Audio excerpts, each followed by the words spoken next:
उस समस्तीपुर होके जाता है, बरौनी समस्तीपुर, है ना।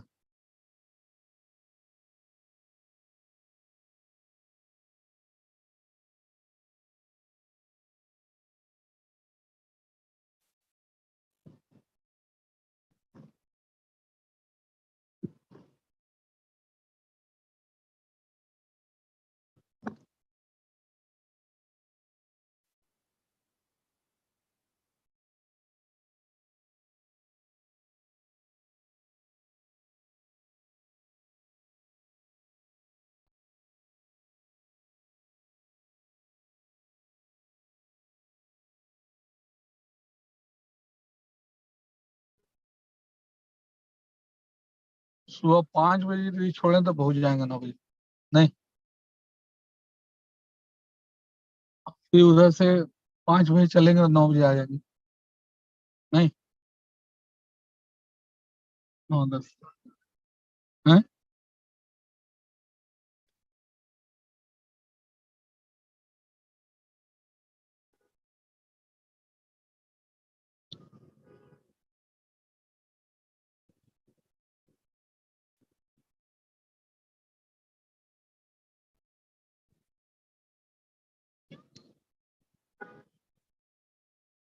तो रहुई हो करके इधर से पीछे से मुगल कुआं से घुस जाएगा रहुई रोड में। नहीं, वहां से ये चला गया मोकामा। मोकामा से पुल क्रॉस के बेगूसराय। ये बेगूसराय नहीं, बरौनी।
जाओ कहाँ जाओ।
I'm sorry. I'm sorry.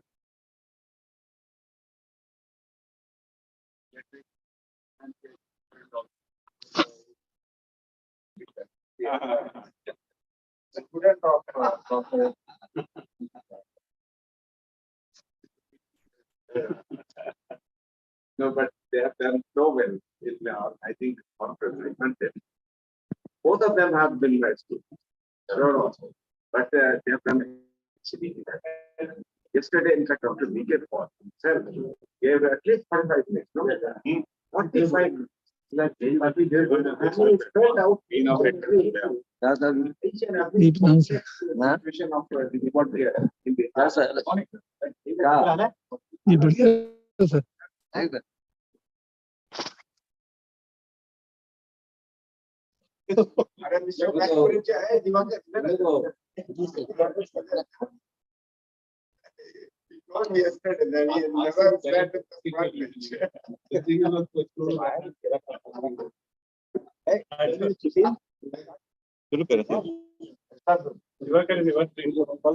सुनो ना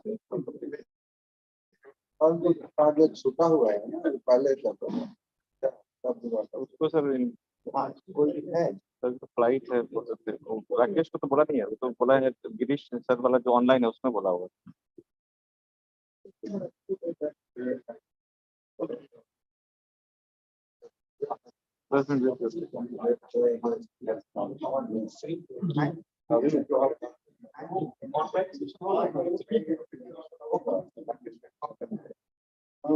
बुलाइए ना तो राकेश को लगता है कि वर्षा डॉक्टर विनोद फॉलो बुलाइए उसको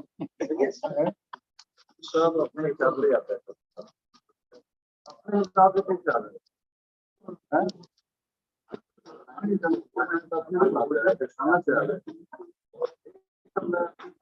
सेकंड जनरेशन का गड़बड़ा रहा है। Yes, sir. जहाँ टपट नहीं होता है तो विनोद सर अभी तुरंत बुला रहे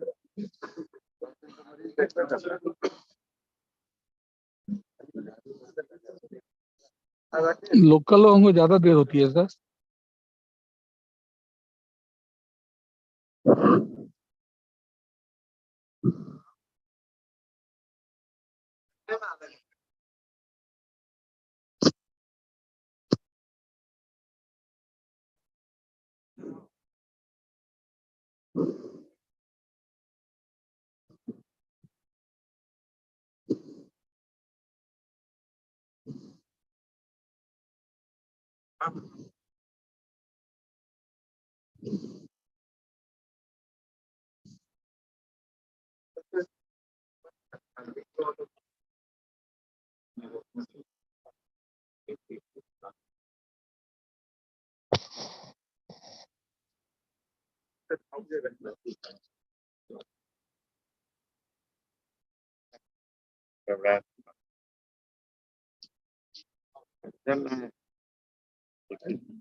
जिस ऑर्डर में उस ऑर्डर में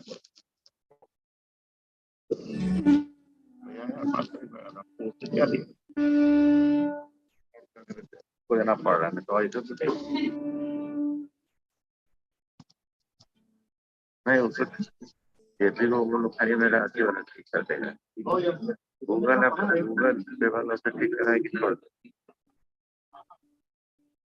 मैं पूरा तक कर देगा रूल है वही बेचारा है हैप्पी का जहाँ तो अटेंडेंस देखिए सब लोग नाराज है अरे हम तो बात लगे ठीक कर दें बढ़ा दें ठीक जल्दी आ जाओ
Very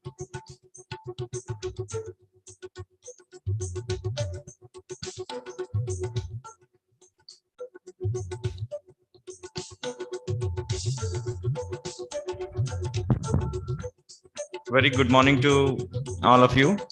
So after yesterday's hectic session, we will continue with today's session. The first session is on NEC, and for this we have Dr. KK Divakar sir. Yesterday, because of lack of time, he was in rush. So today we will give him for full time, sir, and we will love to hear him. So to chair the session, क्या खुला हुआ?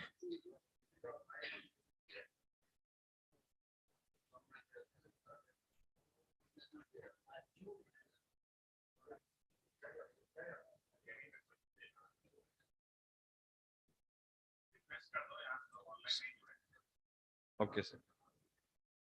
So to chair the session, I request Dr. Sujit Kumar Sinha sir to kindly come on dais. Dr. S.A. Krishna sir, Dr. Rupesh Kumar from Begusarai, and Dr. Saurabh Kumar from AIIMS Patna. I request all of you to please come on dais and chair the session and introduce our speaker. And I welcome Dr. KK Divakar sir to kindly come on dais.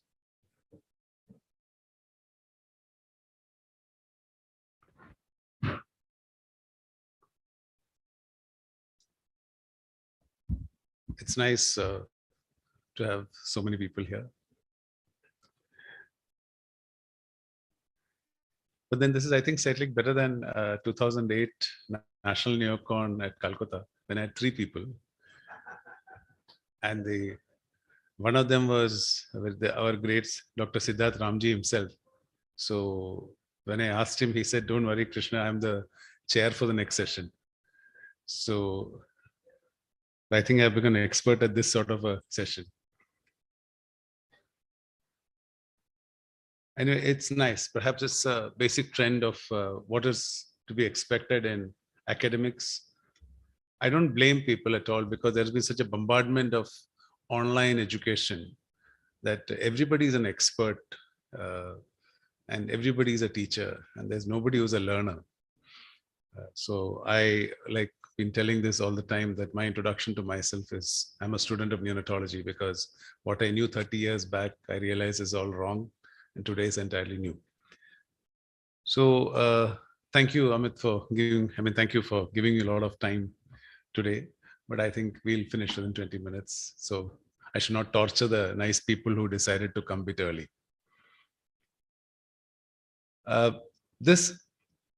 Unlike yesterday's session, this was supposed to be for the postgraduates a little bit, because it was more academic. Yesterday's was very light and very casual. So we'll go with this. The question before us is, what is new in NAC? Frankly speaking, there is really nothing much new in NAC, except that we have realized that this incidence has really come down everywhere since the advent of surfactant. We do not know why. Population is essentially preterm. And unlike our belief in the past, there are no vascular thrombi. Earlier, we used to talk of microemboli that is coming in pathology, and we realized there is nothing like that happening in NAC. Etiopathogenesis, there are many, many risk factors that have been mentioned. You name it, in a newborn baby, they will say NEC ho jayega. Ultimately, they have found that very few, except prematurity and anemia and packed red blood cell transfusions, are the only association.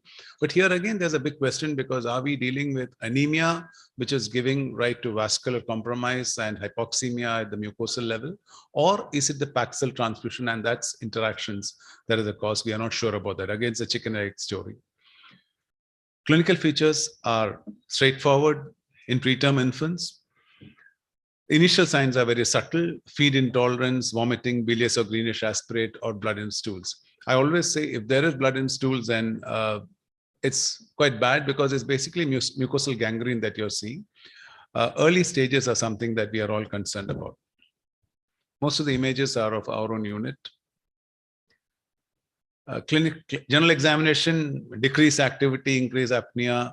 What is important, remember, is if you get a baby who's on feeds and you suddenly realize this baby has become hyperglycemic, you be very careful, because there's no reason why a baby on full oral feeds and the sugars have been perfectly normal and suddenly it starts shooting up and you have very hyperglycemia coming up. So unless, and the baby's activity is all right, well, it is probably not sepsis creeping in. Maybe our friend NEC is somewhere in the corner, because GRBS abnormality is something which we have seen very often in NEC. Inspection, palpation, percussion, questionable, and auscultation are basically the same.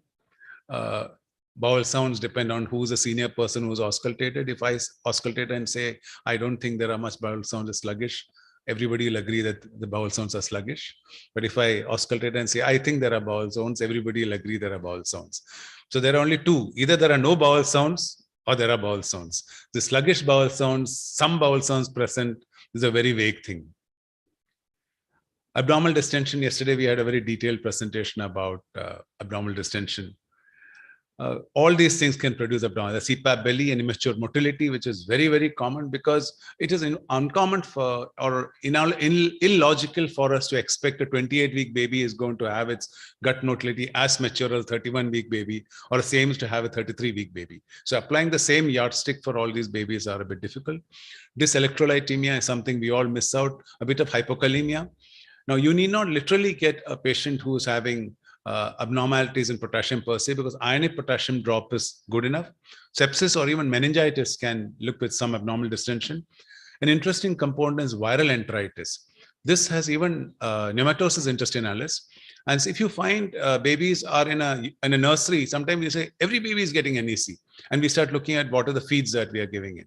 If you have run of necrotizing enterocolitis and a lot of premature babies lying inside your unit, please think you're probably dealing with viral enteritis. And that is a matter of concern, because unless you take it like an infectious disease infection within your unit, you may land up in trouble, because NEC per se is not an infectious component. Gastrointestinal problems and many others. What investigations do we do? Standard investigations.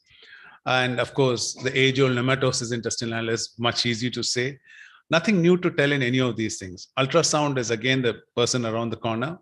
Hematologically, thrombocytopenia is something which should get us worried. So if you have a baby with abdominal distension and everybody decides, okay, this is NEC and the platelet counts are fairly normal, maybe you can go home and sleep.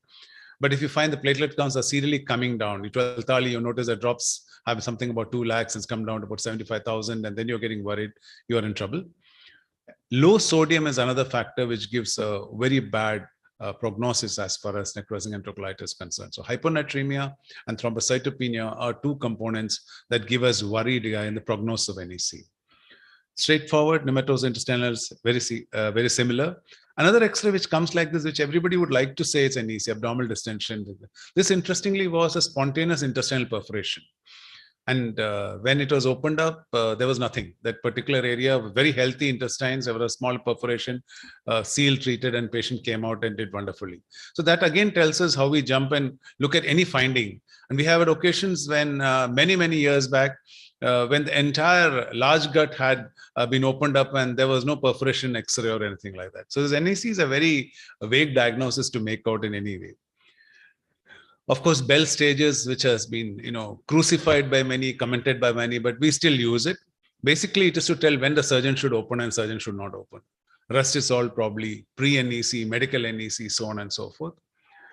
Treatment is very straightforward. Medical bowel rest, supportive, hemodynamic and nutritional stability. A word of caution here. Try as far as possible not to use drugs like dopamine, because you already have vasoconstriction there. Do not play around with dopamine. Most of the time, you really do not need too much if your vascular compromise is not reached. Any baby with NEC, in my unit, if the baby is less than 1.5 or 1.2 and baby is sick, we do intubate this baby because they require respiratory support. We don't want them to be stressed out at all. And it is extremely painful. And sometimes quite controversially, we give them some morphine. Morphine itself is going to reduce the gut motility, but it is a very painful condition and we should understand that. Nutritional stability is important. So obviously the babies go into parenteral nutrition. Surgical intervention follow-up. Very few surgeons like to touch an NEC. They hate it and they will probably wait and wait and wait till the last one. We also would like them to wait because ultimately we have to know how much gut we are going to get. They're opening up this baby under GA, then looking into it, then coming out. There used to be a second look option which used to be there. They open up, look, and they come out and decide what is to be done. Those things are no longer encouraged these days. Might as well be conservative about it. Follow-up is very, very important in neonatology, and including in NEC, because you cannot say out of sight, out of mind. Okay, there are no more strictures that is coming up. Strictures can come up. You can have short bowel syndrome problems can be there. So patients with NEC should not be just forgotten. And these, like Dr. Paul was telling yesterday about nutritional rehabilitation in these babies. We do not know how many of these babies are landing up in nutritional problems. So much so for good. Now, what is new in NEC? Basically, understand the pathogenesis for probable prevention, early diagnosis is the only thing that we have got what is relatively new in NEC. This is from our own chapter in our PG textbook of Dr. Piyush Gupta. We all know that the factors like the luminal factors, the mucosal factors are all, and vascular factors are important. You have epidermal growth factors that is coming, which is important for the goblet cell production and mucin. And obviously Paneth cell, which produces this very interesting enzyme called platelet aggregation factors, acyl hydrolase. Under circumstances when these two components are compromised, which is quite normal in a premature baby or a baby who's having some vascular compromise, you notice that the PAS, the acyl hydrolase goes off. And when there's an inflammation, we start having problems because inflammation can be either directly due to any other causes or due to the advent of a pathogen. At the presence of inflammation, you have platelet aggregation factor that comes in because acyl hydrolase is not there. Now comes two receptors that are always active in the gut, just like you have the pyridoxine sensitive, the GABA receptors are actually active or they are excitatory in neonates as far as the brain is concerned. Similarly, the toll-like receptors and the nod receptors are the extreme end. You cannot totally cut them off. If you have too much toll-like receptor activity, you have a lot of necrosis and degeneration, but it is a necessary evil.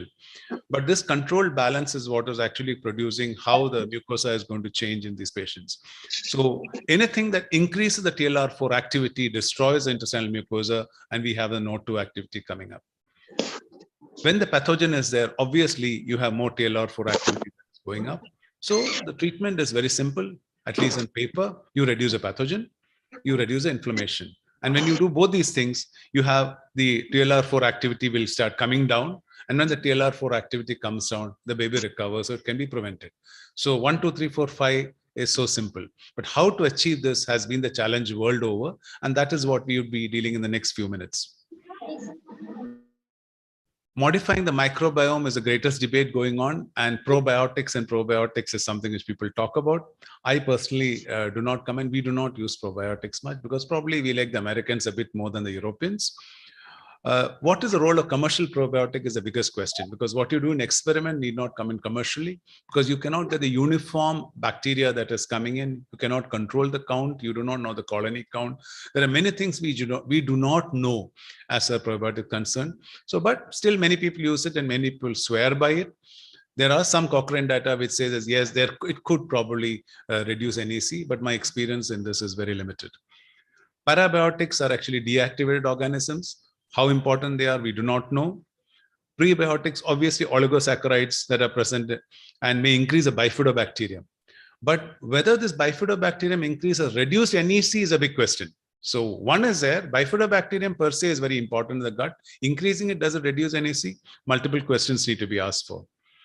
Then, of course, when you don't know what you're doing, you mix everything and give it like a multivitamin. So your pre-para roll all mixed together and give babies. And some people say this may be more effective. So whenever so many people get so many opinions, very important for us to know that nobody knows anything about this and people are still searching for the truth. There is something that we can do, that is prevent change in the microbiota. We know that no longer is amniotic fluid sterile. We know that amniotic fluid have got bacteria. We know that meconium is not sterile. Meconium has got bacteria, but they are all good bacteria, as we would like to call it. So it is our aim not to change the microbiota. If you look at it, there are two groups that find. The blue one is the Firmicutes and the Proteobacteria is a yellow one. So by the first week, for end of the first month or 4 weeks and 8 weeks, you notice that the blue columns are much larger. That is a normal gut we would like to multiply. If you get ampicillin and gentamicin for just 48 hours, in a baby, and then you stop it because you find cultures are negative, because like people like me feel if you don't cultures and it you stop, so there's no harm in early starting. We do not continue, we don't produce drug resistance.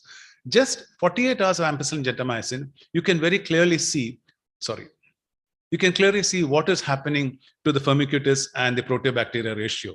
You suddenly realize the firmicutes has become much less. This is why we say do not give antibiotics to preterm babies a drop of a hat. In my unit, if the cesarean section of the baby is delivered purely for maternal sake, severe PIH, growth retarded, preeclampsia or impending eclampsia, LST is done, no antibiotics for preterm babies. And not giving antibiotics is very important, because here it is we who give the infection. The baby is coming clean. We go and put multiple lines in the babies without being very careful about it, give them infection, give antibiotics, then they give NEC. And then we say this baby was about preterm with poor flow, and that is why it got NEC. So we are contributing, we are changing the microbiota ourselves. So it's not changing the microbiota, something that we can do. Lactoferrin trials were done all over and found again, all these trials are very interesting, because one fine morning somebody feels this is useful, you do a trial and they say it is not useful. We always talk of evidence-based medicine. Now, this is the biggest question which I can ask people here, senior people. How do you get evidence-based medicine? You do research, you get data, and you have to get it published. But what do you do when people don't publish it? What do you do when you send it and there is so much publication bias, the greatest in our industry? And I'm sorry to say, when you send an article to somebody, it is reviewed by somebody who's even in your same peer group. Instead of trying to send that article back and say, okay, you might as well do this and we'll publish it, first they'll tell you is reject. So this is a vicious cycle. Evidence-based medicine is based on publication. So unless the medical fraternity recognizes the fact that online individualized publication on blog sites should also be taken as data for evaluation, it is going to be very difficult to get review literature, because you will get review of literature and literature only from those same few centers and areas that can publish. So now what has happened is many universities are bringing out their own journals, and that is one big industry going on. These journals are getting recognized by various certification agencies. It can even go up to PubMed. You can go to Scopus, and then they become review of literature.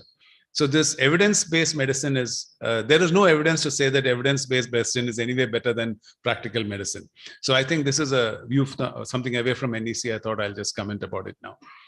No reduction in sepsis, NEC, or mortality was seen after lactoferrin. TLR4, toll-like receptor antagonist, like we showed in the pathogenesis. Let's give something which will not activate toll-like receptor. This is the research going on. Please remember, it is being done in mice and it's not in human trials at all. Because I'm also afraid of it. It is just like when you're giving stannous metalloporphyrin to prevent hyperbilirubinemia. You cannot have so much iron loss just to prevent bilirubin abnormality. So if you just stop the TLR4 receptors, are these receptors affecting somewhere else other than the intestine? We do not know. So blanket treatment has to be taken with caution in whatever is being done in animal studies. Immunomodulation is the other thing. We all know amniotic fluid is very good for everything. And because these babies are swallowing this amniotic fluid in utero and they're going up to term, it is really maturing the human gut. So the question was asked, why don't you take this amniotic fluid and give it to the baby and let the gut mature? Very good. But then the question is when to collect, when do you administer it? Do you start it immediately as soon as birth? Have you to take it from the same mother? At what gestation can you do it? Because we all know the microbiota are different in different mothers. So this question comes up before us, but it's a matter worth thinking, because in India, we'll have no dearth of amniotic fluid if you know how to conserve it. Breast milk, again, is one thing which is the fucosyllactose of the breast milk, the oligosaccharide, has been found to be useful to some extent. But we all know that, but how much we can give, what is the duration, are we actually extracting appropriately, we do not know. Delayed cord clamping is again something found to find drop in NEC. So basically, we have got 2 or 3 things which we can do. We can distinctly recommend delayed cord clamping. We can ensure that we do not give antibiotics to babies. And these 2 things can definitely reduce NEC to some extent. The new baby around is heparin binding epidermal growth factors that are present. Now, this is seen in rats. This is a normally fed baby, and you can see the electron microscopic view of the villus. This is what happens when this baby develops NEC. Now, if this patient has been given heparin binding epidermal growth factor and then develops NEC, you can see that the villus does not get damaged so much. So yes, is this something that we can give to these babies? Can this be commercially produced? How can it be given right into intestine? $1 million question, but these are all research going on. Biomarkers are very, very essential for us in every disease. Basically, it tells us about risk assessment. Is what is the early diagnosis? Are you actually making diagnosis of NEC? How do we exclude NEC from other sites? And what is the prognostic outcome of an individual NEC? The terminology is very big, saying biomarkers. We have molecular, histological, you can use radiological evidences, and also physiological. What are the biomarkers? The routine inflammatory biomarkers, CRP, procalcitonin, etc. is there, which we know that really doesn't tell us anything much. Specific gut-specific biomarkers are come up, like fatty acid binding protein, calprotectin. All these things are being used in experimental areas. But how much it is effective in telling us in a commercial or a community-based diagnosis of NEC is a $1 million question again.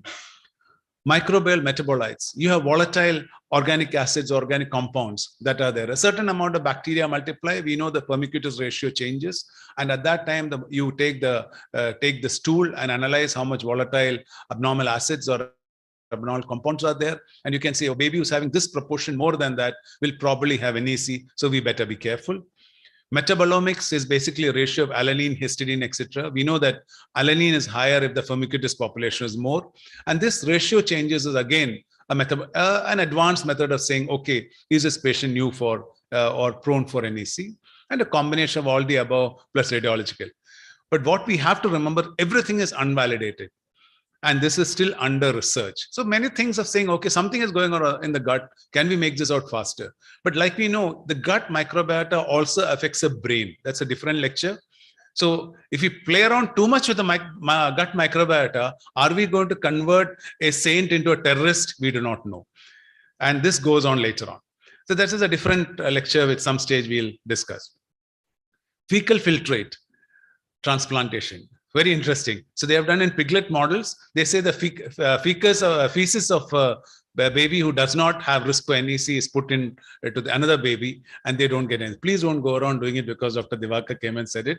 This is purely experimental, done in piglets. So don't around extracting feces from some baby and put another baby. NECs are the imposters. Stage 1, 2, 3, we don't know. Cardiogenic ischemia can also precipitate NEC. Variants of food protein induced spontaneous isolated intestinal perforation can look like NEC. You can have stool that is present there, an X-ray which will show small gas shadows, which will again look like NEC. Drain, when you have peritoneal perforation, surgeons put the drain and it recovers. So then what was it? So I need 2 more minutes. And then we go ahead and decide about anomalies like the Hirschsprung's disease that is present there. They also can look like NEC. But what is important for us to know is all these works have been done in animal models that are rats and mice. Rats and mice are not human beings. So again, are we using the wrong model for analysis? So we say, is the mouse an imposter? What are the controversies? The definition is not clear. Model of research is not appropriate. Many conditions all present same clinical features and pathological changes. Is NEC a mixture of multiple entities presenting a similar entity? So is there anything called NEC at all? Will this NEC just disappear after maybe 10 years from our literature, like many other things like what you call the Indian childhood cirrhosis? It has just disappeared. We all studied so much Indian childhood cirrhosis. Now there's no Indian childhood cirrhosis. So will this also suddenly disappear? We do not know whether this is a mixed up conglomeration. People don't know what they're talking about. Something happens to a baby, you don't know what you call it NEC, and you do crazy things to treat it because we know that presentations are different, responses are different. So can't the etiology be also different? So should guidelines be treatment for them be the same? What we need to ponder is prematurity is the single most important risk factor. So if you can prevent it, prevent it. Surfactant has, and somehow they are seen, but whether it has anything to do, we don't know. Antibiotic usage produces dysbiosis. This is something we can avoid. No single pathognomonic clinical sign is there. You need a high index of suspicion. Nematosis is obviously the classical thing, but it can be found other things also. Probiotic therapy, you may use or you may not use, requires more validation. Management is essentially supportive. And biomarkers for NEC are basically for postgraduates to complete their lectures because it still requires validation. And I could conclude by saying answers are there. and the search is still continuing. Thank you very much.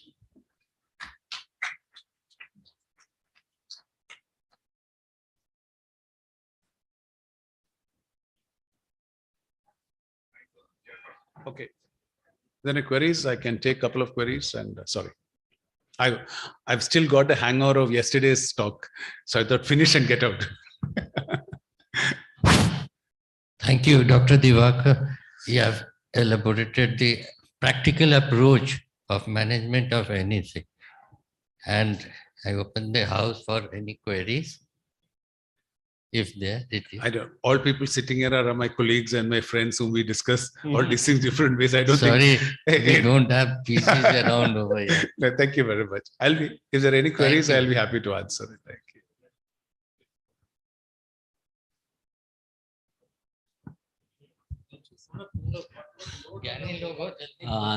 Thank you, Divakar sir, for enlightening us on this.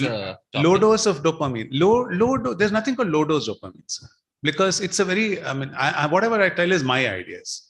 See, everything depends on the receptors. How do you know what is a low dose of dopamine for a person whose a percentage of receptors have not developed? So what we tell by low dose of less than 5 micrograms, 2 to 5 micrograms, it's all on what is your model that you're modeling at it. Are you going to say that a 25-week baby or a 30-week baby is going to have this low dose? What you call low dose is going to be low dose depending on number of receptors it has got. We don't use dopamine at all in my unit. We use only dobutamine. We have stopped using dopamine because we do not know the efficacy of that. In fact, even this low dose dopamine for renal perfusion, etc., has been extremely crucial, and we do not accept it because even Professor Gameir, who had told me this, so the father of neonatal nephrology, told me that it really doesn't help at all, because when you give low dose dopamine, both the afferent and the efferent arterioles dilate. So when you both afferent efferent arterioles of the glomerulus dilates, how can you have the filtration pressure that is going to come up? But this low dose dopamine is something which is called a renal perfusion. It definitely may perfuse, but it's not going to produce renal output. So these are different matters we could discuss. We do not give low dose dopamine. Nothing. We don't give out. You can give anything that you'll kill some more microbiota. You can change it. Give some more. कुछ तो मार दिया, बाकी को भी मार देंगे. तो क्या फर्क पड़ता है? Dr. Divakar, have any evidence of those probiotics? I mean, there have been a lot of. You go to Australia and Europe. Yeah, you go to Australia and Dr. Patoli, you tell him probiotic. He say I should have it with my rice also. Correct. But you go to US and they'll tell you no probiotic. We don't use it. Basically, because how much can you shove into a baby, and what are you giving? You're anticipating and giving everything. Only people with this probiotic business is making a lot of money are the companies. Right. And we should do it because we need it for conferences. We should definitely. It's quite driven. I know. This probiotic movement is quite driven by them. And what about the percentage of cases which go for surgery in your unit? Because most of the time it's conservative. Our incidence of NEC per se is very low. But if they go, they're pathetic. Recently itself, we had one 26-week baby who went, and what happens is when they become very bad, we literally had to rehabilitate. They had to take off, retry the entire small intestine, ileocecal valve gone, and they had to go to collect transfers. And rehabilitation is very difficult. We manage it, but the problem with that is you have to give things like Nutramigen, which is about nearly 3,000 to 4,000 rupees a tin. And they were wealthy people because one baby coming after so many years, and they were all abroad. So they paid for it. Baby is now 7 months old, doing very well. But they played a bomb for it, and we had a lot of sleepless nights for it. It is not recommended. Idea is be conservative about it. We think there's going to be an NEC, just leave it. We don't have too much surgical involvement. What is the robust study regarding the timing of initiation of antral feeding has got direct relation with uncomplicated preterm babies? We start as soon as we get EBM, we start first day. And so I do not know too much whether enteral, whatever it is, that the time to feeding has been always told that if you start early, you may start up a little bit early. If you start the feed late, you're going to develop. What is going to develop NEC is that is one group of thought, or people say. Whenever you give, like if you delay feeding, you will get NEC if it has to develop NEC at a later stage. If you start it early, you will get it at this stage. But in our experience, you start EBM very early, get the baby onto enteral. The NEC rate is very low. Probably because we do not have babies on TPN for a longer period. We do not get sepsis because of that. We do not give unnecessary antibiotics because of that. So just get the lines out, feed the baby, keep the baby comfortable, and babies do well. I think that is probably the way to go for it. But it's again, what is NEC? Is it a conglomeration? I do not know, but we don't get too much. We start feeds very early. Dr. Saurabh, you want? Thank you, sir. Thank you for enlightening us on this topic. I don't buy it. I don't use this commercial mother's milk. Commercial mother milk versus EVM. No, I don't, because scientifically it's unvalidated, totally unscientific, because we know that it is from preterm to preterm mother, the milk status changes. I'm sure they are not collecting the milk from a 30-week baby. They're giving from a term mother, even if you can afford it. So is a term mother's milk the same that for preterm? I don't know. There's so many things we don't know. But then what you don't know, you keep quiet. I don't know. Sir, for preterm, as you said, that amniotic fluid can be amniotic. Sir, I didn't say. I didn't say anything. I said these are things. This is exactly what I'm afraid of. I'm afraid of this. This is what is being thought of. Okay. So this is when some poor postgraduate tells an exam, don't cut it and don't give him 0. Because I have found more PGs fail because of ignorance of the examiners than for the PGs. Thank you. So don't cut it. Okay. Thank you. So very enlightening session. I would like to thank you for enlightening us. As a ground level, what I would like to suggest, do less. Do not overdo things, because we are dealing with the theme of intact neonatal survival. We should give the baby the surroundings and support which the baby needs. Do not overdo. If we do not overdo, the baby will survive and will not land up in NEC. Thank you very much. Thank you. Thank you, sir. We have started with your excellent presentation. Now moving ahead, the next session is on mixed bags of interesting cases, and speaker is Dr. Kishore Kumar sir. And to chair the session, I request Dr. Santosh Kumar Singh, Dr. BP Jaiswal sir, Dr. Ajay Kumar Singh, and Dr. Sunil Kumar to kindly come on dash and chair the session and introduce our speaker. And I request Dr. Kishore Kumar sir to please come on dais.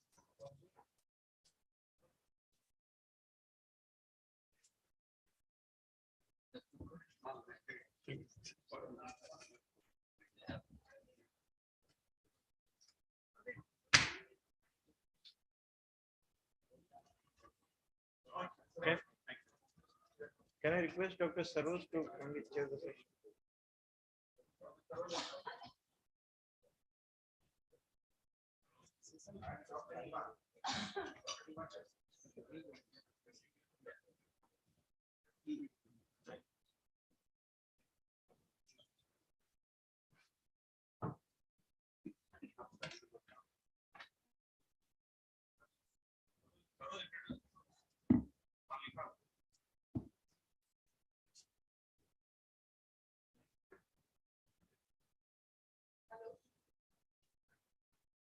Hello, good morning, everybody. We welcome Professor Dr. R. Kishore Kumar, who is consultant neonatologist, Cloud9 Hospital, Jayanagar, Bengaluru, India, visiting consultant neonatologist, IGICH, Bangalore, India, professor, adjunct neonatology, Notre Dame University, Perth, Australia, trainers for medical teachers, Australia, previously Australian Medical Council Examiner 2000-2008, Australia, founder and chairman, Cloud9 Group of Hospitals, India, Harvard Business School, graduate in Healthcare University, and many more. Areas of interest being newborn screening, vaccinations, healthcare delivery, intact survival of premature babies, tele and ICU. Welcome, sir. And now going ahead with your talk. This morning I was Googling what to say in Bhojpuri for good morning, and I realized that it's such a fantastic word, Ram Ram. And I don't know why anybody says good morning when you have such a beautiful word. So Ram Ram, let us start. I heard what Divakar was saying about poor attendance. And one of the things which has happened this globally is how to increase the attendance in the CMEs. And that's why I was going to point out that the trainer of the trainer for medical teachers in Australia was introduced 20 years ago. And I was one of the members of the committee. The reason that was formed was human beings were all same.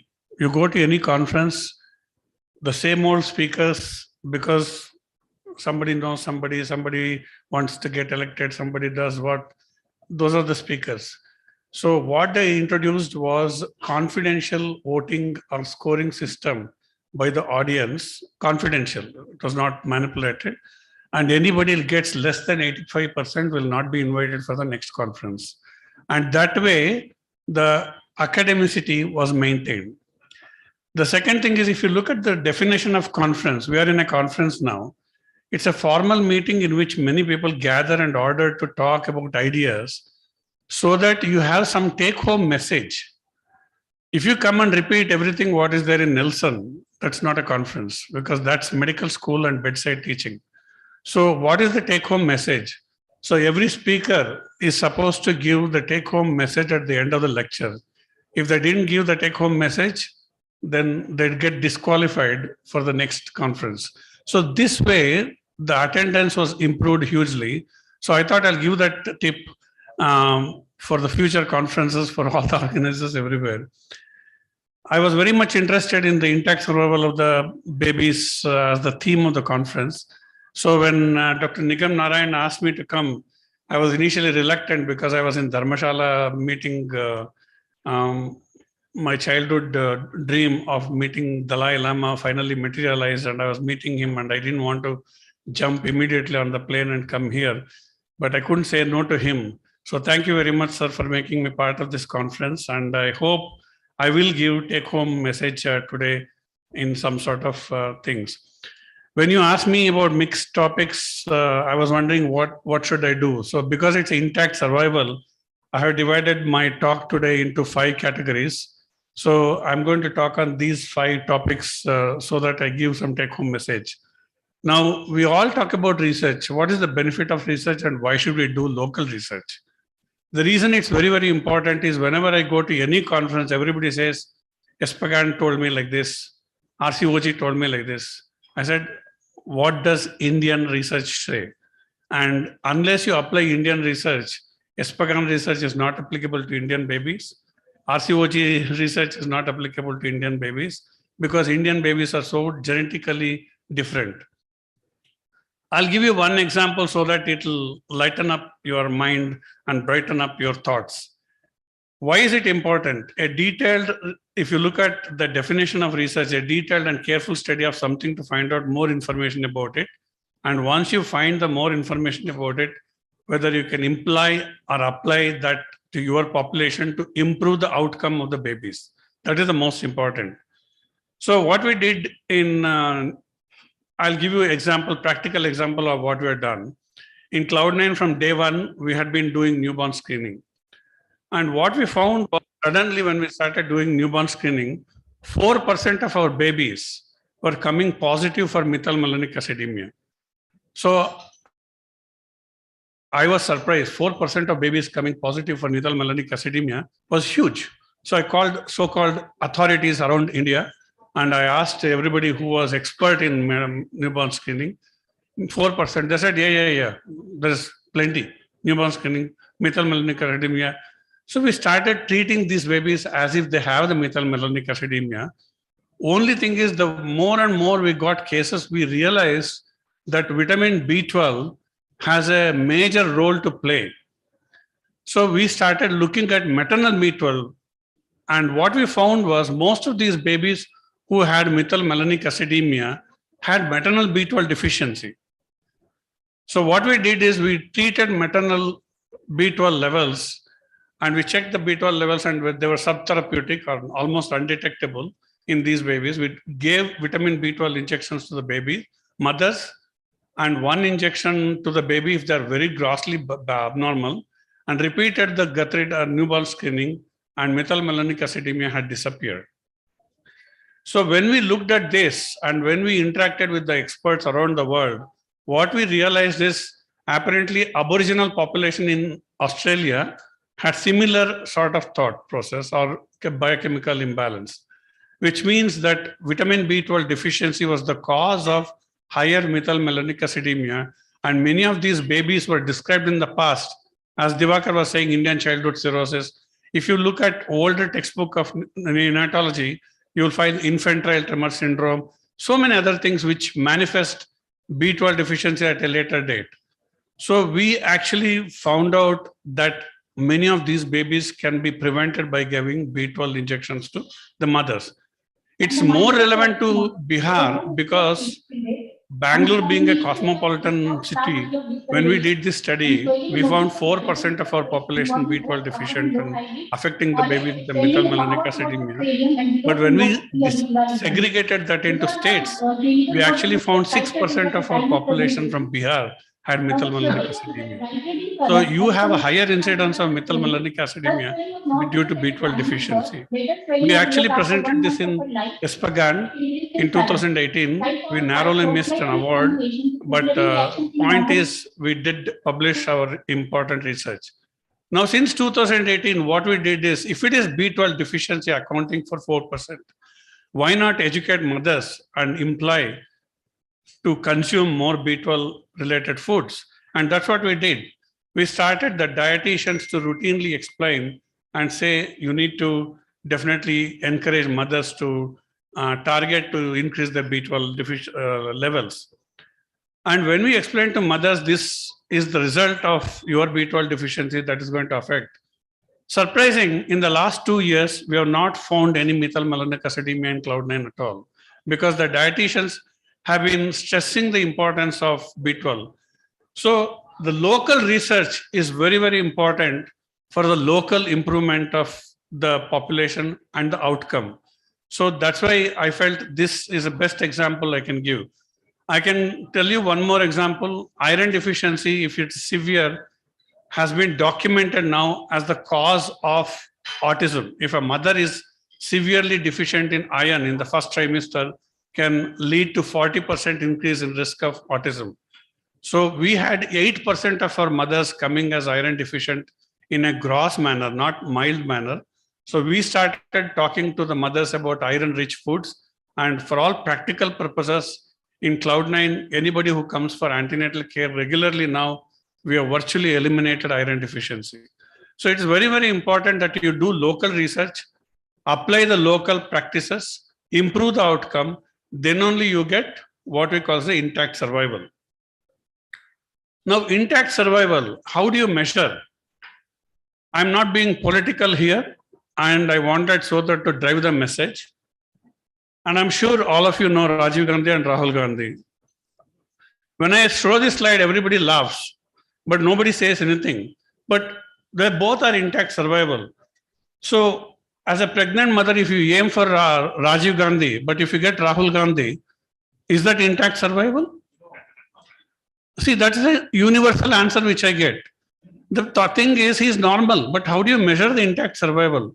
So this is where very, very difficult, because if you're deficient in, for example, thyroxine, you get hypothyroid and it's easy to measure. But if you're deficient in DHA levels, for example, your outcome is not going to be as good as Rajiv Gandhi, it's going to be Rahul Gandhi. We actually did DHA levels in pregnant women because there's mounting evidence of benefit of DHA to the premature babies for a better outcome. And there's so much of evidence on DHA in the last 10 years, we felt we had to try this out. So we measured on a pilot basis the DHA levels of pregnant women, both vegetarian and non-vegetarian. Surprisingly, most Indians, when we talk about vegetarian and non-vegetarian, most Indians eat either chicken or fish, not much of red meat. So in this study which we did, there were lots of Bengalis, lot of Keralites who were consuming non-veg regularly. Despite that, the DHA levels in Indian women were virtually zero, the lowest level in the world. So if you have the lowest level of DHA, that means, are we producing more of Rahul Gandhi when we could have produced more of Rajiv Gandhis? So the answer is we don't know. Maybe that's why Nalanda University, all sorts of universities are gone now because the food has changed. I'm sure if you look at your own diet, the food which we used to eat when we were kids during festivals and so many things were so rich in so many things. We don't eat that nowadays. So the food habits has changed. So naturally the DHA levels has become subtherapeutic. So now we are doing a follow-up study with this of supplementing DHA levels to the pregnant mothers, because there is evidence that if you supplement the DHA to pregnant mothers, low birth weight babies and premature babies can be decreased or avoided. So we are actually doing that study, and we have about to complete that study by the end of this year. So we will have the results next year. So the other thing what we have done is, now DHA is very, very important for a newborn baby, especially for premature baby, for a better outcome. The question is, how do you give DHA to the premature babies? Osmolality comes into picture, the dose comes into picture. So recently we had Dr. Koletsko, the past president of ESPGHAN, and he gave one good suggestion. What he said is, DHA levels are very important. So why don't you give DHA to the pregnant mothers or any mother who delivers premature babies, so that her breast milk content is increased. So we actually started doing that. We gave 1000 milligrams of DHA to mothers who are delivered premature babies and measured the DHA in breast milk, and good amount of DHA is excreted in the breast milk if you give the mothers who are pregnant. So that's a good way of supplementing. So hopefully we produce more Rajiv Gandhis rather than Rahul Gandhis in future. So I'm going to talk briefly about preterm feeding, the second topic which we are going to talk. So the point is, there are salient areas in human milk research which you have to look at. One is preterm nutrition and neurodevelopment, composition of human breast milk, which Divakar touched briefly, donor compared to mother's own milk, I'm going to tell about briefly, and preterm breast milk and nutrient gaps. Again, this is not individual topics, this is a mixed cases. I'm going to go fast. So if anybody wants to stop me to slow down because I have to cover 2 other topics, please do. So the higher the proportion of the diet milk comes from mother's milk, and neurodevelopment outcomes, which has been shown in mother's own breast milk, has not been repeated in donor breast milk. So you be very clear. Preterm babies who were given mother's own breast milk has better neurological outcome than preterm babies who were given donor breast milk, for the reasons Divakar briefly touched upon, and there are other factors which I'm going to touch upon. Second thing is the gestational age of delivery, day of lactation, milk volume, body mass index, age, race, diet, smoking, and so many other factors come into picture which affects the outcome of the breast milk produced. And the levels of vitamin A, vitamin D, vitamin thiamine, riboflavin, B6, B12, DHA, choline, zinc, all these levels vary depending on maternal nutrition status. We all say that babies behave like parasites and they get breast milk, and look at African babies example. That's true. But is it true for premature babies when they're born at 24 weeks? The answer is no. The content of the maternal breast milk varies based on maternal nutrition. And also the content of the mother's milk varies depending on what time of the day the milk is expressed. Pumping method, storage containers, holding, processing, temperatures, milk pooling precautions, light exposure, all these affect the outcome of the breast milk. So you cannot say mother's own breast milk and donor breast milk are same when we are subject to so many things. Now, so many other factors, including the amino acids like tryptophan, is affected by light and various other factors, which can affect the neurological outcome. So donor milk usually consists of extractions made by mothers of term infants, as Divakar did mention, which a lot of neonatologists don't realize.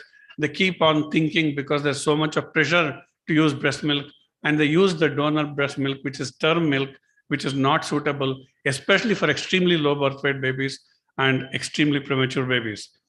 Pasteurization destroys most of bacteria and viruses, but no guarantee for inactivation of spore-forming bacteria. One more thing which we observed in Cloud9 is, since we started using too much of donor breast milk, as Divakar said, we started getting a lot of babies with the blood in the stools, which we assume it is neck, but it's actually proctocolitis. There are many more incidents of babies with the proctocolitis with the donor breast milk, which we never had in the past. So donor breast milk is not as high or level one thinks of. Now, the other thing is bile salt stimulated lipase is present in human breast milk, which is important for fat digestion and absorption. And BSSL is inactivated during the pasteurization of donor breast milk. So this is not there.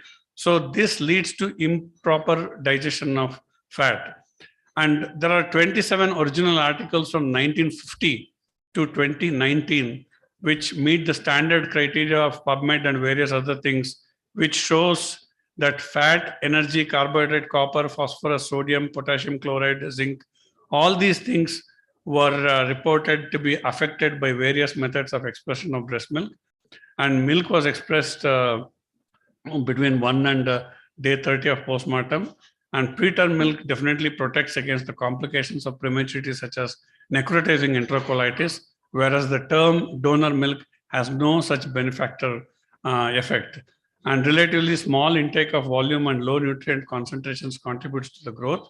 And most of the time when babies are not gaining weight, we'll end up increasing the volume of the breast milk, keep on increasing, which increases the fat consumption, but not the protein consumption. And that's why a lot of our babies can become fat, but not necessarily having extra good protein, which is good for the neuro outcome. So it's very important to look at the diet and the nutritional status of the mother if you want a good outcome. The other thing is hypocalcemia. Hypocalcemia is higher in incidence in Indian babies, which is not reported that high in most Western countries. So the calcium content of the breast milk, calcium content of the babies is in India is much, much different compared to Western babies. So we need to have our own studies to document what is the optimum level of calcium which we need to give, not based on Espargaro studies. And similarly, phosphorus, magnesium, sodium, zinc, all these levels are extremely different for Indian babies. I'm not going to talk about the breast milk protein because again, breast milk protein varies between term and preterm babies, we all know, and keep on increasing the milk volume, we only give extra fat, not the protein. So that there is complete lack of data on extremely preterm babies, which is less than 28 weeks. Therefore, protocols for older, heavier infants are being followed most parts of India. Differences in composition across lactation period warrants development of fortification guidelines, and one size fits all approach does not apply. So that's about preterm feeding. I'm going to talk about briefly sepsis. The reason I thought I'll talk about sepsis is I'm going to make a bold statement here. Sepsis is not a diagnosis. It's a symptom or a sign. And India is a huge country. If you look at the incidence of sepsis in the statistics in India maintains supposed to have 51% of our premature babies dying of sepsis, which means our sepsis rates are higher than Africa, or we are worse than Africa in neonatal outcome, or our classification must be wrong. So I give you evidence to say that our classification is wrong because we classify every baby as sepsis unless proved otherwise. So please in future, don't use sepsis as your discharge diagnosis unless there is a documented evidence of various things satisfying criteria and no other criteria is available. So I'll just give you one example. This happened in one of the corporate hospitals in Bangalore. This baby was admitted at 28 plus 2 weeks gestation with a birth weight of 920 grams and was treated. And day 2, the baby was commenced on feeds. Then baby became septic. They started the antibiotics. Blood culture grew Klebsiella. Baby recovered after 10 days of nil by mouth. Started feeds again. Day 19, baby had sepsis again. CRP was 149. Baby started having blood culture growing E. coli and started on piptas and amikacin. And baby recovered after 72 hours of nil by mouth. And baby recovered and they started feeds again. Then again, baby became septic and they started amphotericin B this time. well, amikacin and meropen. How many of you see these kind of babies, 28 weekers? I'm sure all of us agree that we see this sort of babies. But this is a 28 weeker with 3 culture positive sepsis. There must be something wrong. And parents got fed up, took a DAMA from that hospital and came to Cloud9.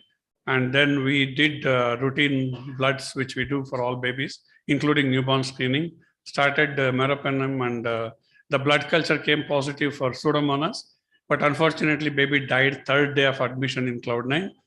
Interestingly, this was a preterm baby susceptible to infections, and the previous hospital thought it was a typical preterm baby having gram-negative sepsis.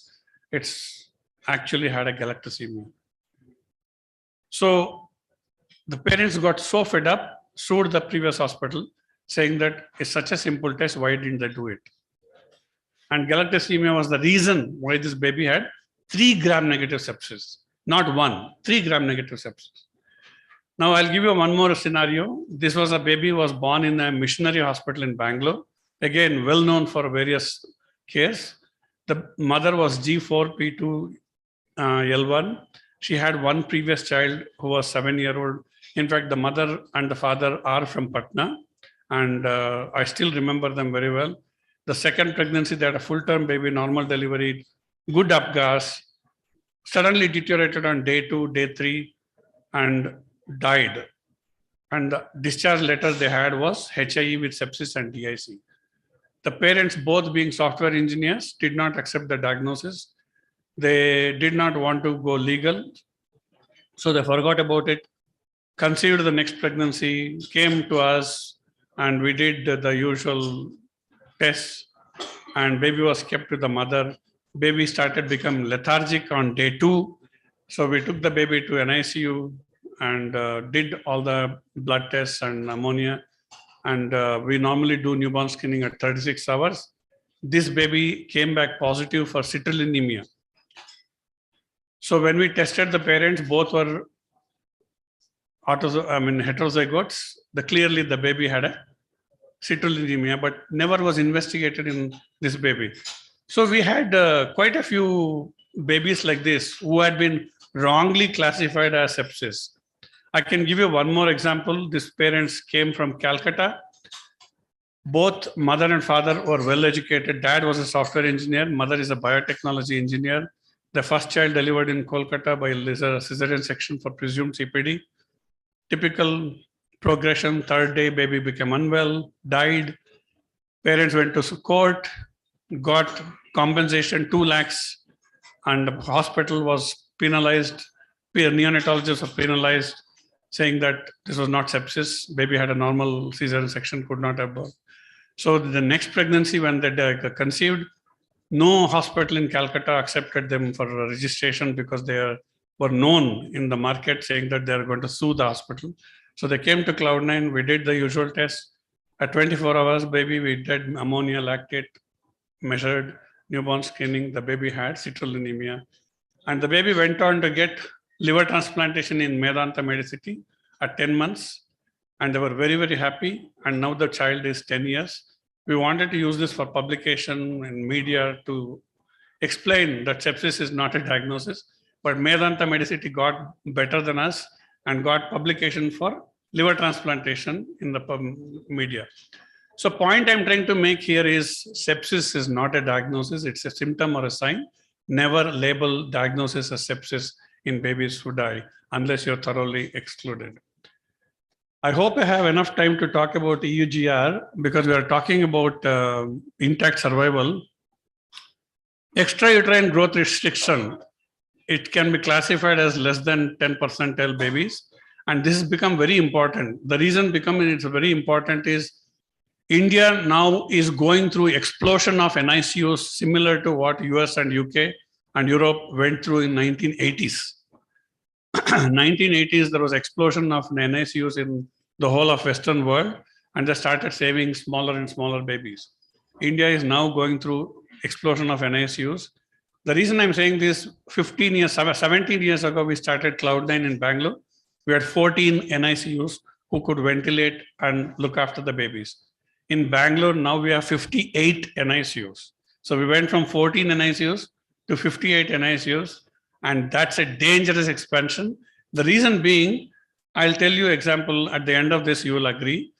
Preterm babies are growing very well. When they deliver at 28 weeks to 30 weeks, the babies look as small as this. I'm sure all of you have seen these babies. And definitely to give a better outcome, we all focus on respiratory immaturity, infection. And now 28 units in Bangalore have neonatologists who can do echocardiogram, ultrasound, they look after the heart, they look after the lungs. But when you look at the babies being posted on the WhatsApp, I saved this baby, you really feel pathetic because this is what the pictures show. A 28-week is birth weight of 10-20 grams. At 1 month of age is 720 grams. How do you expect the babies to have a better neurological outcome?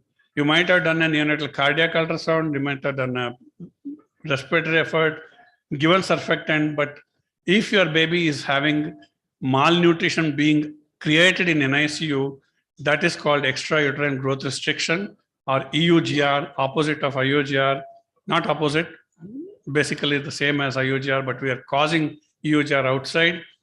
And Nick Campbellton did a PhD in Canada in 78, and we were together in UK as registrars, and he published in 1980s, 20% of babies in the US and Canada were belonging to EUGR category when they were discharged from the unit.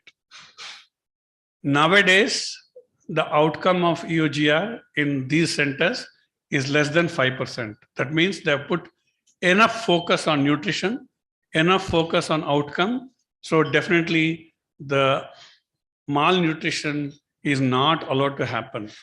We are seeing an explosion of malnutrition in ICU because we are seeing explosion of NICUs around the country.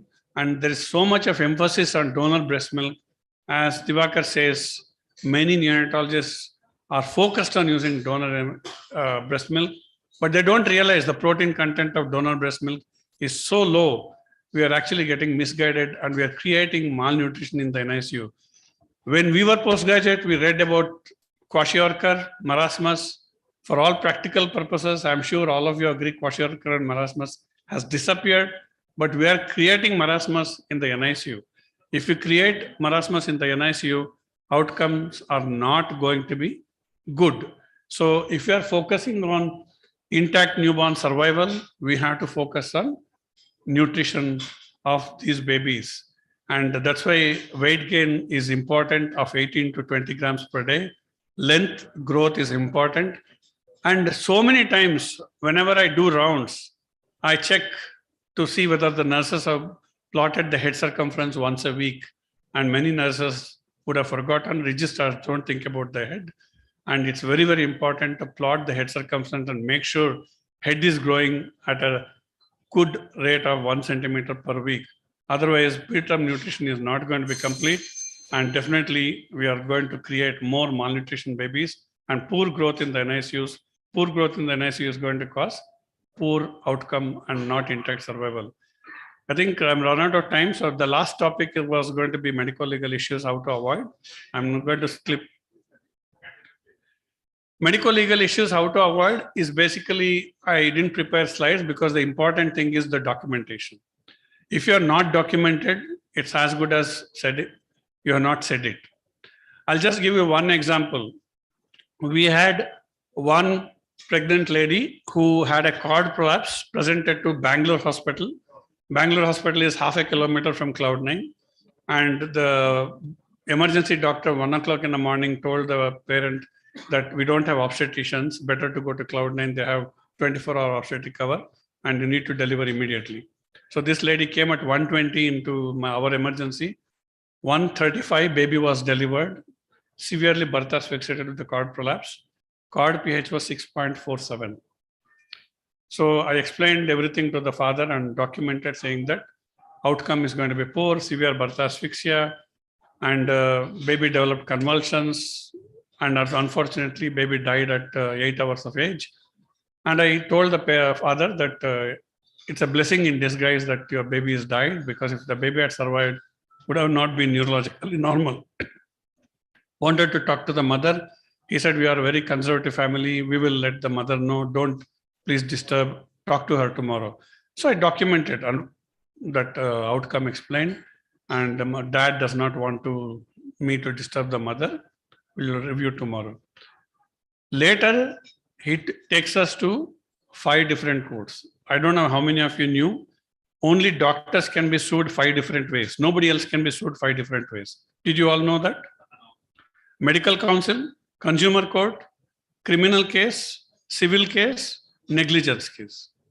So he applied all 5, and I had to go to Karnataka Medical Council 5 months every week to prove and get a letter saying that Dr. Kishore was not negligent. And his condition and argument being democracy, the Karnataka Medical Council felt that we have to answer. But his point was, Dr. Kishore, one of the points he said was, Dr. Kishore said card pH was 6.47. Outcome is going to be poor. So he could have done the card pH when the prolapsed cord and said no need to deliver. Why did he do C-section? To extract money for the Cloud9. That was his point. Then the second thing he said, he never spoke to my wife. Fortunately, I had documented in the notes that he did not want. So what I'm saying is, any good deed you go is not going to be taken as a good deed when the outcome is going to be poor. So unless you document it, protect yourself, you can be in legal soup. So I think I've taken enough time. I didn't want to talk too much about medical legal because that itself can be a different topic. So the 5 mixed cases which I've given you as an eye-opener. Number 1 is make sure that you definitely do local research to improve the local outcome. Number 2, preterm nutrition in India is much different than preterm nutrition in Western Europe or US. Number 3, extrauterine growth restriction should be avoided for better outcome. Number 4, sepsis is not a diagnosis, it's a symptom and a sign. Number 5, medical legal outcome is very important, especially less than 28 weeks, because Indian legal system and NNF defines the viability as 28 weeks. So if you are going to treat any baby less than 28 weeks, the legal advice we have got is take a special documented consent form to say that you're looking after a 28-weeker and under less. Thank you.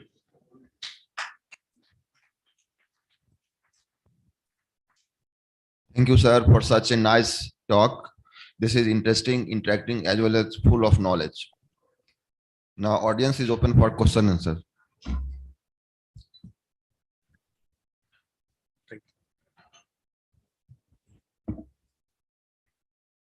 So there is no question from audience. So we conclude the session.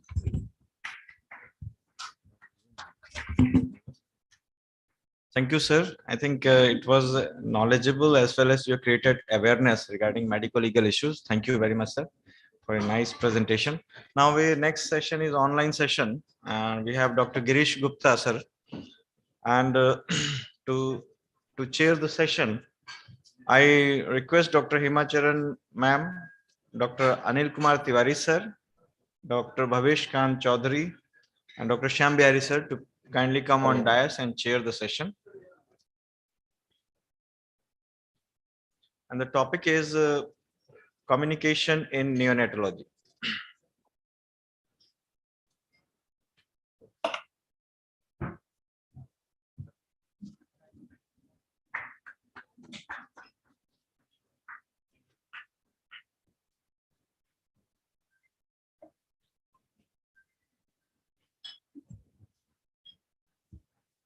नक्शा मुझे को host नहीं बनाया, जरा इनको बोलिए. अच्छा, okay okay और. So, good morning, everybody. I am thankful to the organizing committee for allowing me to chair this session. The very important session just now. Hello. Girish has said about the communication documentation. So how the communication should be made and how effective it is. For this, here is Professor Girish Gupta, sir, who is HOD Neonatology at Himalayan Institute of Medical Sciences, Dehradun. He has served the Army Medical Corps since 1978 to 2015 and he was HOD Pediatrics at AFMC Pune.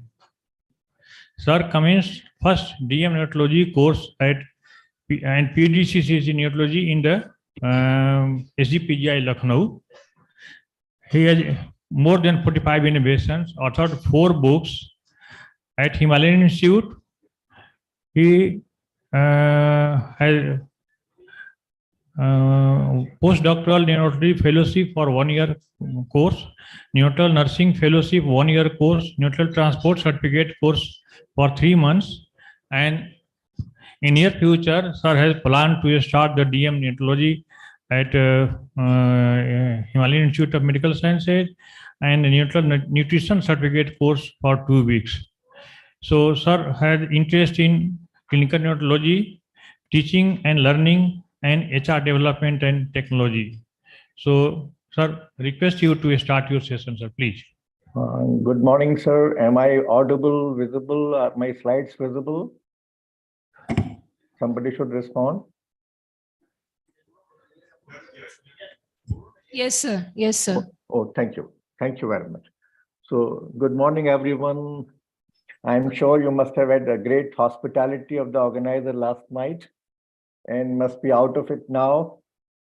And the morning talk, which has just preceded my talk, has been an excellent talk. In fact, both the talks have been excellent.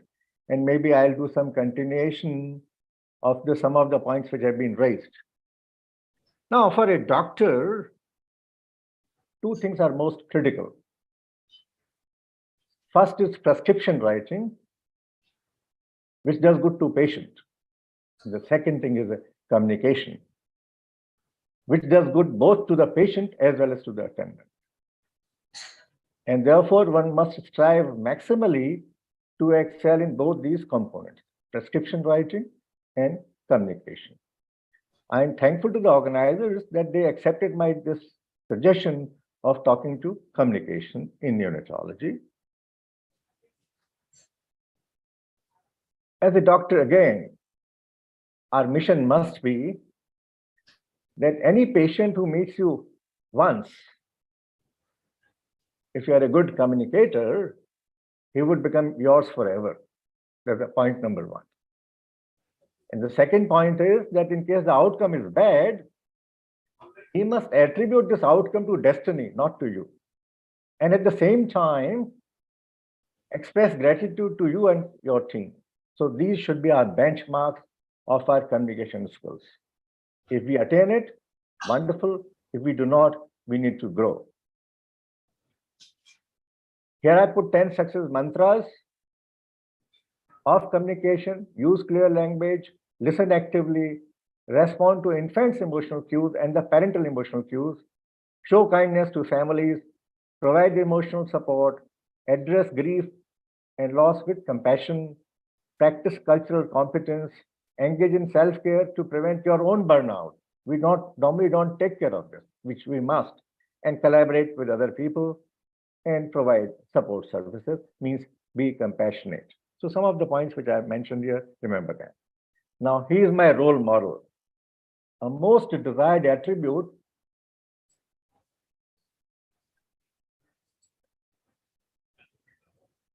Hello. Hello.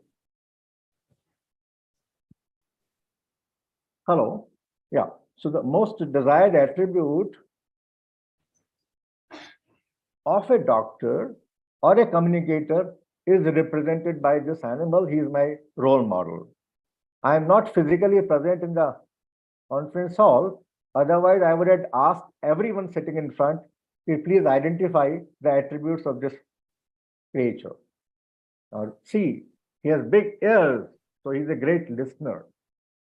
He has put all his senses to use, whether it is visual, auditory, olfaction, and he's totally focused. So anything and everything which is important at this moment is the person to whom he is listening. So we should become a great listener. And remember, I always remember this photo whenever I talk to my patients. As the medicine is changing, there are newer challenges coming. In addition to healthcare, hospitality, psychological environment, and access to information. And all these demand that doctor should know everything about it, which is quite challenging. So something which would help is a communication. Now I'm telling you or showing you something which happens in today's time. You see this thing happening often, which should not. Again, and therefore you are made to think that if you have to minimize all this in our training, we should make our doctor more competent in self-defense, in addition to empathy, skill, and judgment. But do we really train them? This makes us think that should we teach him karate? Well, if they are socially networked, or if you are a member of the medical bodies, which are really karate for us, so it is essential that we should be part of Indian Medical Association or anything which is our body.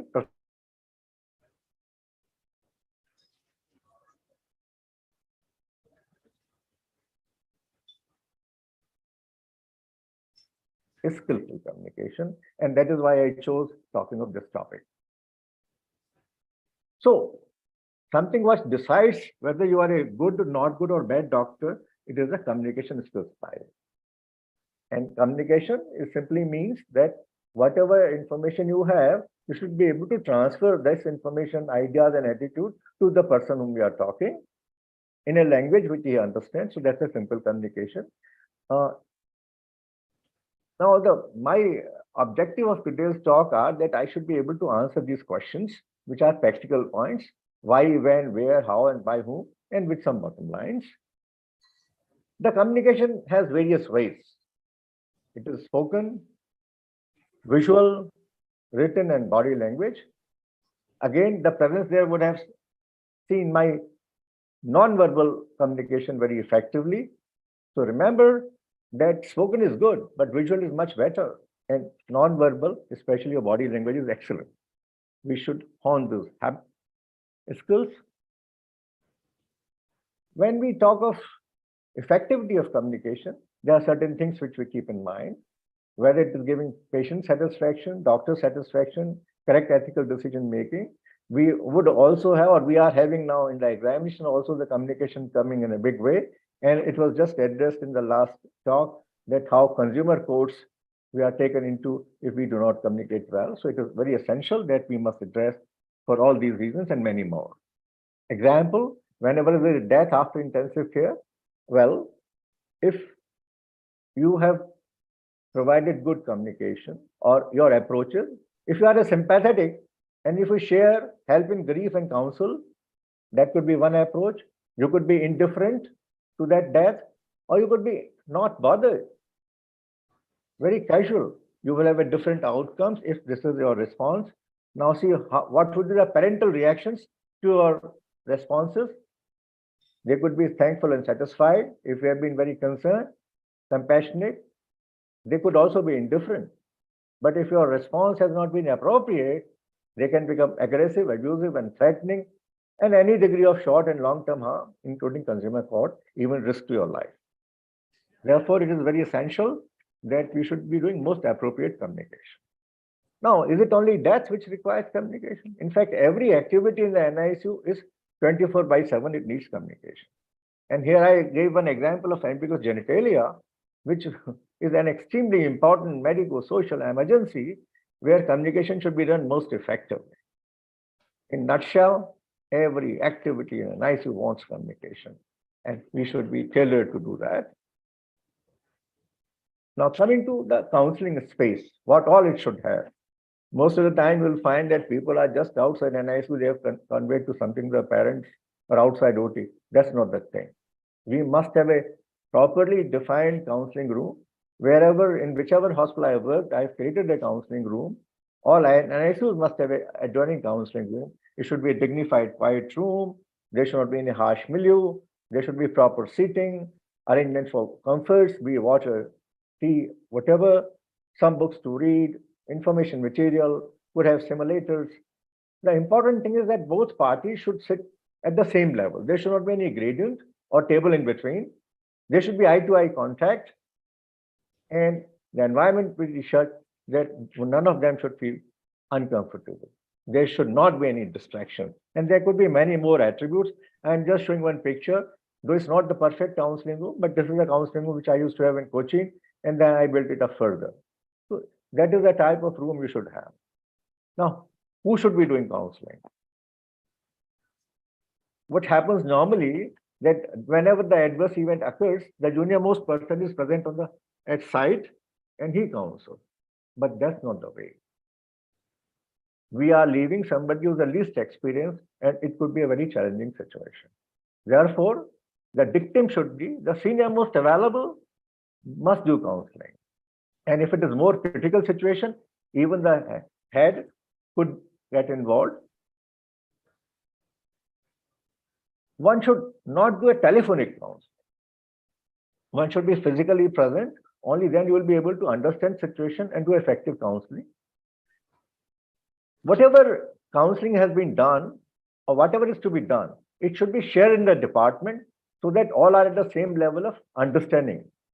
If needed, it could be multi-specialty counseling, and we can take ancillary support of the related specialty, or maybe an expert could also come from fields like social worker or a trained counselor. It's worthwhile using them. Now, who should be counseled? There'll be n number of people who will be demanding counseling, but you should be very choosy. Must counsel only patient. In our case, it could be parents because it's a surrogate. Could be blood relation, responsible mature person, apparent decision facilitator. In nutshell, anyone to whom you feel is responsible and parents confide in him, you should be counseling. But don't make a public counsel. There could be a lot of things which could be very personal. So keep privacy as a topmost criteria, and thereafter you choose a person, and of course he should be a person who has influence on the scenario. Now, what should be taught? Don't give every information. It should be need-based. And before we counsel, we should ask that what do they know about the baby? And after that, give controlled information and maybe in piecemeal, because you also may not know everything about the case. Hence, you generate your information. Initially, you just do a primary counseling. And after that, you say, well, I will tell you a little later, after some time, for a detailed counseling as and when required. And when you are counseling, be mindful. Then never guarantee outcome, even if it is a simple URI. Don't say that he will become 100% all right in 3 days' time. You are committing. You can't tell even about yourself whether you will be alive next day or not. But there you make a mistake of giving 100% guarantee and defined time. You are creating problems. What you could give and what you must do, what I do, I give 100% guarantee of my efforts of me and my team. That's my karma. That you must teach. That brings a lot of confidence in the minds of attendants. And the other thing which I say, that I come in a partnership mode. I say, me and my team will give dawa, but you should get me dua from the God Almighty. When we work in partnership, dawa provided by doctor and team, and dua for God Almighty through you, then the baby is definitely going to have a much better outcome. So get them involved in the patient's care, and you will feel very useful. Now, how to counsel? One of the most fundamental point in counseling of anyone and everyone is active listening, not just hearing. I've just put some differences here, but suffices to say, listen, just don't hear. Spend time, very focused listening, you will have your best outcomes. Practice empathy and practice compassion. There are a couple of things written here, but the basic point is, by empathy, I mean, you start feeling for the patient or feeling for the attendant. How do they feel? You should go in their shoes. And if you are in their shoes, you will understand their problem better. So that's empathy. And what is compassion?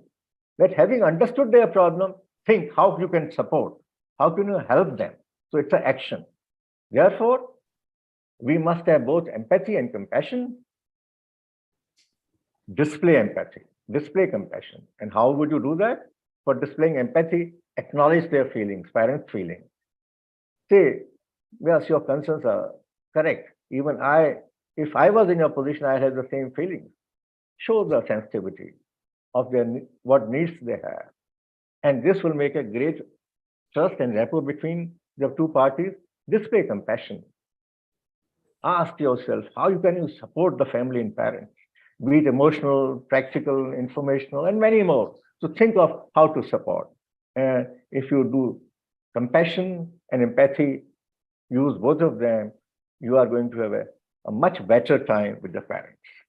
Now prepare yourself for all these actions. There are a couple of points which I'll just read because they are very, very important. Before you start counseling, collect administrative information, the background information, whether the baby belongs to a leader or a politician or a doctor, you should have that information there. So about socioeconomic status, have professional knowledge on the case, latest information on the subject, on the management, investigation, if you need to transport somewhere. So collect all this information, organize your thoughts, what you're going to talk, and what questions you are going to be asked. Rehearse answering those questions. Give very mature response. And be ready to face any question which could be embarrassing to you. So don't get ruffled in any scenario. Maintain your cool. If you maintain your cool, you are not going to run into problems. But if you lose your cool, then you are inviting. Some more tips: make a great first impression, be on time, be yourself, be at ease, present yourself appropriately, have a smiling face, be open and confident, give a small talk, be positive, courteous, and attentive. The methods are verbal and non-verbal. There are many more. And non-verbal is written and a body language. To me, non-verbal is as important, if not more, than the verbal. And I'll show the example. Here, the newborn is communicating to us non-verbally and so powerfully. He's saying, leave me on my status. Don't trouble me. Leave me alone. What a powerful non-verbal. And here, the second picture is a tsunami incident. It's a real time. This girl has lost her parents in just a matter of few minutes and being interviewed, and see the people standing there, how much they are empathizing with the child. A great degree of non-verbal communication. Develop those skills. Some more tips: use simple words, increase your knowledge on the subject, speak clearly and audibly, check twice with the listener, have you understood? And if there is any gap in between, have a recap. And before that, if you are talking like me, always check mic. Certain don'ts: don't react instantly, do not use technical terms, do not speak in inaudible surroundings, and do not assume that everybody understands you. The basic mistake we do is when we start talking, either we start from A and then keep talking, while the attendant might be knowing up to J. So we should know how much do they know and build that on. Or he may not know anything and we understand that, we think that he knows up to J. So first talk to the person, how much does he know, what does he want to know, and then you build up your communication on that.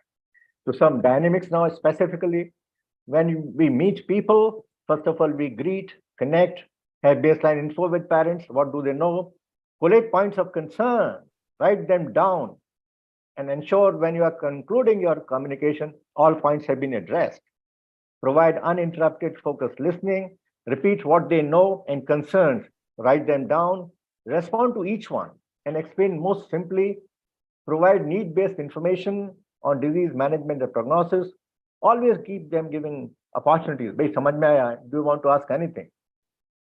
Get them fully informed, and we should leave them only after letting them say, well, they are satisfied, there are no more queries. In case there are more queries, they'll come back again. Give them compliment at the end. Say, thank you very much. You are wonderful parents. You are paying so much of attention. You are very special, and thank them for their time. So always end only after asking, do you want to know anything more? And respond to it. Some more tips: prepare the event, prepare for the event. And if there is a serious outcome likely, show the baby time and again so that the parents are getting prepared for the adverse news. Have witness from both sides when you are communicating. PGI Chandigarh doesn't communicate without having a safety guard in the room of a doctor. Have a facility to support parents in case of a parent just falls after listening that the baby has died. Ensure that. No negative remark on the previous man is very, very important. As we say, previous hospital, baby was done there, baby was done that, the prescription was that. Never do that. Because then you are inviting problems. What you must say, well, we do not know about the previous hospital.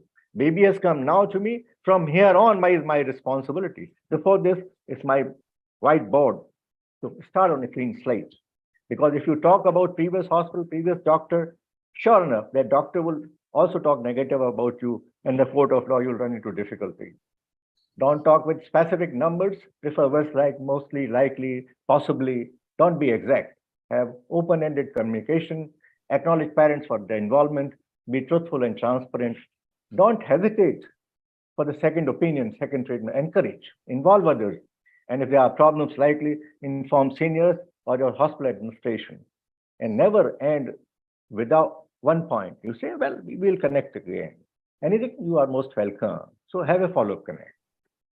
It's a time now when we have to make it a structured training program. Each lecture should have a followed by simulation or real sessions, customized practice. There is no class of mine, whether UG, PG, DM, post-GM, when it is not followed by a communication session. What I request with folded hands, that each one of us should think of having empathy workshops. I'm also planning to conduct courses on empathy workshops so that we are utilizing it most effectively. The future initiative should be, which all of us must follow, that we should develop our communication modules, one for general and second one specific.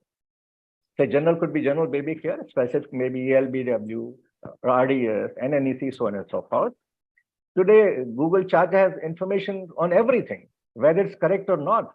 Therefore, it's a good idea to tell attendants, give them some sites where there will be proper, appropriate information, like say up-to-date Medscape. These reviews or these sites provide information, primary information that is for the parents. So suggest them this. Whenever you are doing communication, create your team where you are involved, maybe SR or somebody who's responsible for the area, get them sit along with. You will have all information, no gaps in information. Now, yesterday I talked on AI. I again would like to emphasize that use AI in communication. Now, whichever talk has just been delivered, the just previous talk, whatever 3, 4, 5 points were raised, I was going through AI and I could have n number of points on each topic or each case which was being discussed. So AI is so useful. Embrace it.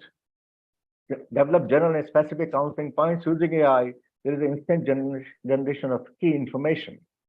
So use ChatGPT or anything else, whatever you wish to.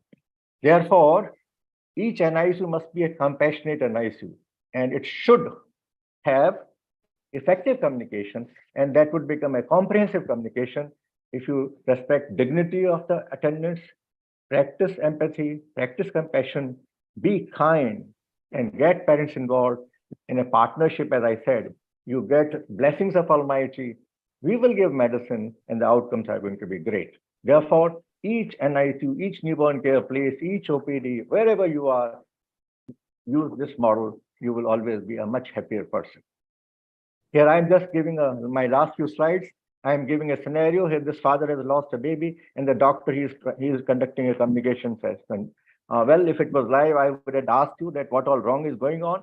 There are many things going wrong in this scenario. This is a simulation. Now you see in the second simulation, a lot of things have been corrected. He's made to sit. He has been comforted that there is a witness and eye-to-eye contact and many more. So have these simulation sessions in your place. Have a comparative picture, and then you'll find how you can improve things. Therefore, to conclude, the communication is both art and science. Have experience in actual scenario.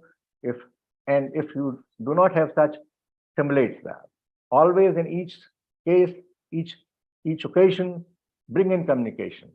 There is a need of customization every time, because your responses also may not be same 24/7 as your of attendant, or the attendants are changing every time.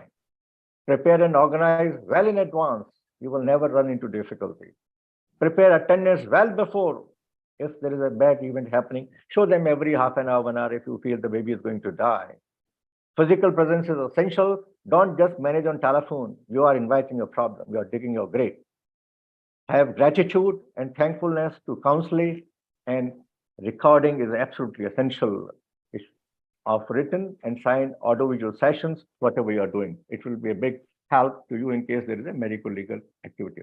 Therefore, my ultimate sutra is it should be a skilled communication embedded with empathy and compassion.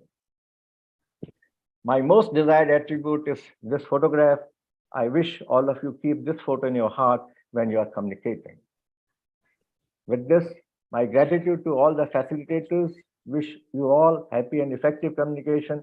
Grateful to the people who are sitting in front and listening to me, giving me your time, the organizers. And in case if you need any help from me on this subject or allied, here's my email ID. I'll be very happy to connect with you. Thank you very much. Thank you, Dr. Girish Gupta, for such a nice and elaborate presentation on communication skill in NICU. Now it's a part of undergraduate curriculum. We were deficient in communication skill in college days. We have learned it by experience or by so many years of practice. In my experience, few things is essential. First, know the expectations of the attendant, know your limits, know your limits and limits of your hospital and system, and communicate it properly to the attendants. And at the end of the communication, there must be a question. If you have any other query, send them send them fully satisfied without any another query. This is the key and final words for the communication. Any query from the audience?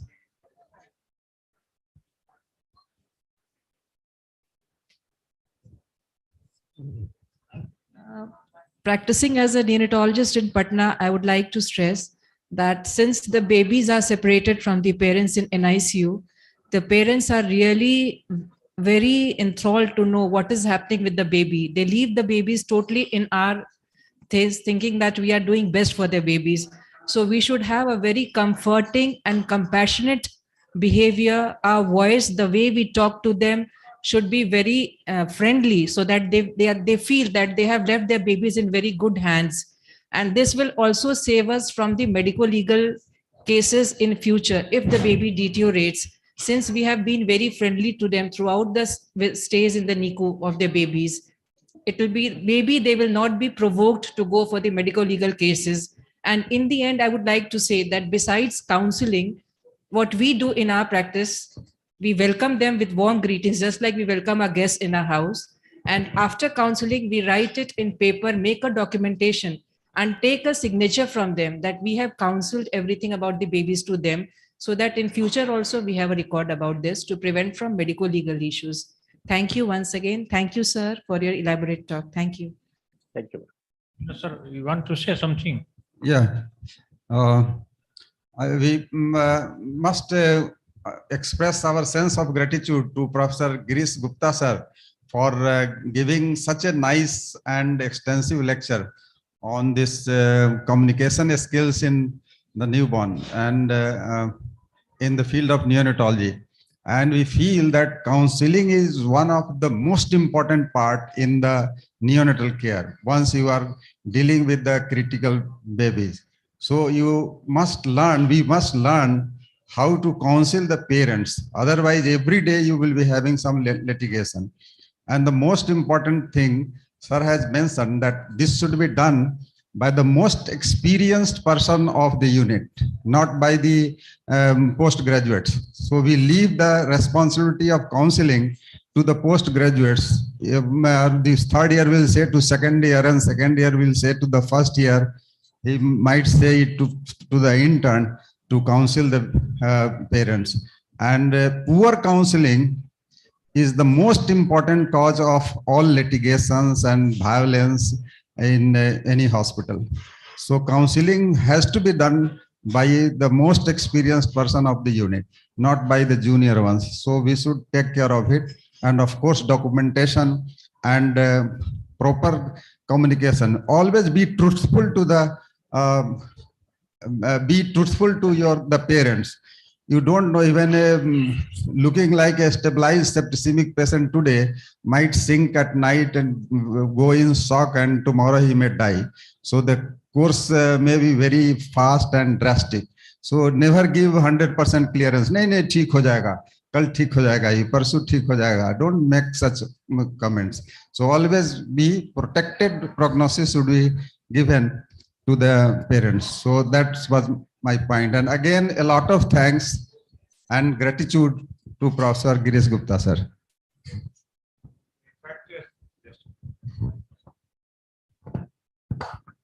Thank you, Professor Girish Gupta. I mean, for a wonderful talk on a very, very important, of course, one neglected thing is to be in the past. But since 2019, after the introduction of the competency-based medical education reform by MCI, now NMC, now it is now they have incorporated ATCOM, that your attitude, ethics, and communication. This particular relation or particular subject has been included in whole MBBS course, and that too in the each semester, all 9 semesters, they will be having classes on ATCOM. That's a wonderful thing, because these things in the past, when we were a student around 45 years back, that probably we were not instructed for such a very delicate and very, very important thing, which we have witnessed in our practice of more than 40 years. And myself have witnessed so many consumer forum case, criminal case, medical legal case, health department queries, so many things I myself have witnessed. So that's a very, very important thing. And I must congratulate that this particular subject you have talked on. And of course, being the organizing scientific committee chairman, we all decided with Dr. Binod and Dr. Shravan, Dr. Nigam, that this subject should be incorporated in the conference. So thank you very much again. Thank you, Dr. Girish Gupta. Thank you so much. Thank you, sir. Sir, thanks for a very nice presentation. All take-home message is that the counseling must be done, communication should be perfect by the most experienced person, and communication must be documented. So thank you. So this concludes the session.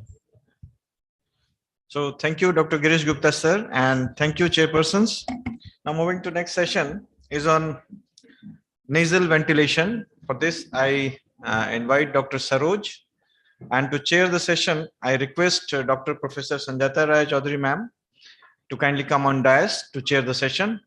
I request Dr. Professor Vinod Kumar Singh sir to kindly come on dais and chair the session, and Dr. A.K. Jha sir to kindly come on dais. I request chairpersons to kindly introduce the speaker and start the session. Thank you very much.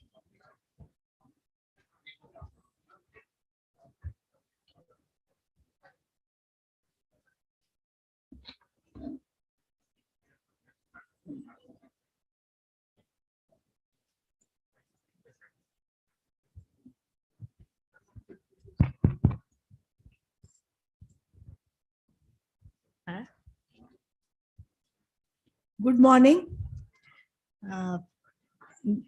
Dr. Saroj, I don't think Dr. Saroj needs any introduction. The way he's working and the way he's doing his business is really praiseworthy.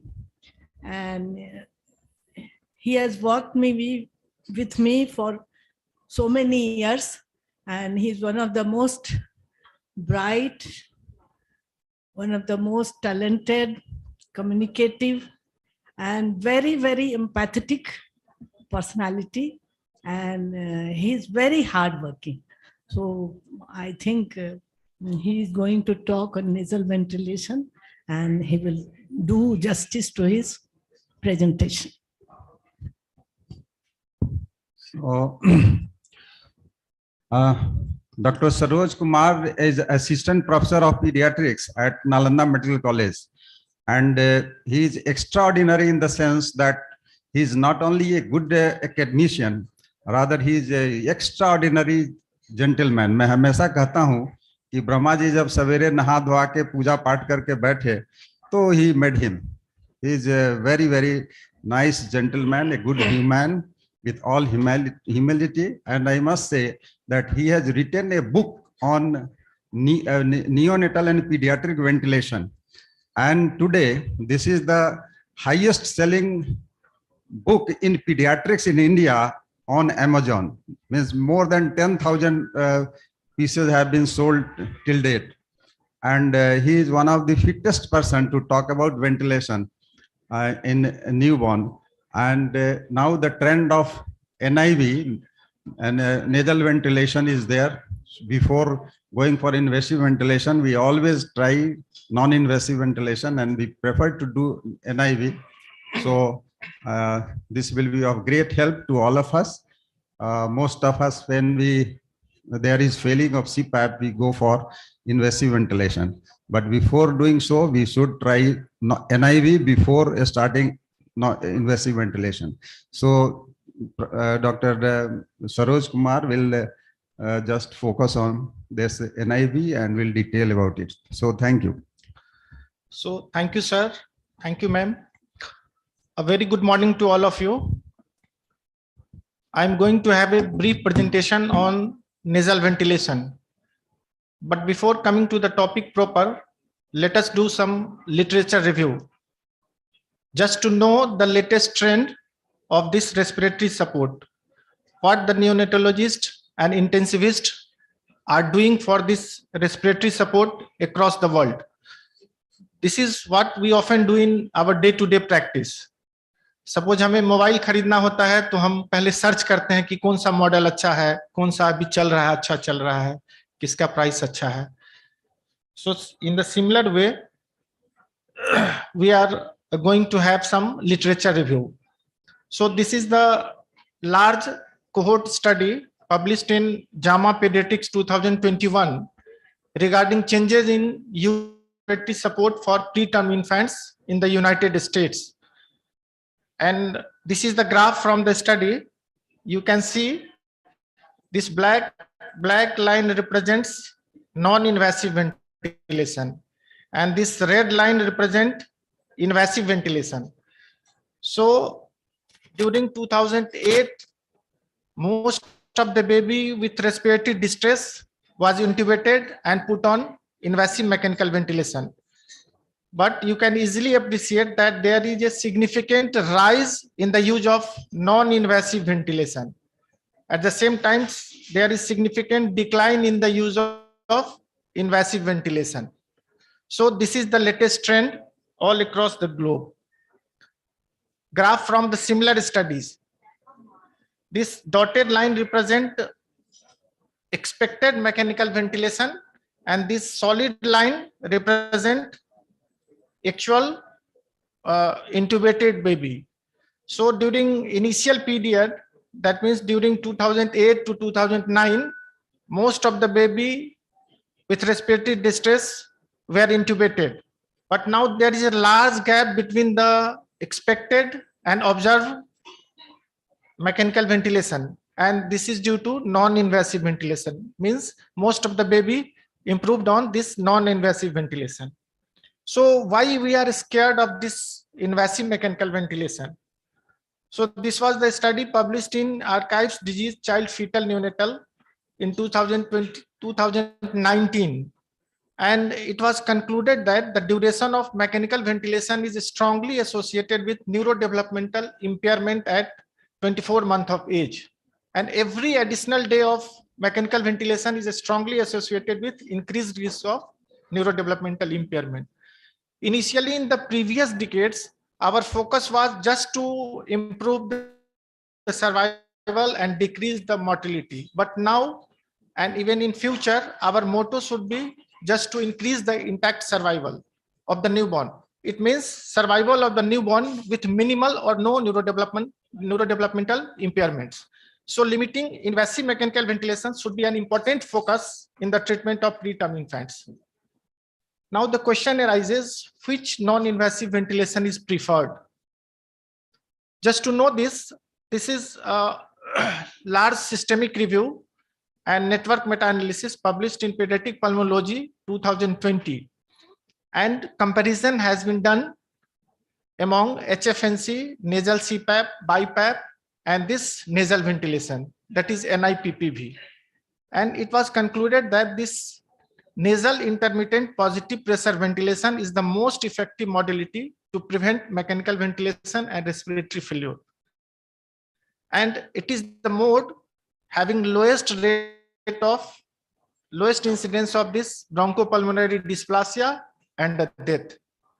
And this is for primary respiratory support.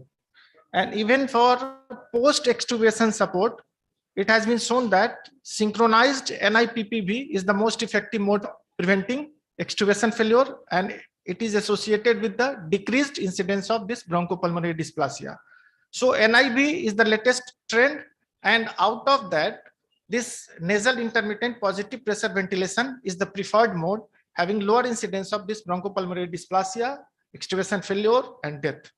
So with this background, we will go for this nasal ventilation. So nasal ventilation is simple, very simple. That means providing intermittent peak inspiratory pressure to the baby without intubating the baby, without the help of endotracheal tube, just by giving through nasal interface, either through nasal prong or nasal mask, whatever be. And this NIPPV, NIMV, and nasal ventilation, all are similar. And it is the preferred mode, as we have discussed, and it is basically an intermediate approach between invasive ventilation and the CPAP. It is time cycled, pressure limited, and there is no volume guarantee in this mode. It may be of two types, that is synchronized NIPPV and non-synchronized NIPPV. So this non-synchronized NIPPV, it is a very simple. You can give it through any ventilator, any conventional ventilator, having no inbuilt facility for this NIV. Even in that condition, you can give it through the ventilator. Just simply set the parameter and give it through nasal interface. Either you can use ram cannula or nasal prong or whatever may be. But if you give this PIP through or by synchronizing the baby's breath, then it is called synchronized nasal intermittent positive pressure ventilation. But it may be given only with the ventilator having inbuilt facility for this NIV. So synchronized can be given only by the ventilator having inbuilt facility for that, but non-synchronized may be given by any conventional ventilator. Now, how this synchronization is done in this non-invasive ventilation? So there are three ways in which synchronization is done. First is flow synchronization. So there is a flow sensor detector at the nasal orifice, near the nasal orifice or nasal interface, and that detect the inspiratory flow of the baby, and then ventilator deliver this PIP. So this is called flow synchronization. Second is neurally adjusted ventilatory assistance. So in this method, it detects diaphragmatic electrical activity of the baby, and then it delivers the ventilator deliver the breath. And third is grease by capsule.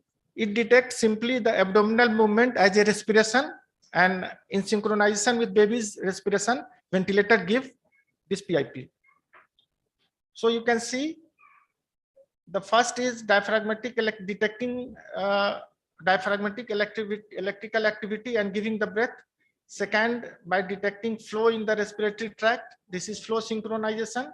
And third is by observing the movement of thorax and abdomen, and that is done by grease by capsule. So out of these three, the flow synchronization is simplest, and it is easy to place, but it is highly sensitive. But this NAVA is partially invasive, because in this method, you have to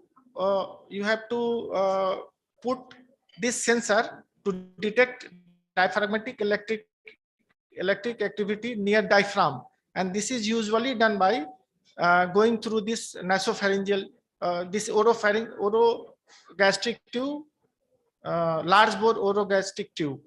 So this is partially invasive. And again, this grease-by capsule, it is very simple, but accuracy is dependent on the position and fixation. And especially during fast breathing, the response is less. So out of this, flow sensor synchronization is preferred.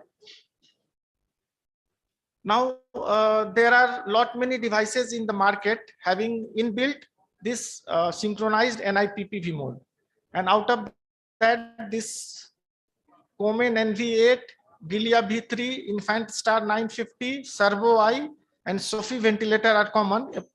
And even more, many more ventilators are available. And out of this, Infant Star 950 is the earliest ventilator having this mode, but nowadays it's no longer available. And different ventilator use different synchronization method for giving the breath. And out of this synchronized NIPPV, non-synchronized NIPPV, and nasal CPAP. Synchronized NIPPV is more effective than non-synchronized. But if not available, you can simply give this non-synchronized NIPPV. And it is synchronized is more effective in reducing the need for intubation as the primary respiratory support. It is helpful in improving the success rate of extubation, and it is more effective in reducing the incidence of apnea, desaturation, and bradycardia. Now, coming to mechanism of action, it is similar to other non-invasive support, that it recruit the collapsed alveoli and increasing the functional residual capacity and improve the gas exchange.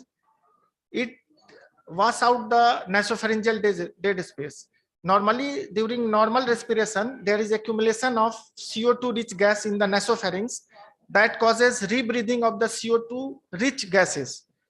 And this nasal ventilation, similar to the high flow nasal cannula, washes out the CO2-rich nasopharyngeal gas, and it improves overall the alveolar ventilation and prevents rebreathing of this CO2-rich gas. It also reduces inspiratory resistance and work of breathing, improves stability of the chest wall, and increase tidal volume as well as minute volume. So this is the pictorial representation of mechanism of action. Now, what are the indications of this nasal ventilation? So many indications are there. You may use as a primary respiratory support in neonates with RDS, TTNB, meconium aspiration syndrome, and pneumonia. It may be used for apnea prematurity as well as for post-extubation respiratory support in case of CPAP failure, as a post-operative respiratory support, and as a rescue for patients with difficult intubation. So these are the indications. But there are certain conditions in which this nasal ventilation should not be used, like upper airway malformation or nasal anomaly or obstruction like choanal atresia, cleft palate, tracheoesophageal fistula, diaphragmatic hernia, post-operative period of gastrointestinal surgery, and severe cardiovascular instability. So one important thing I would like to share, this nasal ventilation was started in 1970, but just after initiation, it was almost stopped from all across the globe. This is because of, in some case, the gastrointestinal perforation was found during this nasal ventilation. So in 2000, so it was almost stopped using this nasal ventilation. But again, decades after that, it again become popular because this gastrointestinal perforation was due to higher pressure and unregulated pressure.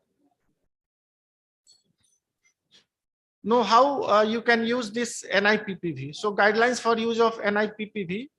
So any ventilator can be used to provide non-synchronized NIPPV, as I have discussed already. But synchronized NIPPV is provided by some newer ventilators like Gilia, Sophie, Servo I, even in SLE model it is available. And various nasal interfaces can be used like short binasal prongs, nasal cannula, nasopharyngeal prong, and ram cannula. Even nasal mask may be used. And out of all these, short binasal prongs and nasal mask are the preferred and the best option. Regarding this NIPPV system, it is very simple. There is blender in which oxygen and air are mixed. Gas passes through humidifier, where heating and humidification of the gas is done. Then through inspiratory circuit and nasal interface, it is provided to the baby. It is similar to all other non-invasive support. Now, before putting the baby on this NIV mode, two things you have to keep in mind. First, because of high resistance in the nasal interface, the pressure transmitted to the hypopharynx is lower than the set parameter. So you have to set the parameter just more than the required. Suppose on conventional ventilator, you have to give 20 PIP, then you have to set 24 in this NIV, 2 to 4 centimeter more than the required pressure, because the pressure transmitted to the hypopharynx is somehow lower than the given pressure due to resistance. So this is one point. Second, the time constant becomes longer due to higher resistance in the circuit, because you all know that time constant is equal to resistance multiplied by compliance. So if there is a higher resistance in this nasopharynx, the time constant will increase. So the time constant increase, that means the inspiratory time is prolonged. So you have to give longer inspiratory time than other mode. So you have to set at least 0.5 second TI. So you have to set pressure at higher level than required, and you have to give longer inspiratory time. These two things should be kept in mind. And now coming to ventilatory setting, there are 5 variables that should be adjusted during this NIPPV. Ventilator rate, just set as according to the age and days of the baby, 20 to 40 breaths per minute. PIP, 15 to 20 centimeter. H2O above PEEP. And higher PEEP is associated with reduced work of breathing. So never set PEEP below 5. Inspiratory time, 0.5 second. Regarding flow rate, so ventilators having inbuilt NIPPV mode are automatically adjusted the flow rate. You do not have to set this flow rate, but in conventional ventilator, you have to set it at higher flow rate. That means flow rate of 14 to 20 liter per minute are required in conventional mechanical ventilator without the NIV mode to compensate for air leak. So this is also important. If you are giving this non-synchronized NIPPV, you have to set higher flow rate, maybe 14 to 20. But in ventilator having inbuilt mode, you do not have to set this flow rate. And you have to adjust the ventilator setting to maintain the target saturation of 90 to 95. It is better to start with 20 centimeter of PIP. And maximum PIP should be around 30. And in case of post extubation, PIP should be 2 to 4 centimeter more than that at the time of extubation. Start with 5 centimeter of PEEP. The maximum PEEP provided through this is around 8 centimeter. Rate should be around 40 to 50, TI 0.5 seconds. And again, flow rate 14 to 20 liter per minute. Maximum flow rate should be 20 liter per minute. So this is recommended initial and maximum support in primary and secondary mode of this NIPPV. And you can see similar PIP should be set at 4 centimeter above that required on mechanical ventilation. Again, PEEP 4 to 6, frequency 30, TI around 4.45 to 0.5 seconds. This is almost similar for primary mode as well as secondary mode. And depending on the target oxygen saturation, you have to escalate the settings. Now, supportive care is very important during this non-invasive ventilation. So always start caffeine therapy as soon as possible and at least 1 hour prior to extubation. If you are giving this NIV as a post-extubation support, always maintain a hematocrit of more than 35%. Vital monitoring and nursing care is of utmost importance in for getting successful this NIV. Vital monitoring, we should monitor heart rate, respiratory rate, saturation, capillary refill time, and respiratory distress score. You should also obtain a blood gas in 15 to 30 minutes. Adjust ventilator setting to maintain a adequate blood gas and target oxygen saturation. Suction mouth and pharynx as necessary. And chest X-ray do not routinely need it. Whenever there is a deterioration, you may go for this chest X-ray. Otherwise, routinely this X-ray chest is not required. Now, what should be taken care during maintenance? So it is always advisable to attempt to minimize air leak from the mouth. सबसे ज़्यादा problem इसमें air leak का ही रहता है ना? So we should either use a pacifier or use a chin strap just to minimize air leak. Pacifier should preferably not used because it may cause superadded infection. But you can use this chin strap to prevent leak, especially in non-synchronized NIPPV. And our attempt should be keep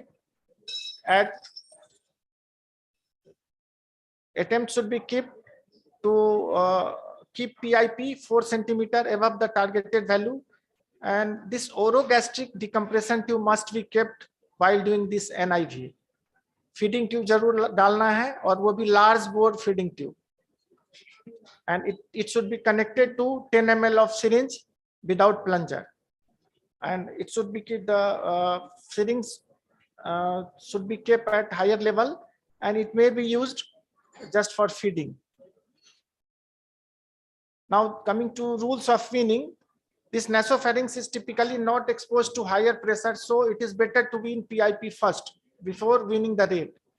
So first we have to wean this FiO2 by 5 until it reach 30%. Then we should wean PIP 2 to 4 every 6 to 12 hours. When PIP comes to 15, then start weaning the rate. And wean the rate up to 15. And as soon as this rate reaches to 15, we should switch to a nasal CPAP mode if patient tolerate this setting for 6 hours or 12 hours. So first PIP, first FiO2, then PIP, then rate, and then switch to other non-invasive mode like nasal CPAP. Now, doing this non-invasive ventilation, you should always keep in mind that it may fail when you require other mode of respiratory support like invasive ventilation. So whenever there is a severe and recurrent apnea, this severe and recurrent apnea defined as more than 4 apnea per hour requiring tactile stimulation or more than 2 apnea requiring bag and mask ventilation. So in this condition, you have to switch to other mode. Whenever Silverman score is more than 6, even after this respiratory support, shock requiring inotropic supports, when the pH is less than 7.2 and CO2 is more than 60 in ABG, and when FiO2 requirement is more than 60% to maintain target oxygen saturation. So in this condition, you have to switch to other mode, especially the invasive ventilation. So these are the failure criteria. There are some complications. These are minor, like nasal injury. This is the commonest. Apart from that, feeding intolerance may be there. So you have to keep this orogastric tube. There may be abdominal distension, and rarely there may be gastrointestinal perforation. But these complications are almost rare nowadays. So before concluding the session, I would like to give you this. This is a review article given by Srinivas Murki. This is very important. You should always keep in mind in which baby, which mode of respiratory support should be used. So it has been divided in 3 categories. First is low risk neonates. That means neonate having weight more than 1.5 kg and gestational age more than 32 weeks, having given antenatal steroids. So in this condition, you may use this HFNC and CPAP. The initial mode should be HFNC and CPAP. But in moderate risk category, when the weight is 1 to 1.5 kg and gestational age is 28 to 32 weeks with a steroids cover, in this mode, you should start with delivery room CPAP. And then you can continue with CPAP apart from other supportive care like caffeine and early rescue surfactant. And in case of high risk neonate, that means weight less than 1 kg and gestational age less than 28 weeks, you should always start with delivery room CPAP and then continue with this nasal ventilation or rarely on CPAP apart from other supportive care. And appropriate escalation of therapy is also important. If one mode is failing, you have to switch on to other mode of respiratory support. So this is very important slides. So take home message is, it is time to think non-invasive ventilation beyond CPAP and HFNC. We should try this nasal ventilation in our day-to-day practice. And current evidence suggests that NIPPV is the preferred mode of NIV over CPAP in moderate to severe respiratory distress. And asynchrony during non-invasive ventilation may have some negative effects on ventilation and probably on patient comfort and quality of sleep. Although strong evidence is lacking, and synchronization integrates with the complex physiology of the upper airway, reducing work of breathing and improving ventilation and comfort. And there is a very important saying by Dr. Alan H. Job and published in Journal of Pediatrics. There is perhaps nothing more dangerous for the preterm lung than an anxious physician with endotracheal tube and bag. Thank you. So thank you, Dr. Saroj, for your excellent presentation. And is there any question or query from the audience?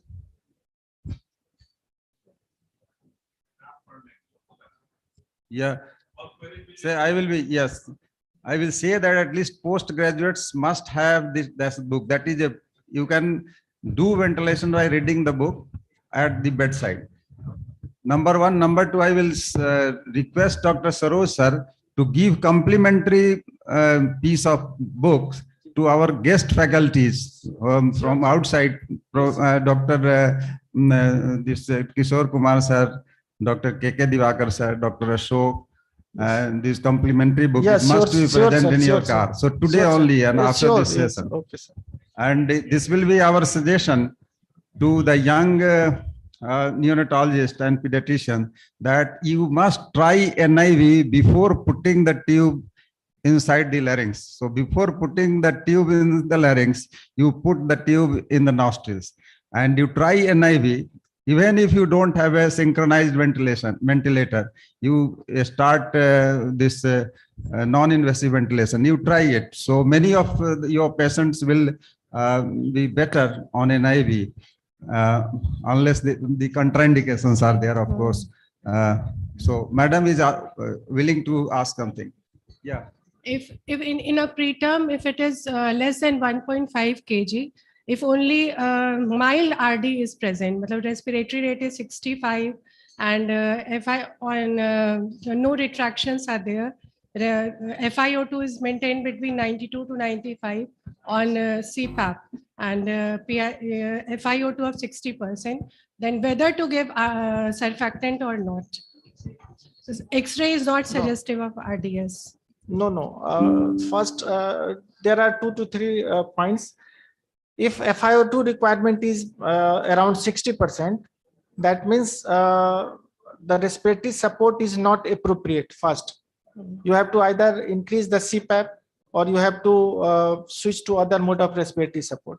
Regarding surfactant giving, first you have to consider the history. Suppose the weight of the baby is less than 1.5 kg, gestational age 32 weeks. 32 weeks. Regarding steroids cover, steroid was given. Steroids have been given. Now there is no need. First, there is no need to do X-ray if the baby is 1.5 kg or less than 1.5 kg, having respiratory distress requiring more than 60%. You should give surfactant. Okay. No need to do X-ray. Again, if you do X-ray, there is no need to have this typical pattern of RDS. Even if there is low lung volume, without any other pattern, you have to consider this surfactant. This is the latest guideline of European consensus 2019. Thank you.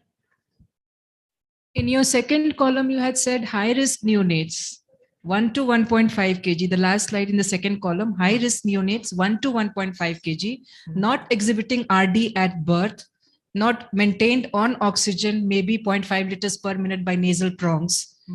What is the role of prophylactic surfactant in these babies? Do you suggest this or not? No. In second classes, second group. In your slide, which your second group was 1 to 1.5 kg, high risk neonate, less than 32 weeks of age, but presently maintained on 0.5 liters of nasal oxygen without showing any evidence of respiratory distress. But the baby is around 1.5 or similarly less than 1, maybe 900 grammer also for that matter, but presently maintained maybe on nasal prongs or just CPAP of 30 to 40 FiO2. These categorization have been done for the babies having respiratory distress. Okay.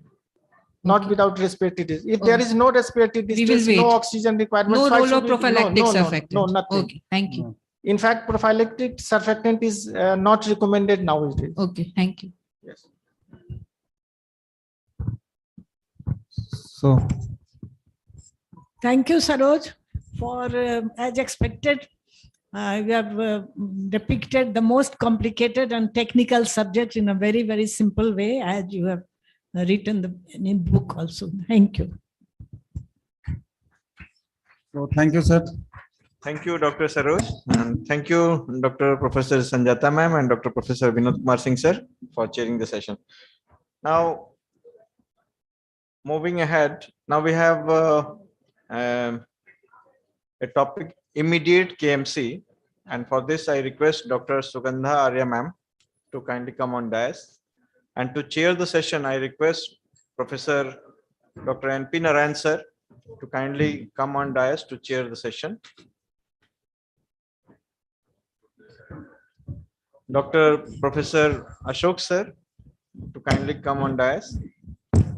Dr. Shravan sir, kindly come on dais to chair the session. Dr. J.K. Singh sir and Dr. Gopal Saran sir.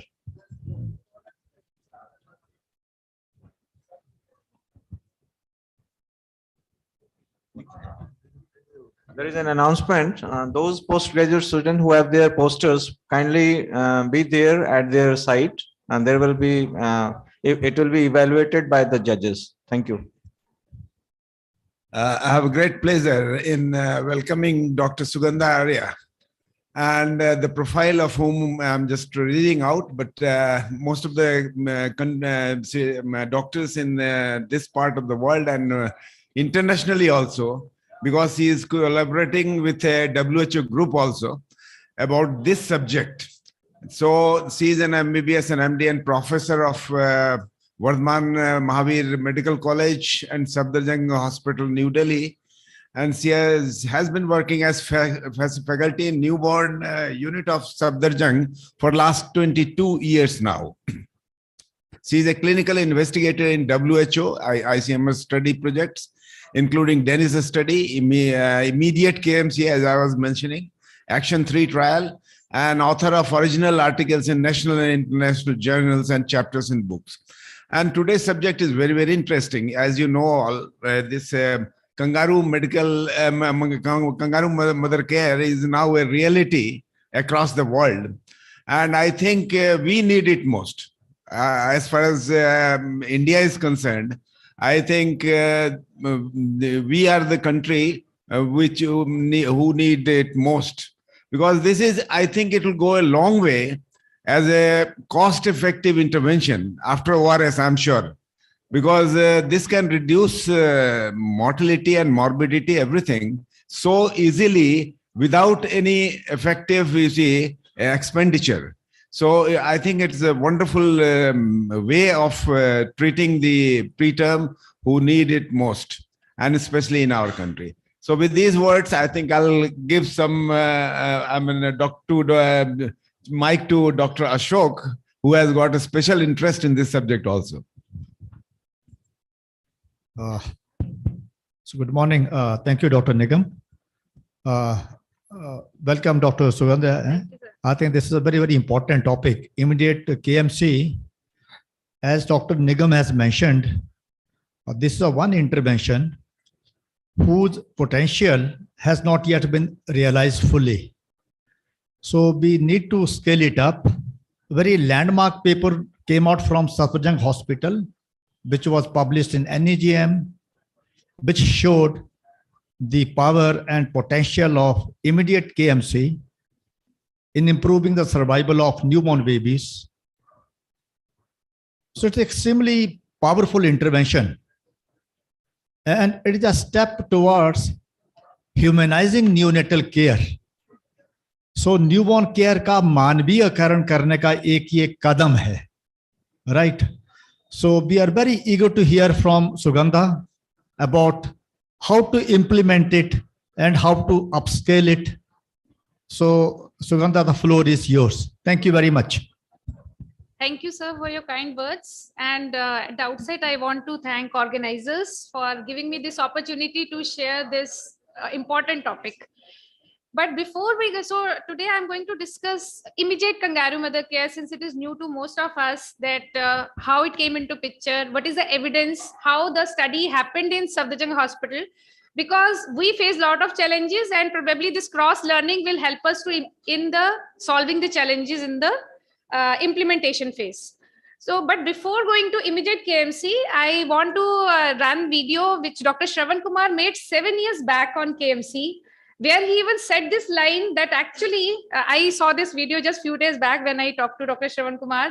7 years back, in that video, he said that line that intensive care can also be done with the baby in KMC position. That is what immediate KMC is all about, and I'll come to the details. First, we'll just go through the video of KMC just to sensitize, especially our residents. And then I will go on to how immediate KMC has evolved out of KMC along with that. Can you please? Greetings from Safdarjung Hospital. Not this one. Safdarjung Hospital. Dr. Shravan Kumar's video. I told that the first video given to you. KMC video. No, no, not this one. Yes, Magic of Mother.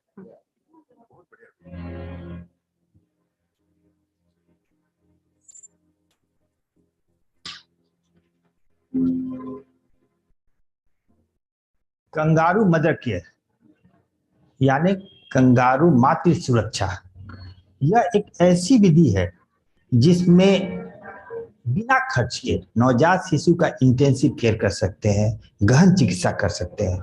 हम लोगों ने nature से इसको सीखा। Nature में kangaroo एक ऐसा जानवर है जो अपना प्रीमेच्योर बच्चा पेट की थैली में रख करके पालता है, और इसका एक हिस्ट्री भी है। कोलंबिया में इंक्यूबेटर जो इंटेंसिव केयर के लिए जो मशीन होती है, उसकी कमी के कारण इंटर्न डॉक्टर में, जो जूनियर डॉक्टर ने एक बार प्रीमेच्योर बच्चे को माँ के छाती से लगा करके उसमें रख दिया, और पाया गया कि जो बच्चे माँ कंगारू मदर केयर में रखे जाते थे, वो बच्चे जो इंटेंसिव केयर में रखे जाते हैं उससे ज्यादा बचने लगे। इसके बाद कोलंबिया गवर्नमेंट ने इससे एक गवर्नमेंट पॉलिसी बना दिया, और इस विधि में जैसे बच्चा स्टेबल हुआ और बच्चे का सांस ठीक से चल रहा, तो माँ के साथ हम लोग कंगारू मदर केयर में रखते हैं। और कंगारू मदर केयर में माँ अपने दोनों ब्रेस्ट के बीच में सटा करके उसका गर्दन एक तरफ करके, जिससे कारण उसको नाक और मुंह नहीं बंद हो, स्किन टू स्किन कांटेक्ट में रखे। जाड़े के समय में बच्चे को टोपी पहनाया जा सकता है, हाथ पैर में मोजा पहनाया जा सकता है। और इस विधि में बच्चे के 3 बहुत इंपॉर्टेंट फायदे होते हैं। एक तो बच्चे को उचित गर्मी मिलती है, एक और फायदा भी है, अगर बच्चे को बुखार हो तो माँ का वश ठंडा हो जाता है, और माँ का 1 डिग्री सेंटीग्रेड बच्चे से गर्मी के कारण कम होने से बच्चा कंफर्ट फील करता है। तो यह एक एयर कंडीशन की तरह काम करता है। और दूसरा बहुत इंपॉर्टेंट है माँ का दूध। माँ का दूध हर समय बेस्ट है, ये पूरी दुनिया जानती है कि जैसे बच्चा इंटेंसिव केयर में रहता है और माँ से अलग रहता है तो ऐसे बच्चे की माँ का दूध सूख जाता है। जब बच्चा ठीक होने पर भी माँ का दूध उसको नहीं मिलता, वह बहुत ही बड़ी विडंबना होती है और उसको बच्चे को पालने में दिक्कत होती है। तो इसलिए हम लोग अगर कंगारू केयर में रखते हैं तो माँ का दूध होती रहेगा। माँ का दूध, अगर बच्चा बहुत कमजोर है तो ब्रेस्ट पंप से हम लोग बच्चे की माँ का दूध निकाल करके बच्चे को नली से उसका दूध पिला करके उसका ट्रीटमेंट कर सकते हैं। और गाय का अगर बछड़ा पैदा होते ही बछड़े को हम लोग गाय से अलग कर देते हैं तो ना बच्चा रह पाता है ना गाय रह पाती है, तो उसे कहते हैं प्रोटेस्ट डिस्ट्रेस सिंड्रोम। तो वही बात हम लोग ह्यूमन बीइंग में भी हो जाती है। बच्चे के बिना वो तड़पती रहती है और उसे कारण उसका दूध भी सूखता है, उसे डिप्रेशन भी होता है और जो कहते हैं बॉन्डिंग, ममतत्व नहीं हो पाता है, जिसके कारण उसके विकास में बहुत दिक्कत होती है। और बच्चा अगर माँ के जो कंगारू केयर में रहता है तो माँ को एक ट्रेनिंग भी माँ को इस कंगारू केयर में मिलती है और इससे बच्चे की माँ को हिम्मत आता है कि मैं इसे अब घर पे भी देखभाल कर सकती हूँ। तो अर्ली डिस्चार्ज बच्चे में क्या क्या डेंजर साइंस है वो हम लोग रिटर्न में दे देते हैं। इस कंगारू मदर केयर में एक सबसे इम्पोर्टेंट है कि इसमें सपोर्ट सब किसी का चाहिए। यह कंगारू मदर केयर ऐसा नहीं है कि केवल माँ की ही रिस्पॉन्सिबिलिटी है, उसमें पूरा फैमिली ही इन्वॉल्व होना चाहिए। उसके हस्बैंड भी उस कंगारू केयर में बच्चे को रख सकता है, दादी रख सकती है। तो इसमें सपोर्ट पूरा परिवार से होना चाहिए, डॉक्टर से होना चाहिए, नर्स से होना चाहिए, तब इसमें बहुत ही फायदा होता है। और यह अभी हम लोग के भारतवर्ष में इसकी कमी है, लेकिन विदेशों में यह बहुत ही प्रचलित है।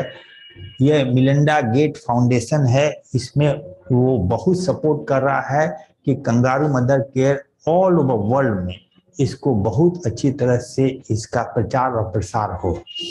और इसी कारण यहाँ भी हम लोग जो संस्था है government IAP, national equality forum और गवर्नमेंट इस पर कर रही है, लेकिन अभी भी इसका प्रचार प्रसार बहुत ही कम है।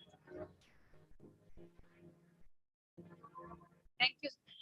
So this video has really set a stage for me to start how immediate KMC, came into picture. Can you put my presentation, please? Yeah. So I'm going to discuss immediate kangaroo mother care, how it came. So we all know that low birth weight babies, most of the low birth weight babies are being born more than 95% in LMICs only, and they contribute to mortality, although they are out of all births only 15% or so, but they contribute to 70 to 80% mortality, to the neonatal mortality. It means if we are targeting to reduce neonatal mortality, we have to hit something here, some low birth weight baby strategies, which is going to change the mortality significantly. And morbidities, various associated like growth retardation, developmental delays are all known. So there's a huge burden of this low birth weight mortality and morbidity. And if you look at the WHO recommendations, you heard in the video also that it was said that once the baby is stable, then we start KMC. WHO recommendations have changed only last year, November 22, after IKMC study and other studies, some recommendations have changed. Before that, when this study was done, the recommendations were that give KMC to all babies less than 2 kg, but the babies who go to the nursery, who require neonatal intensive care, once the baby starts stabilizing in the nursery, means minimal oxygen, and feeds have been started, then you can start brief sessions of KMC. Means mother comes intermittently to the NICU, gives brief sessions, and then goes back to the postnatal ward. After that, once the baby is stable on full feeds, then for weight gain and other things, if baby requires admission, this baby goes to KMC ward, and there we need to give continuous KMC. So these were the recommendations at the point when the study was started. Rather, till last year, these were the recommendations. we all very familiar with the KMC Cochrane review about the benefits, which in video they have shown, but this is one of the most effective interventions to dent mortality by 40% and even neonatal sepsis by 55%. But if you actually look at the studies, okay, I'll come to that a little later. So what are we practicing presently right now? Skin to skin contact immediately after birth is recommended for all term babies, but for LBW, we are not doing that. Short sessions, as I told, we are doing, and intermittent maternal presence in the NICU, mother is coming and going, and separate KMC ward later on once the baby is stable. So what we are missing by these practices, or what we were missing, we are missing till now also, because that recommendation has just come last year. So first few hours after birth in preterm low birth weight babies, we are not doing KMC in the labor room or the OTs. They are not being transported in the KMC position. And most important, when the baby goes to NICU, then continuous KMC is not done. It is only the intermittent KMC, and that too only when the baby starts stabilizing. But if you look at the studies which were involved in that Cochrane analysis, as they've said, that Cochrane analysis was done when the recommendation was KMC to be started after stabilization. And once you go into the details of those studies which have shown that so-called 40% mortality, actually the mean age of randomization or mean age of starting KMC was 3 days, ranging from 10 hours to even 3 weeks in some babies. But we all know 45% of preterm deaths actually occur in first 24 hours. 80% deaths occur in the first week. So it means in those studies, so many babies had already died before even the KMC was started. So it means 40% reduction in mortality among the neonates who survive the initial period, reach the stable phase, then you save 40%. So that is the analysis of that. So this led to a research question on which this IKMC trial was done, that if we start continuous KMC soon after birth and give it continuously during the NICU stay as well as KMC ward, does it save more babies who have otherwise died before KMC started? So this was the whole rationale of this trial. There were few small studies available before this trial was done, which had shown, these were not efficacy studies, but they had shown it is pretty safe to keep the sick babies in skin-to-skin contact or in the kangaroo mother care position. So this WHO, to answer this research question, WHO initiated a multi-center trial. 5 countries participated. From Asia, India, Safdarjung was the site. And from Africa, 4 countries participated: Tanzania, Malawi, Nigeria, and Ghana. So what happened in this study? I'm going into the details of the study because whatever happened in the executing this study was actually the learning now, which is helping us to implement. So it was an RCT, multi-country, multi-center. The babies which we included in the study were birth weight 1 to 1.8 kg. Why cut off 1.8 kg? Because in our SNCUs and our NNF guidelines, all babies less than 1.8 go to SNCU irrespective of sickness. So they all go and they all get separated from their mothers by virtue of weight. And intervention was KMC to be started soon after birth, as early as possible, preferably within 2 hours. I'll tell you what we achieved finally, but at the beginning of the trial, and with the mother or the surrogate, and control babies. There was a control group because it was a randomized control trial. They received the same treatment as we give conventionally. Means baby went to the nursery, mothers to the postnatal wards, and mothers then visited intermittently for intermittent sessions. So this was the setup of this multi-center trial. So what was this immediate KMC, or as of today, what we understand by immediate KMC? Immediate KMC is starting skin-to-skin contact within 2 hours of birth and then aiming more than 20 hours a day. Although what was achieved in the study was median as high as 17 hours was achieved. Obviously, exclusive breast milk feeding is an essential component of this. Now, the most important and the challenging part, which is not there in otherwise KMC, provision of medical care to the mother and the baby in skin-to-skin contact without separation as much as possible. This is the most challenging part. Even when you will go to implement IKMC, this takes us the main challenge. So when this study came to us, Safdarjung took this study, then immediate KMC, this definition was there, this intervention was there. Now how to operationalize this? This is practically zero separation. Immediate KMC, what is talking is zero separation. So operationalization requires skin to skin at birth, immediate KMC, transport in KMC position, and very important, a new infrastructure was required as mother neonatal intensive care unit. We wanted mother to be 24/7 with the sick neonate inside NICU. So creating this structure was the huge challenge, which I'll discuss how it was overcome. And it is pretty, now looks feasible once 5 countries have done this successfully. And KMC ward is already there in most of the hospitals. So there's a chain, it's like a warm chain, baby not to be separated anywhere. So you can see from birth till discharge, baby should be with the mother in the intervention group. So putting term babies, placing term babies on mother's abdomen is already, guideline. And for low birth weight babies also, it needed to be implemented. Transporting KMC position from labor room to mother NICU, this was executed. Even the babies, you can see in the right picture, the babies on CPAP, the babies who require labor room CPAP, they had respiratory distress in the labor room itself or the OT itself. They were started on CPAP and then shifted in CPAP in KMC position to the mother NICU.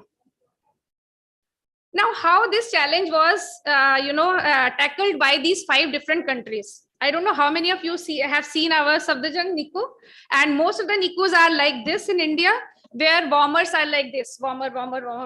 This is how our warmers are placed in line. So there was no place to get the mother's bed inside the NICU for us. We had no place. So actually 2 countries, Tanzania and India, there the nurseries had no space for mothers to get in. So they created a separate infrastructure, a new infrastructure with the space for the mother's bed also inside. But the other 3 countries, which might be a situation in some luxurious government hospitals or in private hospitals where the NICU might be spacious. So their mother's bed can be inserted in that. So there are different ways how this can be sorted out. So other 3 countries, what they did, they divide their NICU into 2 parts. One part, they introduced mother. The other part, they didn't get the mother inside and just continued conventional care. This is how the study got conducted. But in India, we created a new structure. Greetings from Safdarjung Hospital. I'll just go through, starting with this. So I'll just go through, I'll just show you a brief visual impression of mother newborn care unit, which has been created during this study. And without that, immediate KMC is not possible. This is the main challenge, because immediate KMC means mother and baby together 24/7. For mother and baby together 24/7, mother has to be in. She can't come intermittently to give prolonged KMC. So this unit was created, and this unit is presently running in Safdarjung Hospital after the study. I'll just take you through 2 minutes video, how it looks like visually and how the things happen there. Then I'll come to the little in detail, the challenges and the results. Can you start?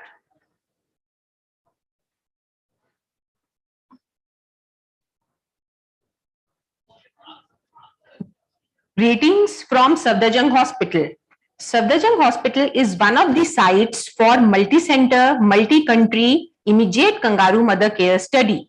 Currently, newborns with birth weight less than 1.8 kg are shifted to newborn ICU, and mothers visit NICU intermittently from postnatal wards.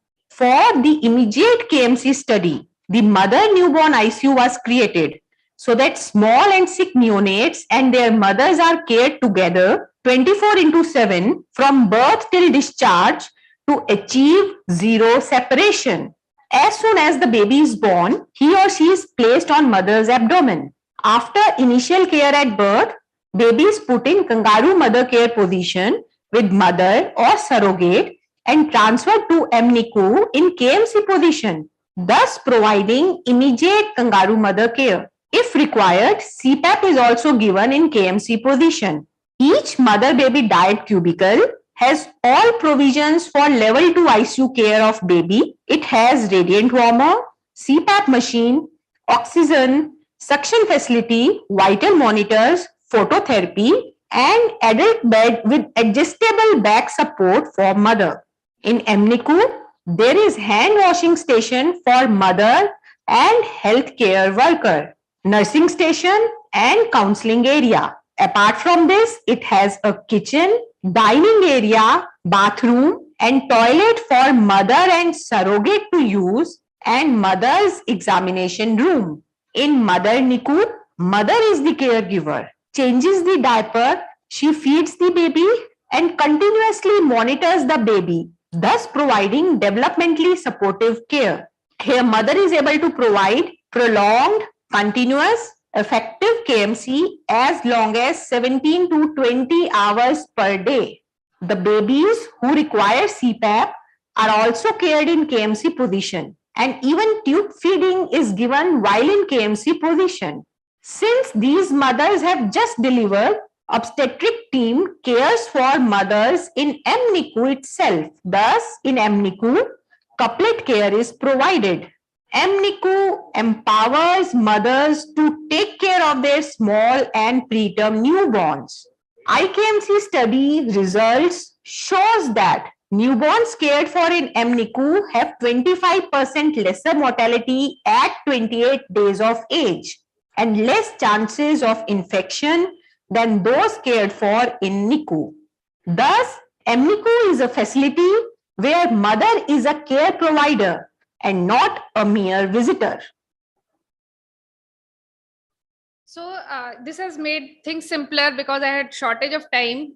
So you can see the infrastructure has to be changed, processes have to be changed, and HR and all those things, equipment, everything has to be there according to the level 2 newborn care for the babies. And for mother, we provide only essential postnatal care. Mothers who are hemodynamically unstable or very sick mothers are not shifted to mother NICU. Only the stable mothers are shifted. So what this study actually showed, there was this brief thing during the when we in the video. So I'll just show you the basic results to understand how this has impacted and why the change in guidelines WHO has done after these few studies.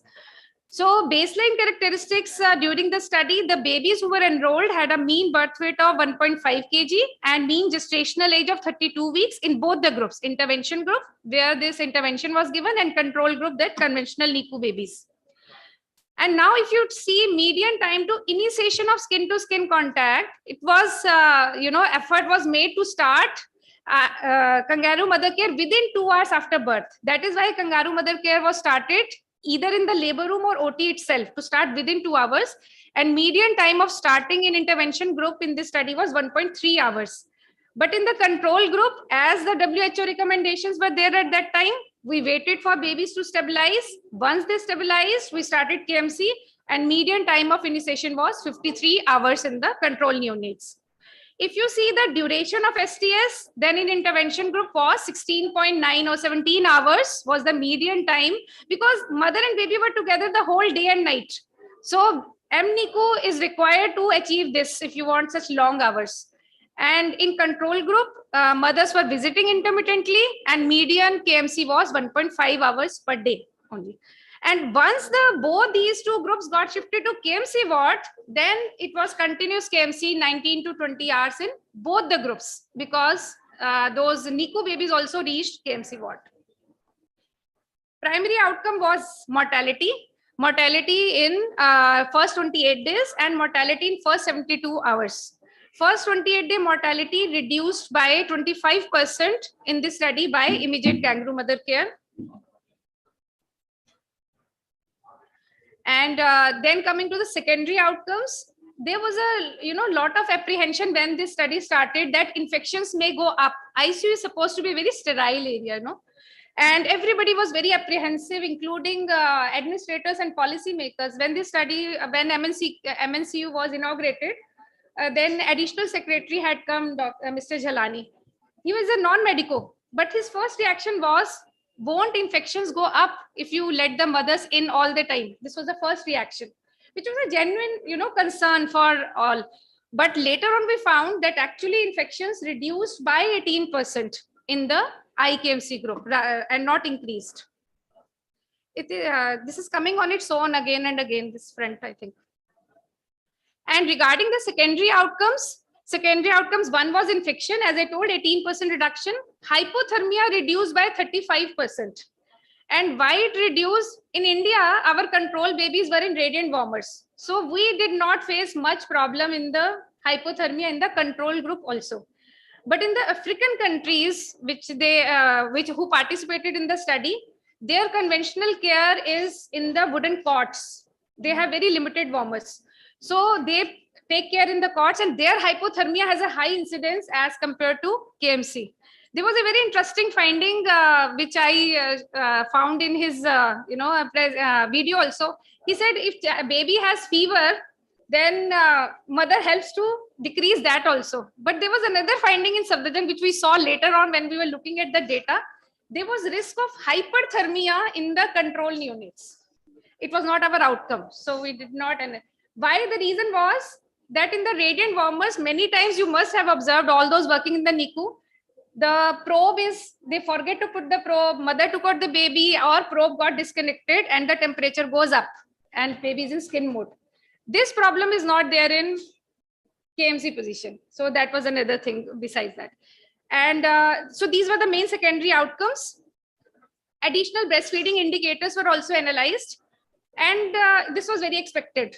Mother comes to the MNICU soon after birth, few hours. I'll tell you that challenge, how mothers are brought to the NICU and how much time. And once mother comes here in few hours, and then she is there all the time. So obviously initiation of breast milk feeds, infant being put to the breast because mother is available, reaching full breast milk feeds, all this was much higher in the intervention group. This was a very expected outcome.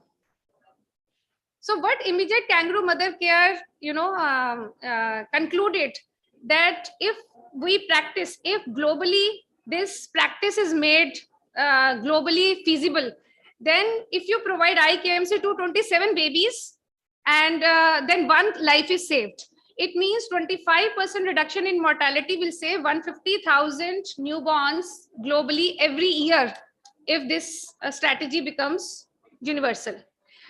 And another thing which IKMC study which has given us, is it was only due to the operationalization of the study. MNICU is a byproduct of this IKMC study.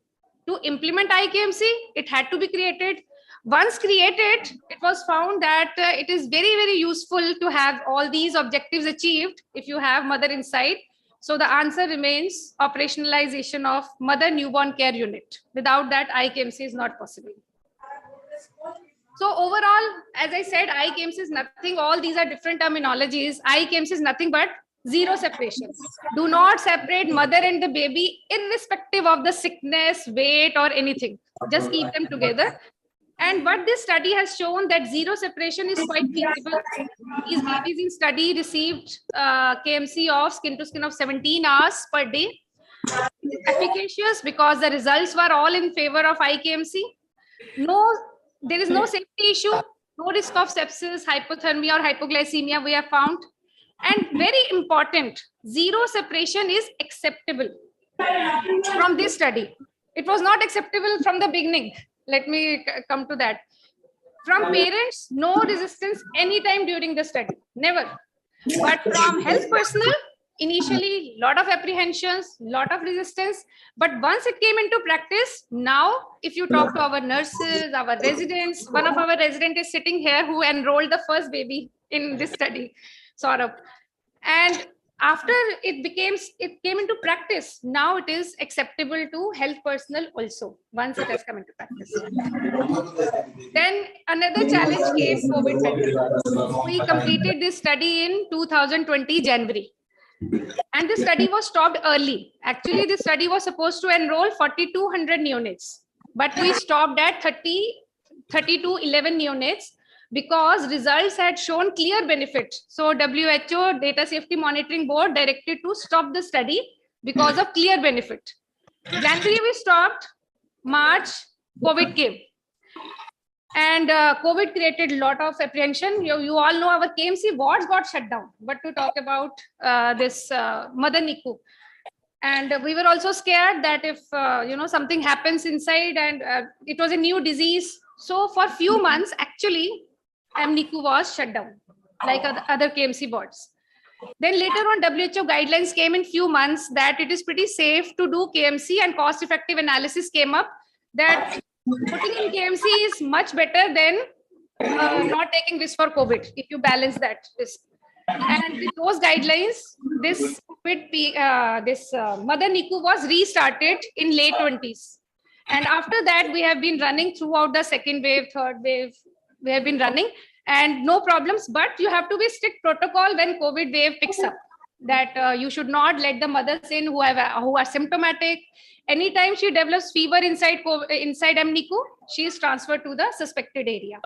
With those guidelines, we have been able to run this. So this is all about immediate kangaroo mother care study. I'll be very happy to take if any questions. I have not discussed all the challenges in detail because it will take another, another 1 hour or so to go through all the challenges. But I'll touch few of them.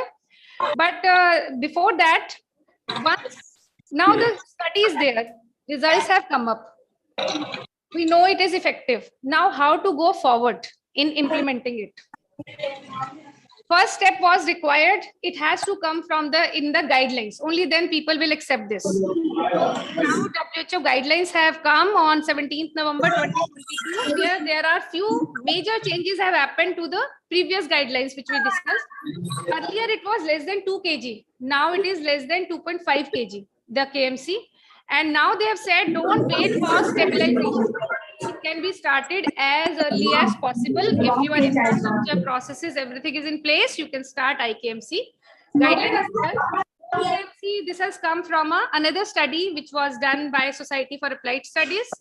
And what they have recommended is to be effective minimum 8 hours, but aiming more than 20 hours or whole day.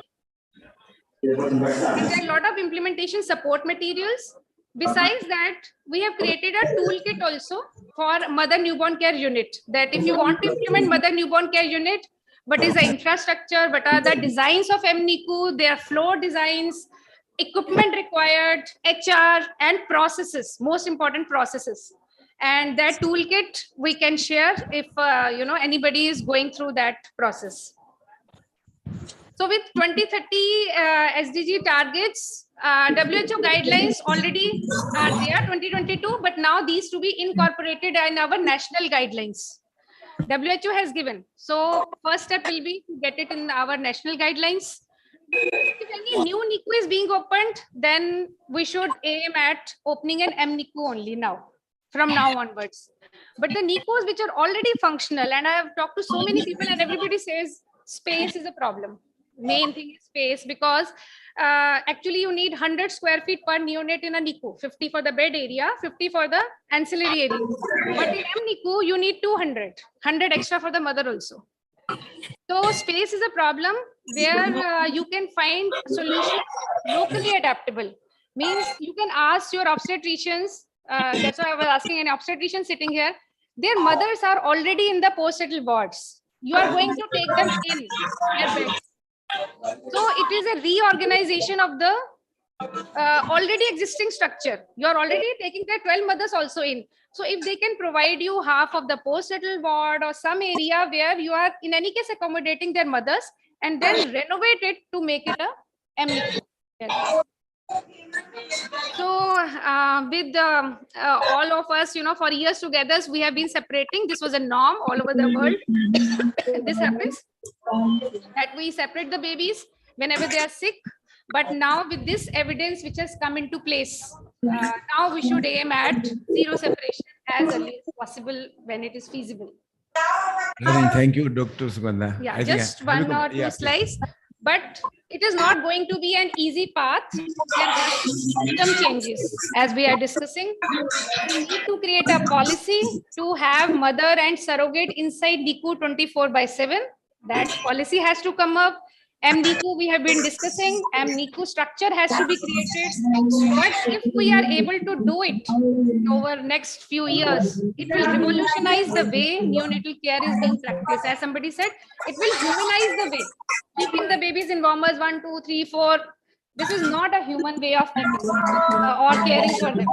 But if we shift to this way, it will make it more humanized and it will revolutionize the way.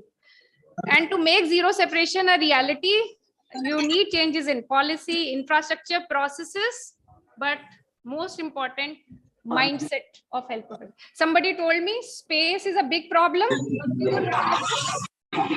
Mind. So till we are convinced, we are not going to make an effort for that. Which is a difficult path. I fully agree. I know a lot of questions because I have not handled the challenges. If you allow me, I'll go through the challenges, or you can ask by questions. Otherwise, I'll be happy. Yeah, I think you are perfectly right that knowledge, attitude, and practice, they have to change gradually. And definitely, it's a novel idea, zero separation from the birth. And those delicate 72 hours which we are not trying to utilize so far for the kangaroo mother care. Of course, kangaroo mother care itself is still not in vogue at almost all the places, because there are centers which are doing it, but I think it is a long way to go. And especially about MNICU concept, it is a wonderful concept, no doubt about that. And I don't think it is very difficult to do, because you have spaces and you can create spaces in just near an ICU. So I think these are doable. There's nothing which is not doable, but of course mindset has to change, and of course government has to take the initiative.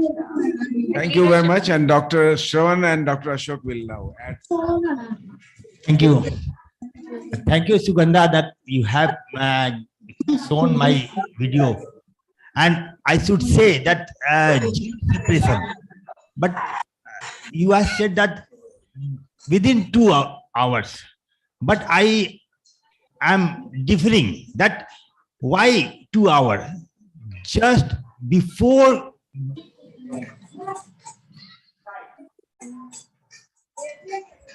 cry, you should not cut the cord.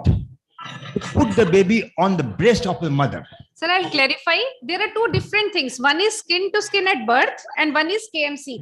So skin to skin at birth has to be given, but KMC to be started, that is at within 2 hours. Uska reason hai ki we have to, agar to resuscitation required hai to वैसे. And if the babies are less than 1.8 kg, they have to be taken to the warmers, temperature stabilized, vitals to be checked before they are KMC. I'm not talking of skin to skin at birth. That has to happen. Yes, that has to happen.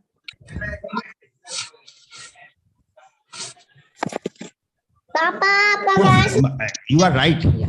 But for obstetrician view, I should say that if you are even baby don't cry, you have to wait. Delayed cord clamping is very essential. And with it, you have to wait for 1 minute. And if even the baby doesn't cry, the cord is patent and baby is getting all the circulation.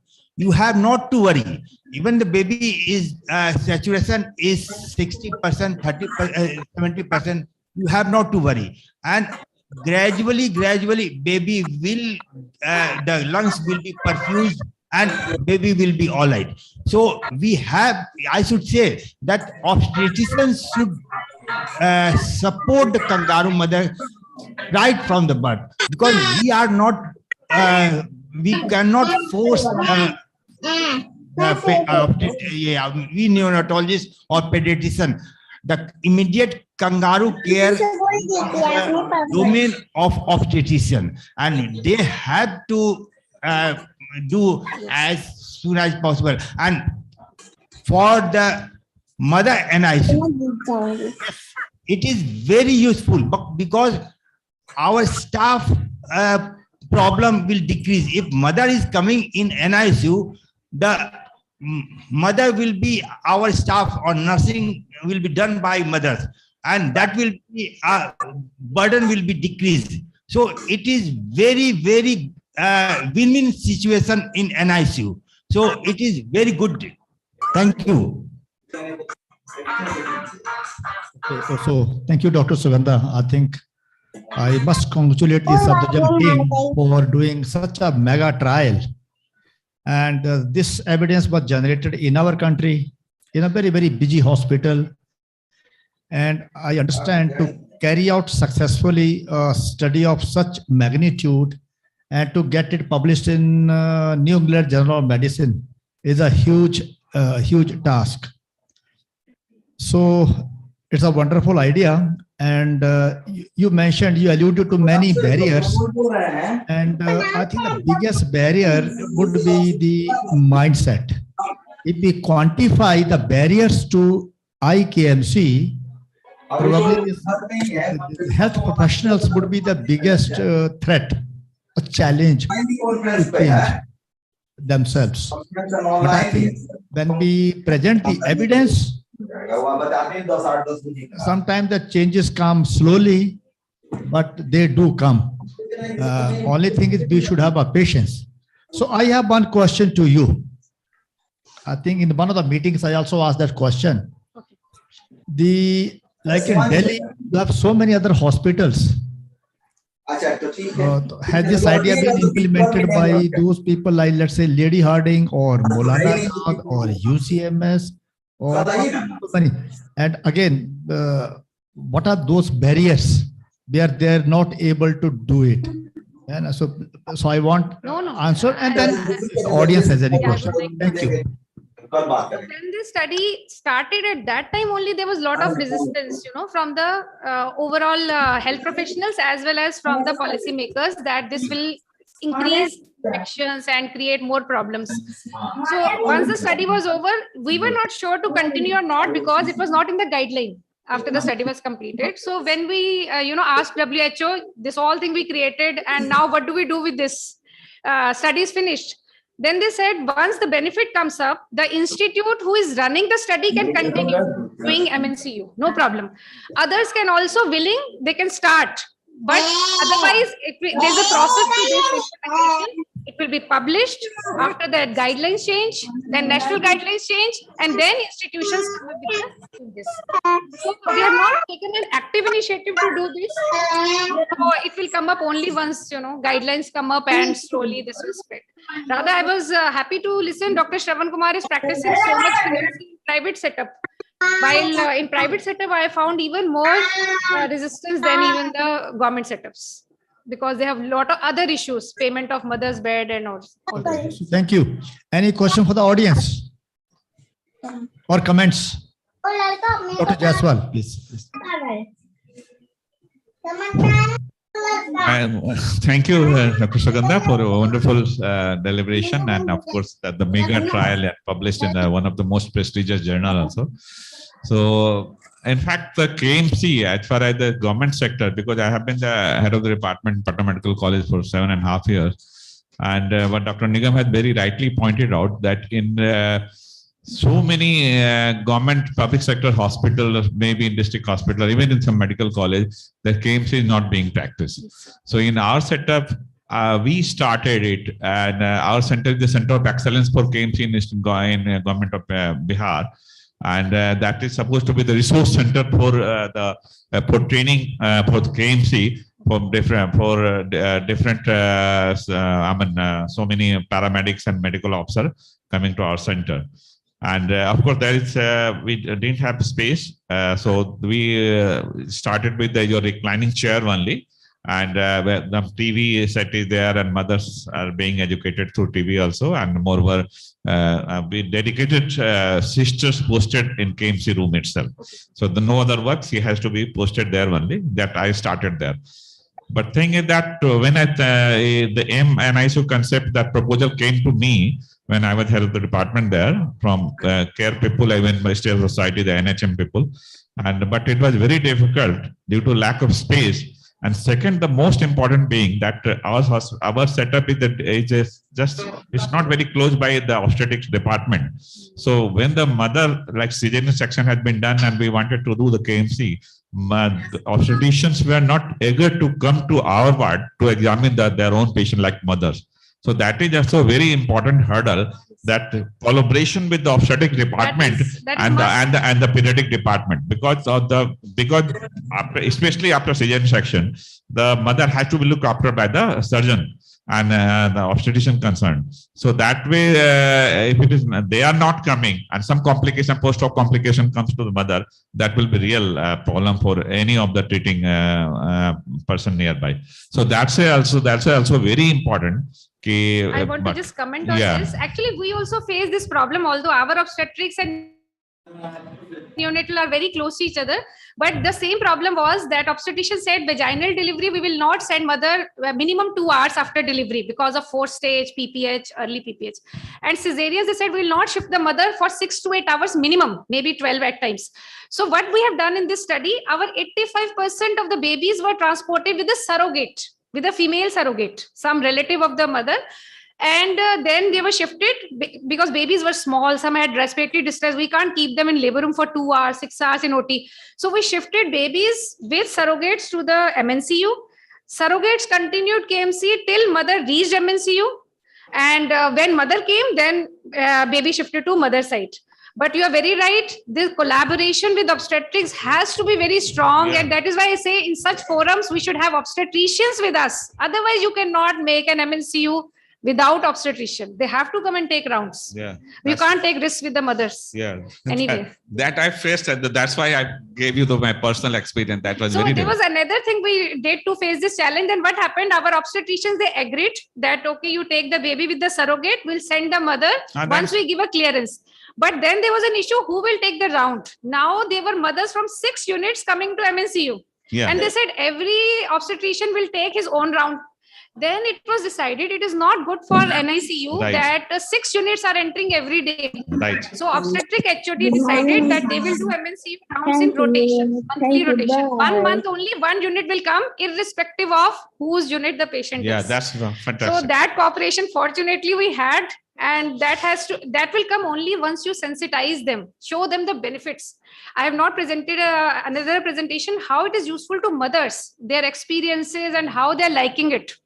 So because it's a huge topic, different aspects, nurses perspective, a mother's perspective, I had just concised it in 1 hour. So, but whenever you take this initiative, have obstetrician with you in the evidence, lecture. Once they are convinced, they will find out some way. Very rightly, you pointed out that even the nurses who have been posted in an ISU for last 15 years, they're not well versed with managing the mothers. Yes. So that's also very important. So I'll tell you how this we handled. I could not take all the challenges. This is one of the challenge. Once the mothers came in, now we all did by, hit and trial. We had to do it. So we kept finding some ways to do it. Now, once mothers came in, our nurses protested. They said, I will take care of 12 babies and then 12 mothers also. Yeah. My workload has gone up. Yeah. So this retaliation came. Now we had 2 options. Either we allow obstetric nurses from post-natal ward to come inside MNICU. That was not very, favorable answer to this. So many people entering. Obstetric nurses, I cannot train into neonatal, because that is more technical. Yes. So what we did, we created a small minimal care package of mothers, essential care package for stable mothers. All these things, if you want from us, we'll share with you, because we created it, should be used everywhere. That with what are the danger signs, what are the minimum things they have to see in a mother who has a normal, uneventful cesarean or a normal delivery. And then neonatal nurses were trained into this. I think it's going to be very brief, please. Okay, I'll just finish it off. And but this resistance initially, which was there, now you come and talk to our nurses. They say our workload is lesser than NICU. As Dr. Shravan said, most of the work is done by the mothers. Most of the work, I mean, the general care. In NICU, a nurse has to, feed 12 babies. Even the palliative, 1, 2, 3, 4. Their mothers are doing the palliative feedings, diaper changing, even monitoring that saturation has gone down. Yeah. She will even tell that. No, I think it's a Thank you. pilot project right now. So I think you all are very right that obstetricians have to be involved, and there are a lot of challenges right now. Right. And it's in a very premature stage right now. But Dr. Binod, please, short. The most important thing is that the nurses, they do sleep at night. Okay, and these mothers make them remain awake. So when we started neonatal practice, we did not allow the mother to go inside the NICU. And we found that most of the time, our nursing staff, they are either sleeping or drowsy or not working well. But when we allowed the mother round the clock, at least for EBM or for breastfeeding, then we found that the nursing is more alert and awake, and the mortality also goes down. So most of the time our babies, they do die in the early morning hours. It is because the nursing that sleeps at Yes, night. you are very right. Yeah. You're very right. I think this is a very practical thing, you see. And once their mother is allowed inside, I think it will keep all nurses, you see, and on foot. So I think that's a very novel idea. Yeah, I'm more attentive. Yes, yes, you are right. Yeah. Correct. I think it was a wonderful, lively discussion, and there was a lot of participation from the floor as well. So I think this session was extremely useful for all of us. Thank you very much, Dr. Sugandha. Thank you for inviting me. Thank you, Dr. Sugandha, for your nice presentation. Thank you, chairpersons. I have an announcement. Those postgraduates who are their free papers, please upload their presentation on the computer sites. And since we are running short of time, we have to accommodate one lecture which was cancelled yesterday. So I request the chairpersons to kindly be on time, and we will just allow 1 or 2 questions, not more than that. So moving ahead, now we have very interesting topic on neonatal endocrinal emergencies. I think you will love to hear this talk. And Dr. Amit Kumar, Associate Professor, IJMS, and I welcome him for this his talk. And to chair the session, I request Professor Dr. Sheila Sinha ma'am to kindly come on dais. Dr. Santosh Kumar Singh, sir from Motihari, to kindly come on dais. Dr. Rajiv Ranjan from Begusarai, and Dr. Sunil Kumar from Bihar Sharif. I request all of you to kindly come on dais to chair the session.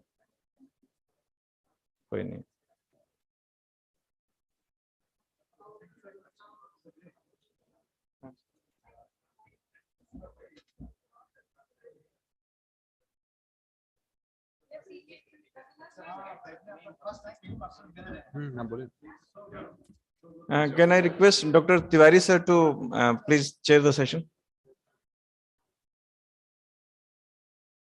Okay.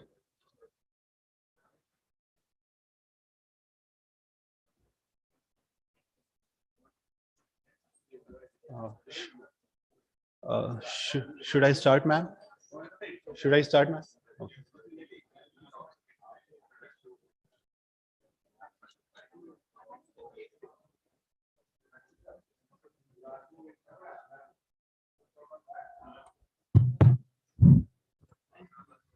So, neonatal endocrine emergencies are real emergencies in neonatology.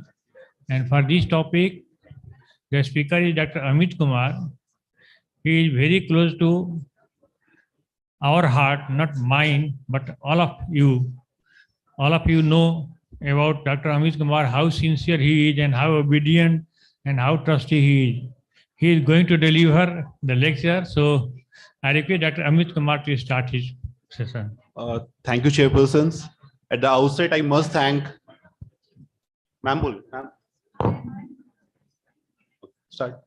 At the outset, I must thank NNF Bihar and the organizing team for giving me this opportunity to deliver a lecture on a topic which is close to my heart. And during the course of lecture, we'll try to see why this topic is important. So just to start on a lighter mode, You all know who she is. She is Maureen Monroe, one of the most famous actresses of all times in Hollywood. And if you're guessing why she is here, actually, the last movie which she completed was The Misfits. So again, the why The Misfits are here, you all know that it is a very popular acronym for neonatal or pediatric emergencies, The Misfits. So how does it come to like full form? T for trauma, H for heart diseases, hypoxia, hypovolemia, E for endocrine causes, M for metabolic, I for inborn errors of metabolism, S for sepsis, and F formula mishaps like over-diluted or undiluted formula can lead to many emergencies, I for intestinal catastrophes, T for toxins, and S for seizures. So as today we'll try to discuss the endocrine causes, and I'll try to keep it case-based and only practical things I'll try to discuss, because I don't find, and it would be like directed towards the dear postgraduate students, because I definitely don't find myself any worthy to teach to my senior faculties. I can only try to focus on my postgraduate students. So as Sugandha ma'am was saying, actually, I was a part of, I was working with Dr. Devraj sir and Pratima ma'am from Safdarjung Hospital, and we tried to train nurses all through India. I was the nodal officer of Bihar and Jharkhand. By using phone-based learning, we used Telegram platform, and we were fortunate enough that Devraj sir gave our name also in a prestigious journal. We published a paper in IJP. So actually, again, why this paper is coming here, it is not about endocrine, because I want all my dear postgraduate students to learn that you should try to use technology. Even I don't remember many things, but we can have a lot of things in our phone. We can use different apps and everything, and appropriate use of technology is definitely going to help. And mind you, it's not about inappropriate use of technology during exam. It should be before exam. Okay. So let's start with the first case, and I'll try to discuss only very common cases, which we all know, just to learn few practical points. So the first case, very common, we have infant of diabetic mother. So the case was like a male newborn delivered by LSCS, and the baby cried immediately after birth. 36 weeks completed. Birth weight was 3.4 kg. There was actually no gross congenital anomalies, and mother was having uncontrolled gestational diabetes mellitus.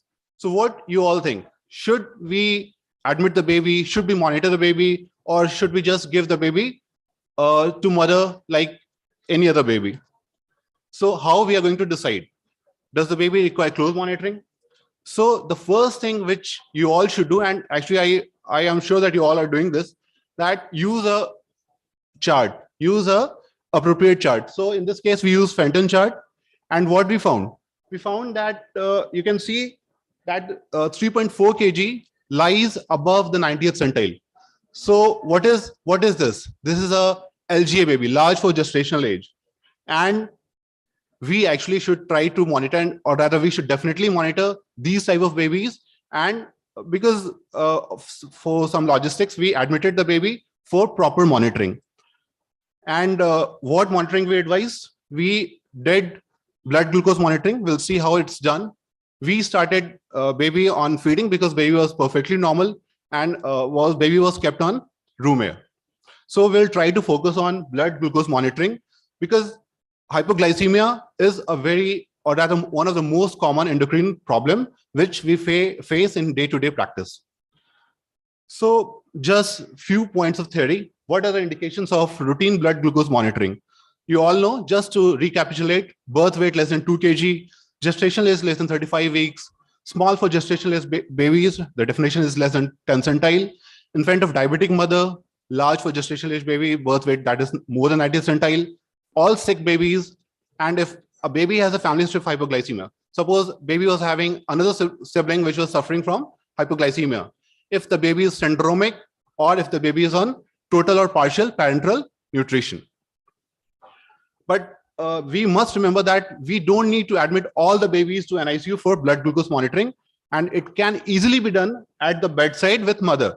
But we should not skip. We have to monitor. When we do, so we are going to look at the schedule of blood glucose monitoring. It's very simple, you all know. It should not be done at birth. It will, because there's a transient hypoglycemia, we should try to do at 2 hours, then 6 hours, then 12 hours, then 24 hours, and 48 hours and 72 hours. We can omit 72 hours if the baby is properly fed. We can discharge the baby after 48 hours also. In all high-risk newborns, which we have seen in the previous slides. If a baby is sick, then we have to monitor every 6 to 8 hourly. If the baby is on parenteral nutrition, then 6 to 8 hourly in initial 72 hours, then we can shift to once daily monitoring. So you all know this, that we should try to break on, the practical aspect is we should try to break on the lateral borders, not in the center of the heel. But the main question which lies here, we are using normal glucometers. So you must have this doubt in your mind, what this glucometer is monitoring. Is it monitoring whole blood glucose or plasma glucose, or what is the gold standard? So we should be knowing that commonly used glucometers measure the whole blood glucose, and plasma glucose is actually higher than what they measure. So the gold standard remains the plasma glucose, which we send in the lab. There's a 15%, 10 to 15% difference, and many monitors actually accommodate for that, and they show the corrected value. So the next question comes that we have a value in the glucometer or lab value. So, but what is hypoglycemia? And I'm quite sure you must be thinking 40, 45, 47, 54, 60, 70. Different people must be thinking different values. And this is actually not wrong. There's no exact definition as such. They are only operational guidelines because we have to act. What does definition do? We have to look, we should know what are the complications of hypoglycemia. It can cause irreversible brain damage. That is the most important thing. So we need to know when we should act, or like that. And there are actually age-specific cutoffs are there. So like AP 2011 guidelines say that a blood glucose less than 40 milligram per DL or plasma glucose less than 45 milligram per DL justifies to be categorized as hypoglycemia. And Pediatric Endocrine Society 2015 says that after 48 hours, the values should be like adult values, and we should try to target a value of 60 milligram per DL. So from here comes 54 and everything like that. 54 in that glucometer will quantify to the 60 in plasma sample. These are all plasma samples. Okay, so again, AP 2016 guidelines documented to us that how we are going to screen and manage a glucose homeostasis in at-risk neonates. So if a baby is symptomatic and value is less than 40, no confusion, we have to give IV glucose. And I'm sure that you all know what are the symptoms of hypoglycemia. It can be convulsions, it can be like tachycardia, jitteriness, everything. I'm not going into that. But problem comes when a patient is asymptomatic. So the guidelines clearly says that from birth to 4 hours of age, we can go a bit slow. And we definitely, at-risk babies, we should try to feed the baby within first hour and screen glucose 30 minutes after the first feed. If even after feeding, the initial screen comes to be less than 25, so what is our next thing? We again feed the baby and check it in next 1 hour. And still, if it is less than 25, no confusion, give IV glucose. But if it is 25 to 40, if it is more than 40, it's normal. But if it is 25 to 40, then we should refeed. And if the baby is like not looking good or not taking feeds well, we can give IV glucose as needed. And the next 4 to 24 hours, what is the protocol? We should try to feed the baby. It is all about at-risk babies.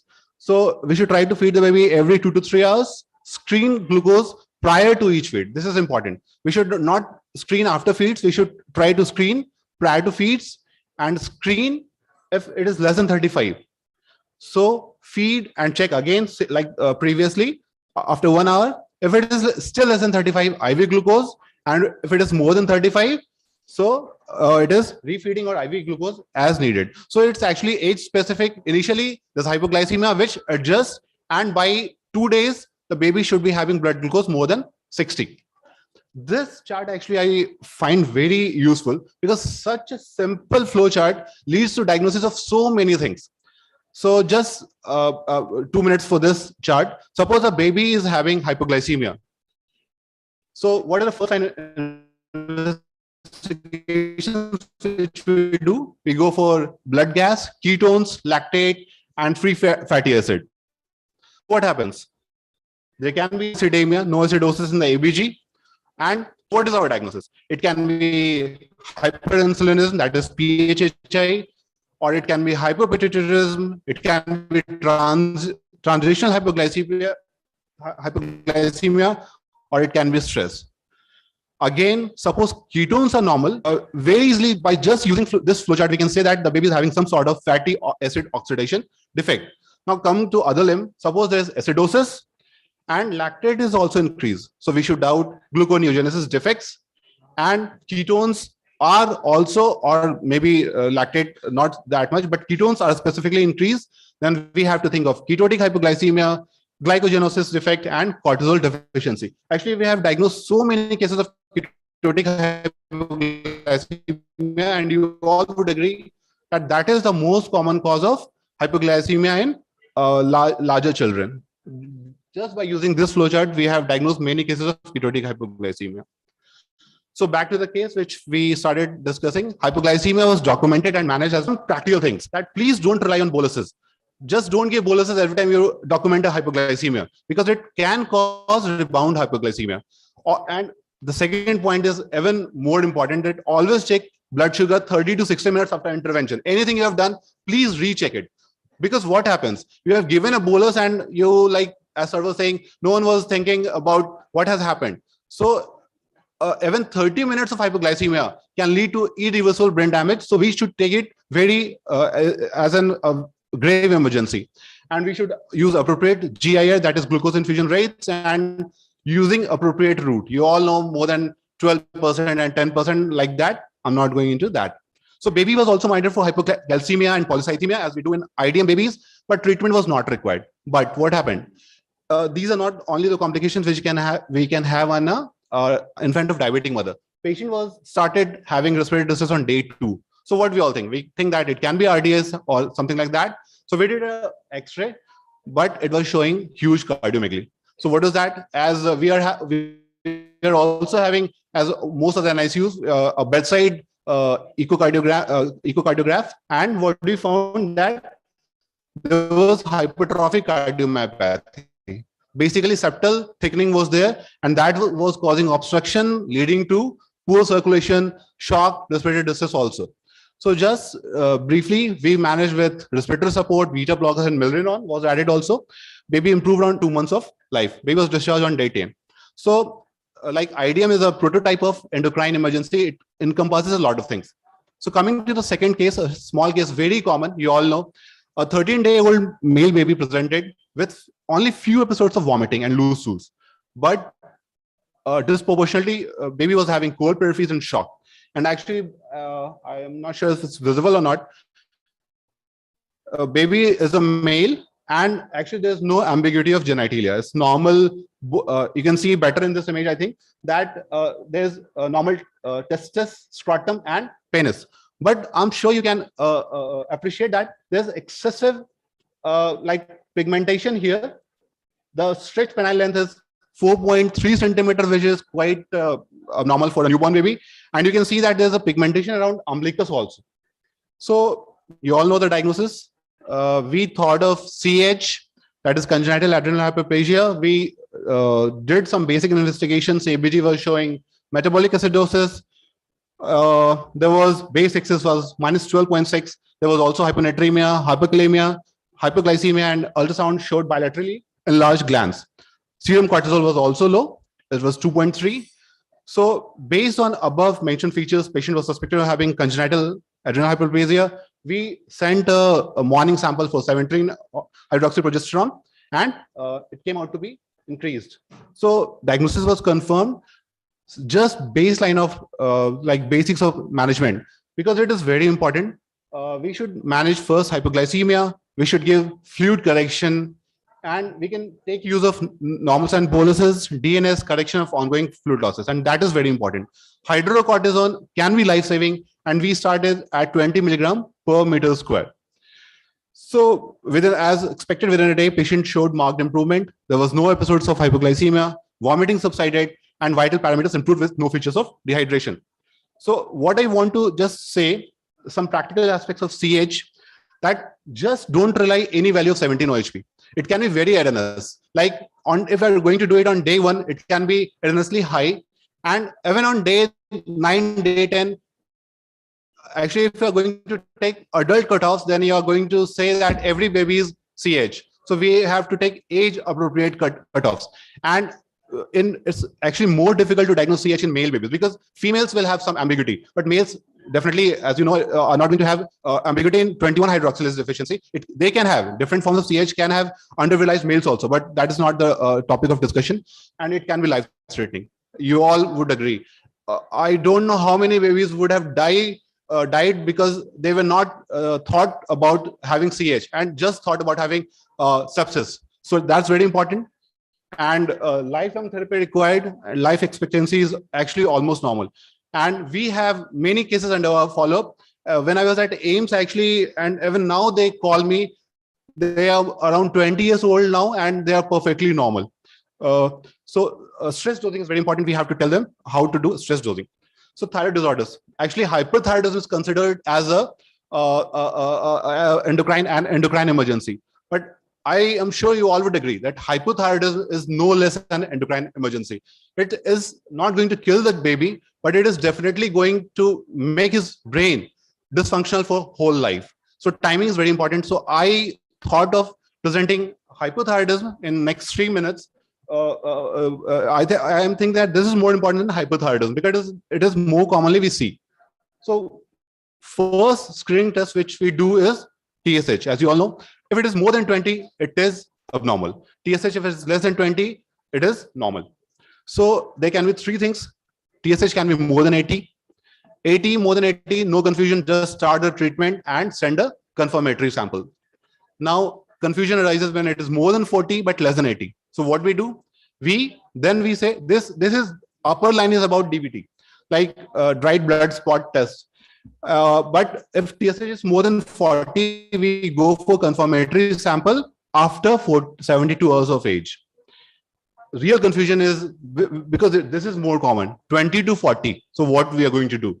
We are not going to start treatment.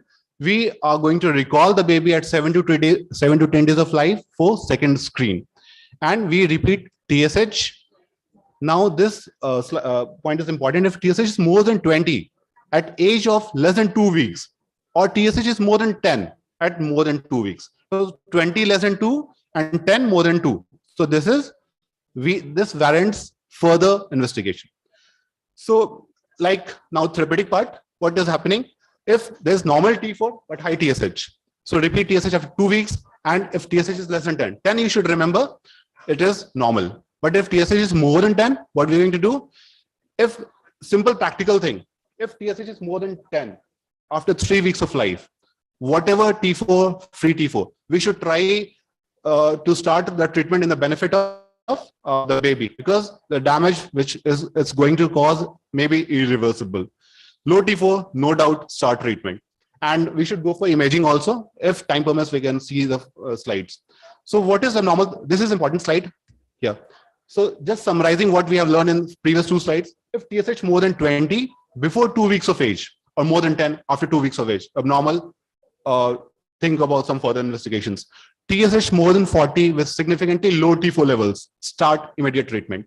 TSH 20 to 40, most confusing point, recall at 72 days of life, and repeat for go for repeat T4 and TSH. And the practical thing, TSH more than 10 after 3 weeks of life, even with normal T4, better to treat as congenital hypothyroidism. We can stop and reassess the baby at any other point. I think I should skip this because time is finishing. This is the last slide which I'm having. that the doses, again, many phone come to me, sir, dose kya dena hai? So newborn, it's written everywhere. So newborn 10 to 15 microgram, we should start with a higher dose, 10 to 15 microgram per kg per day, 1 to 6 months, 8 to 10, 6 to 12 months, 6 to 8 microgram per kg per day. So this is the last slide. 1 to 5 years, 5 to 6 microgram per kg per day, 6 to 12 years, 4 to 5, and 12 to adult, 1 to 3 microgram. You all know should be given empty stomach. And it's like what मैं बताता हूँ कि आप जैसे brush daily करते हो वैसे daily ये गोली खानी है, क्योंकि mostly they have to take it lifelong.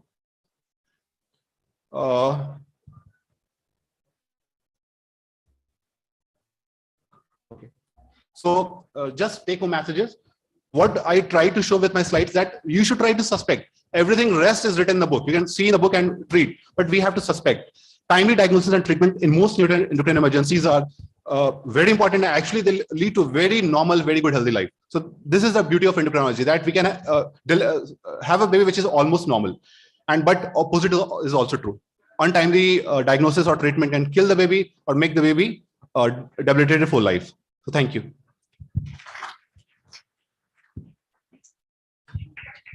Thank you, Amit, for presenting a very difficult subject in a very simple way. Actually, neonatal endocrine emergencies are such a problem that unless the pediatrician who is treating or the neonatologist who is treating is suspicious about it and actually thinking about it, sometimes it can go undiagnosed and the babies may die because of it. So it's very important, especially now that we have SNCU nearly in every subdivisional hospital. So people who are practicing with newborns in those areas should become aware about this, because you can save maybe hundreds of lives in due time. So it's very important, and it is so important that even the WHO ICD-10 classification has given it a place in from P70 to P74 or something like that. So it has been recognized worldwide as a very important chapter which should be dealt properly and in time. Thank you. Thank you, Amit. As we are running short of time, so no question is allowed. The session is over now. Thank you. Thank you, Dr. Amit, for being on time and for your nice presentation. Thank you, chairpersons. Now, we will have a very interesting talk on why should we screen babies at birth and what screening is essential or mandatory. So for this, I request Dr. Kishore Kumar sir to kindly come on dais, and to chair the session, I request Dr. A.K. Sahu sir, Dr. Professor Gaji Sharik Ahmed sir, and Dr. Kranti Kishore and Dr. Neeraj Mishra sir to kindly come on dais to chair the session. And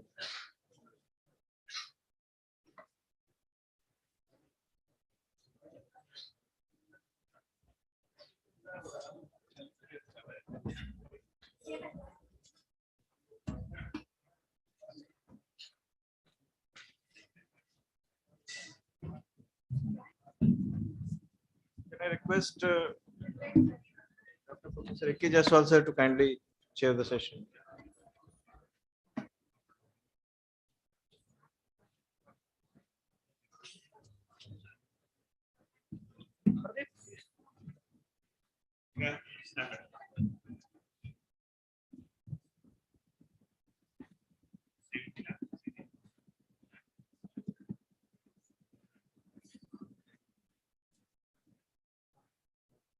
So can I start? Can I start, sir? Yeah, in fact, so good afternoon. And since I'm actually morning session, Dr. Kishore has already been introduced, so I won't take much time.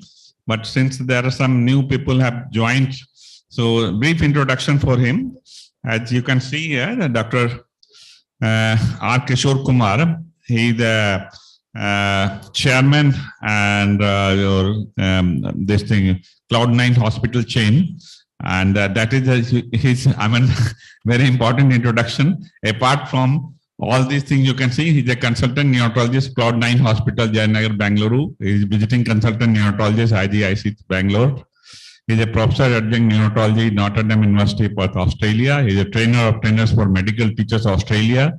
He's a previously Australian Medical Consular examiner at 2008, Australia. Founded and chairman Cloud9 Group of Hospital, I have already mentioned, and Harvard Business School graduate in healthcare delivery. Apart from that, he has been received so many awards and as well as so many publications in international and national journals also. So that's a brief introduction, and I will request now Dr. R. Kishore Kumar who go for his scientific deliberation on a very, very important subject, naturally. Please. Thank you very much, sir. At the outset, I would like to thank Dr. Nigam Narayan for asking me to come and share my knowledge, and all the organizing committee members and seniors on the dais. I know this is blocking your lunch, but this is the most important lecture in your life. Take it from me. At the end of this lecture, you will have a lot of take-home messages. So please listen carefully, because if you miss it, you will lose a lot of opportunities to learn. Now, newborn screening. Why should we screen all the babies routinely? Now, when I show this baby, and if I ask you, is this baby normal? How many of you will say normal? Please raise your hands. Simple question. Is this baby normal? Can all of you raise your hands?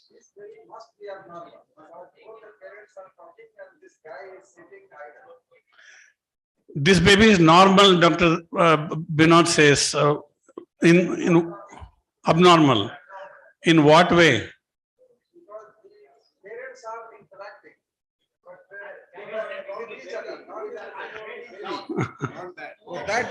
Now, I was hoping somebody will say it's normal. Then I would have asked you, is it clinically normal, biochemically normal, enzymatically normal, metabolically normal, cardiologically normal? You tell me. Clinically normal. Fantastic answer. So when you look at a baby, do you examine the baby or do you say it's normal from a distance? You have to examine the baby. So if you are going to examine the baby to say clinically normal, how can you not biochemically, clinically, metabolically, cardiologically test the baby? Unless you have X-ray eyes.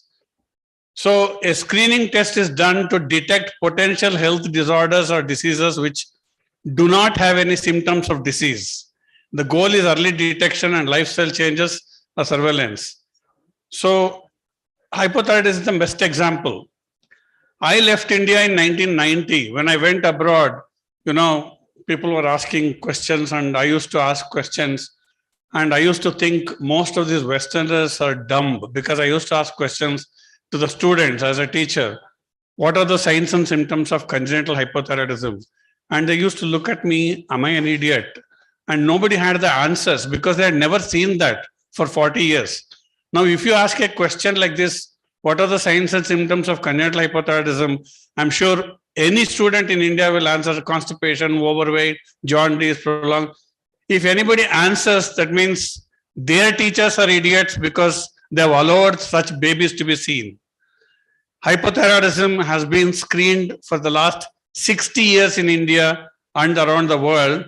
And if you are not screening as a pediatrician, you are doing a crime and you are susceptible medico-legally to be sued by the parents, because there is a policy by NNF that every baby should be screened at birth. Now, the global incidence of hypothyroidism is 1 in 4,000. The incidence we have done in Cloud9 for the last 16 years is 1 in 800. So the incidence of hypothyroidism is very, very high in India for various reasons. Now, in our experience, what we have found that any baby who has a TSH of less than 40, you can be guaranteed that it will be normal. Any baby who has a TSH of 40 to 100, in our experience, has got a ectopic thyroid or defective uptake of thyroxine hormone. So in other words, that is a transient hypothyroidism. If any baby has a TSH of more than 120, In our experience, it's a congenital absence of thyroidism. So there are two categories of hypothyroidism which we see. Doing ultrasound of the neck will not pick up ectopic thyroid and not pick up uptake of thyroid problem. And that is the standard test prescribed by NNF and AAP, and it should not be used. So if you have a TSH more than 40, please do nuclear medicine of the thyroid gland, because that is the only way you are going to differentiate whether this is a uptake of thyroid problem or it is a congenital absence of thyroid. The reason being, if it's a congenital absence of thyroid, then the thyroxine is for life. But if it's an uptake of problem, usually thyroxine is required for between 2 to 4 years. If you don't start thyroxine within 2 weeks of age, this child is going to become definitely hypothyroid and mentally retarded. So preventive cause of mental retardation. This is the most important preventive cause of mental retardation. Even if you are not treating a premature baby, even if you're not doing KMC, please don't forget that this is the most important thing you have to do in India, because the incidence is very, very high and you are converting a normal baby into mentally retarded within 2 weeks. And the crime is on your hands if you're not screening. Because the screening test costs only 150 rupees. So there is no excuse for you not to screen. Now, next one is G6PD. In India, we have an incidence of G6PD almost 3.34%. We published our study, our data in Indian Journal of Pediatrics, and we have been screening for the last 16 years. And unlike the popular belief, the G6PD variant, G6PD, the genome is very complex. The G6PD enzyme deficiency present in India is not the cause of hyperbilirubinemia, which is popularly believed throughout the world. G6PD deficiency is very much prevalent in India, and depending upon which state you look at, especially Bihar, Punjab, Gujarat, the incidence can be as high as 7%. So you belonging to a state where the incidence of G6PD is much higher, there is no reason for you not to screen this, because this can cause hyperbilirubinemia and various other problems. And the cost of screening for G6PD again is only 150 rupees. So you should not have any reason. Amit just mentioned about CAH screening. We published our data, including the normal values, in Foxy Journal in 2016. And the saddest part is we are the only country we have hijras in traffic lights. And all these hijras are mismanaged CAH patients who should have been screened and treated at birth. Then we would have not had any hijras. And why are we allowing hijras even after 60 years of the test being available for newborn screening? Again, the screening for 17-hydroxyprogesterone costs only 150 rupees. And you can prevent a lot of problems which is in a healthy baby. So there is absolutely no reason for you not to screen this disease. Now I have to tell this story. Cyanotic critical cyanotic congenital heart disease screening became routine almost in 20 years ago in the UK. And Sam Richmond was the consultant pediatrician in Sutherland who started doing this. And everybody thought he was an idiot. And because he was always, never combed his hair, had a long beard, he looked weird, and nobody believed him. But subsequently, throughout the world, this has become a standard test. Now, what we have done is we have actually costed this to see whether this is cost effective. Because the pickup rate for critical cyanotic congenital heart disease, we have picked up only 76 cases out of 200,000 babies screened. So is it time consuming, cost effective? The answer is it is, because you are using a saturation monitor to check saturation in 4 limbs. And it only costs, if you take the nursing time into consideration, if you take the equipment consideration, if you take the return on investment on the saturation monitor, the cost is only 50 rupees per baby. And in 50 rupees per baby, if you diagnose a baby with the critical cyanotic congenital heart disease at birth, the mortality and morbidity is supposed to be much, much better if the baby is diagnosed at birth. If you don't diagnose and the baby goes home, comes back with a murmur, and you diagnose at 6 weeks of age, the prognosis for that baby goes down the drain. So it is important that you check this baby's saturation at birth so that you diagnose congenital cyanotic heart disease. Now, many of you know newborn hearing screening. Deaf and dumb was the word in Oxford Dictionary 30 years ago. Dumb word has been removed from Oxford Dictionary because if you pick up deafness at birth, then there is no dumbness. And we have presented or published our data. We have screened more than 206,000 babies, and we had found 28 children. Again, the cost per child screening, taking the depreciation into account, equipment into account, nursing time into account, is only 200 rupees per baby. And if you pick up a baby who is deaf and gets treated with whatever treatment the baby requires, the baby will never become dumb. But if you miss the deafness, we call it as a critical period of 6 weeks, 6 months, or 6 weeks, 3 months, and 6 months. Essentially, if you pick up a baby who is deaf before 6 weeks and start the treatment with the speech or the hearing, the baby will not become dumb. But if you miss the hearing by 6 months and then you treat the baby will become dumb and speech will never be normal. So that's why you need to do this before the baby becomes 6 weeks. Now, all of us know that hip dysplasia was known as congenital dislocation of hip in the past. Now it is called developmental dysplasia of hip because hip is developing in the first 18 months of life. In the US, this has become the commonest cause of medical negligence and liability for the last 10 years. A pediatrician not examining the baby and picking up dysplasia, when the child starts walking, the child starts having hip problems, and then they need hip replacement at the age of 10, 20, 30 years, has become the most common medical negligible cause. So, and it takes less than 5 seconds for you to do autolony test to see whether the baby has dysplasia or not. If you find a click or clunky hip, you refer to pediatric orthopedic surgeon, or you request an ultrasound scan by a person who is known to know how to do the scanning, then you're out of your medical legal liability. And it is a very simple physical examination. It doesn't cost anything because you're already examining the baby. Galactosemia. I think in the morning I gave an example of a baby who had a 3 gram-negative sepsis due to galactosemia.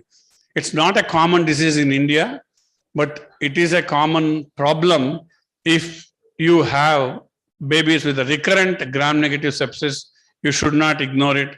The reason being, galactosemia screening costs only 50 rupees because you can do a simple urine test and pick up a galactosemia. So there is no reason not to do this when it is so cheap to do that. Now, biotinidase deficiency, I wanted to talk because when we started screening 17 years ago in Cloud9, we used to send all the samples to one lab in Delhi, and we got 10% of babies reported as biotinidase deficiency. That's false positive. If you do a screening test and the screening false positives are more than 1%, your screening program is going to go down the drain. So the false positive has to be very, very minimal. So then we realized this was false positive. Then we started sending to Australia, and the incidence of biotinidase deficiency falsely thought to be high in India, but actually it is very, very low. I mean, we have found only 5 cases in the last 16 years, but those 5 cases are very critical because they manifested with convulsions on day 3 of life. And if you look at Nelson textbook of pediatrics, we always say 3rd day convulsions with no physical cause, because we always say birth asphyxia causes convulsions on day 1, electrolyte imbalance causes convulsions 2nd day. 3rd day we say it's idiopathic convulsions. It's not idiopathic until you prove that it's not a biotinidase deficiency. Again, the cost of screening for a biotinidase is 100 rupees. So you tell me why you don't want to spend that kind of money for screening. Cystic fibrosis, is not a major common cause. We don't need to routinely screen in India. But if you have any baby who has a family history of failure to thrive, family neonatal deaths, I think we should screen. In fact, we had a baby from Hyderabad who had lost, the family had lost 2 children at the age of 8 months and 16 months for failure to thrive. Their third baby came and delivered in Cloud9 and turned out to be the baby was cystic fibrosis positive. So we published this in British Medical Journal, but that was the only case we had. So in other words, the newborn screening when we talk includes many single diseases like this. The reason I started talking about the single diseases is these are diseases which you need to request separately. Now, when I teach postgraduates, especially in Bangalore, people think that newborn screening means it includes everything. Newborn screening includes only TMS popularly. TMS is tandem mass spectrophotometry. That is for metabolic disease screening. If you mention newborn screening and you don't write congenital hypothyroid, CAH, it's not done. So these are called monoanalyte or single disease. So you have to request separately. That's why I addressed separately. Now I'm going to address whether the so-called popular newborn screening is TMS, is it worth doing or not? I'll just give you a few examples. We had recently a case, 2 daily wage workers barely managing their livelihood, married for 5 years, non-consanguineous parents, no family history of any significance in their extended family, but they had 3 newborn babies, live, cried at birth, healthy pregnancy. All 3 babies, 2 male babies and 1 female baby, died between the ages of 3 and 8 months with gastroenteritis like illness.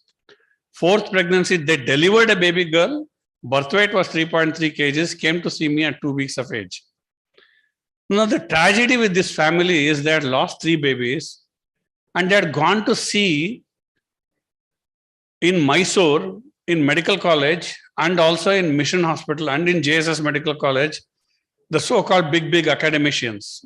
What had happened is they had seen the obstetricians, they had seen the pediatricians there, and they're daily wage workers. But if you look at it, they were subjected to investigations of chromosomes. Now, this suggests the understanding of metabolic diseases in obstetricians and pediatricians are so low. These children were born normal and died with the gastroenteritis-like illness at 3 to 8 months of age.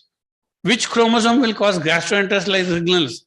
So these people had taken 30,000 rupees loan and got chromosomal tests done for the baby and the mother and the father. Obviously, they were all normal. So they got fed up because even after doing these tests, seeing so many babies, their babies are still dying. So 4th baby, somebody referred and they came to see me. And all that I did is newborn screening.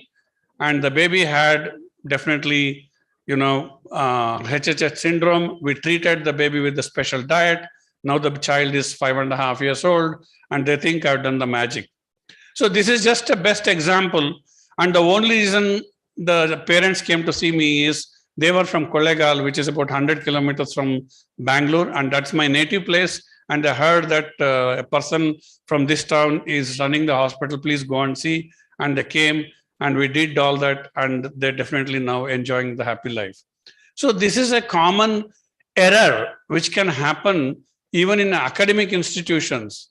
Unless you understand metabolic disease, how they manifest, doing chromosomes is definitely waste of time and waste of money, especially for anybody like that. So what is newborn screening? What is it? Why shouldn't it be made mandatory? Why has it not been made mandatory yet? Now, when we look at newborn screening, we did a survey when we started Cloud9 in 2006. Surprisingly, when we did the survey, we had surveyed almost 800 obstetricians and pediatricians, and every obstetrician knew about stem cell banking, but only 20% of obstetricians were interested or bothered about newborn screening.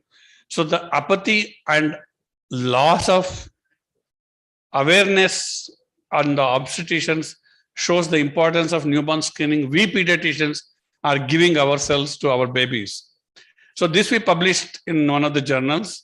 And when we talk about screening, most postgraduates get confused because what are we talking about? There is too much of screening. There is antenatal screening, there is natal screening, there is postnatal screening. Now, the good thing is the obstetricians are very, very good. You tell me one obstetrician who does not screen the babies for anomalies these days. And anomaly screening costs quite a lot of money, 1,500 rupees. Even if it's a laborer, they will get anomaly screening done. Even if it is a daily wage worker, they get anomaly because nobody wants to have a baby with an anomaly being born. So Down syndrome screening is almost done for all mothers who are more than 30 years of age. And natal screening, that is blood gas done at birth, many people don't do it. But once the baby is born, the baby is our responsibility is what we are told. But it is actually a combined responsibility of obstetricians and pediatricians. The obstetrician should make sure that the baby is normal, at least by thyroid, heart, G6PD, and newborn screening. And newborn screening, when we talk about the biochemical tests, there are multiple types. I told you about the monoanalytes, that is hypothyroidism, G6PD, adrenal hyperplasia, galactosemia, cystic fibrosis, biotinidase deficiency, and bilirubin does not come under newborn screening.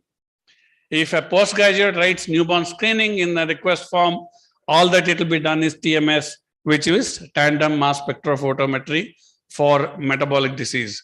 So the understanding of the postgraduates is very important for you to do the right test. So it is very important that we do the newborn screening only when you want it, but other tests which we have to do routinely. Now, Wilson and Jungner described importance of screening in 1968. And one of the best topics for evidence-based medicine with more than 50 years of experience is newborn screening. Unfortunately, most of us pediatricians and obstetricians have managed to treat it like a stepchild, ignore it. But if you look at history of newborn screening, we have had 60 years of experience with this newborn screening, and we still don't have a mandatory testing for thyroid for all babies in India. It definitely has got 60 years, and Robert Guthrie was the pediatrician who described this dry blood spot testing. That's why the newborn screening is named after him. It's called Guthrie test.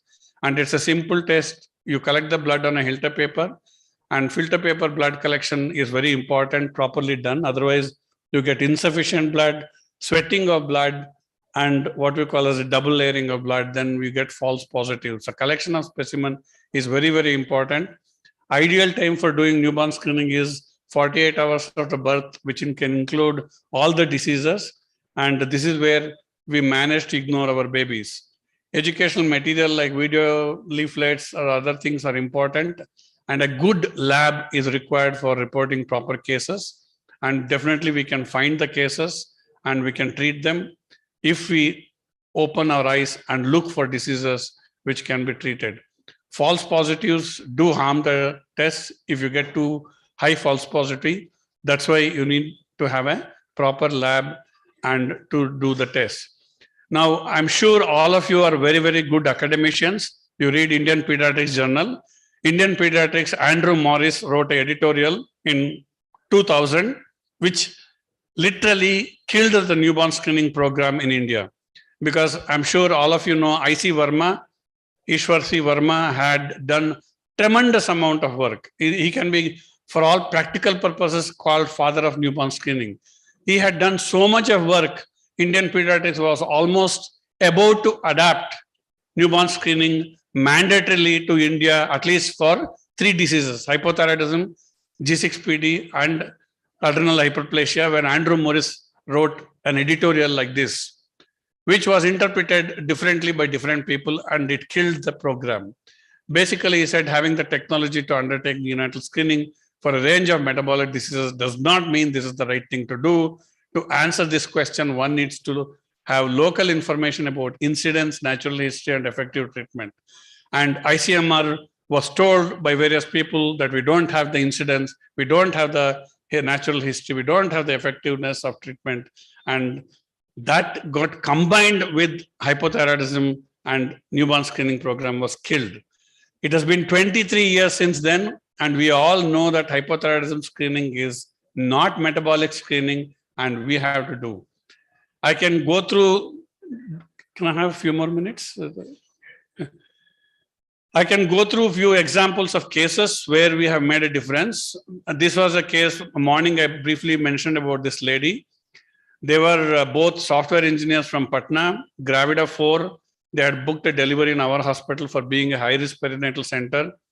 And they had a 7-year-old boy. The second pregnancy had a full-term baby born by normal delivery in a missionary hospital in Bangalore. And the baby was well after 2 days, developed convulsions, lethargy, not feeding well, treated with loading dose of phenobarbital. Baby suddenly went drowsy, not maintaining saturations, ventilated, developed DIC, died after 5 days. So the discharge diagnosis from this hospital in academic institution in Bangalore was that it was HIE with sepsis and DIC. Now the parents, being educated, were not happy with the diagnosis, but they were very, very typical Patna parents, and they didn't want to fight.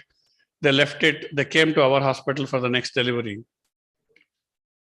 Their pregnancy was normal, which was the 4th pregnancy, because the 3rd pregnancy was a miscarriage, and baby delivered normally, and both mother and baby were O positive. And we, as a routine, we do newborn screening at 36 hours of age for all the babies born in Cloud9. And this mother wanted to go home early because, being that the 4th pregnancy, she didn't want to stay in the hospital. And being a high-risk pregnancy, we didn't allow her to go. And we asked her to stay till we get the reports of the newborn screening. Unfortunately, the newborn screening came as a citrullinemia, and baby developed symptomatic. And neonatal citrullinemia has a worse prognosis because they usually die within 72 hours. And this baby died at 72 hours. So the parents were very, very grateful that they had a closure with the diagnosis, but the mother was very upset. She took 2 years to excuse me, saying that you also killed my baby. But that was a lesson which we learned from this. And subsequently, we had another lady who came from Calcutta, who had a normal delivery, normal pregnancy, delivered by C-section for presumed CPD. But baby developed respiratory distress, transferred to NICU, rapidly progressed to DIC, died. And in Calcutta, the hospital had a diagnosis of sepsis. So these parents were not easygoing. They went ahead and sued the hospital, saying that it was not sepsis. They have not looked after the baby properly.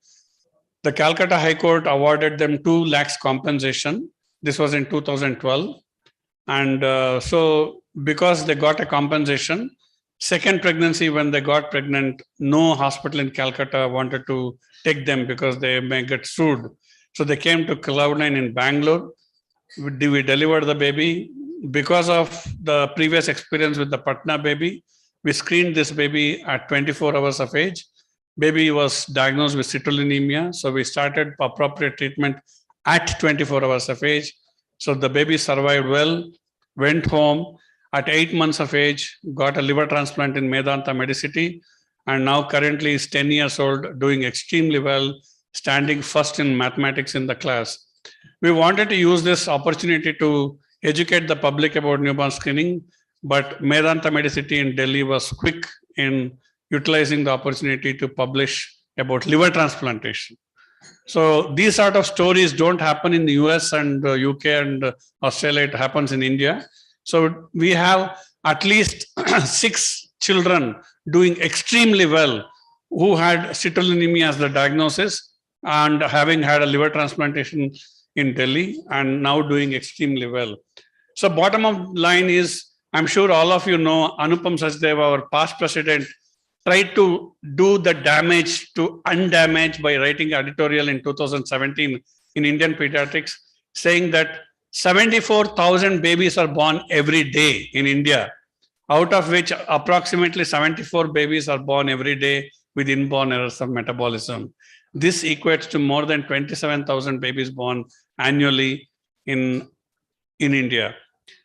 So he wrote saying that the eyes don't see what the mind doesn't know. So if you don't think of metabolic disease, you will never diagnose them. So in other words, if you look at our Cloud9 history, in 16 years, we have screened more than 210,000 babies so far. Had we not screened, we would have made 248 babies mentally retarded with hypothyroidism. We would have liberated 6,674 babies with the G6PD into the community who could have had a liver damage at some stage. We would have added 74 babies with the hijras to traffic lights, and we would have lost at least 692 babies with the metabolic diseases. So if as a single hospital chain, we can make a difference, as a single pediatrician, you can make a difference. But is there enough guidelines? Of course, there is enough guidelines. FOGSI and NNF have joined hands and started a program called Milan, where they have recommended newborn screening for 3 diseases routinely. I don't know how many of you knew about this. NNF and FOGSI recommend routinely all babies should be screened in India for hypothyroidism, adrenal hyperplasia, and G6PD. With this guideline, if any of you are not screening and the baby turns out to be having this disease, you will be liable for medical prosecution. NNF also recommended Group B disorders, which should be screened for all high-risk population. This is exactly what I was telling. All high-risk population is any baby admitted to NICU. Any baby admitted to NICU is high-risk population. So if the baby is getting admitted, there is no business for you not to screen the babies for all these disorders. So NNF recommendations on newborn screening Group C disorders are described, and the role of obstetrician has been made very clear in the Milan document, saying that obstetricians must talk about newborn screening to prospective parents during antenatal checkups. Now, in China, if you're an obstetrician and you don't talk to the prospective parent about newborn screening, you can be sent to jail. But in India, it's not there yet. So basically, newborn screening is important, and the future is very, very livid because there are diseases like severe combined immune deficiency, SMA, DMD are all being added to the list of disorders which can be screened. But now there is a genome available. I don't know how many of you knew, one of the good things Modi government has done is the genome used to cost 1,40,000. Now it costs only 20,000 rupees because Modi government has managed to bargain with the Californian Institute, which was patented genome tests, saying that most of the tests in India are paid by cash by the parents, not by the insurance companies. So that it has to be reduced. So you can get a whole genome for 20,000 rupees now in India. So the genome test is going to replace newborn screening sooner or later. But definitely you can have your great-grandchildren programmed on a computer and 3D printed. But until that happens, please do newborn screening. Otherwise, we will be missing babies with the hypothyroidism and causing mental retardation. So definitely newborn screening means different to different people. Please educate postgraduates and your students that newborn screening for hypothyroidism does not come under TMS. Monoanalyte screening is different than the newborn screening totally. Way forward is follow the guidelines of NNF and FOGSI. Please highlight obstetric colleagues to have a big role to play in the success program. Without the obstetricians' participation, we may lose the battle. Hope I have given you some take-home message, and make sure no baby with the mental retardation is added due to hypothyroidism in your community in the future. Thank you.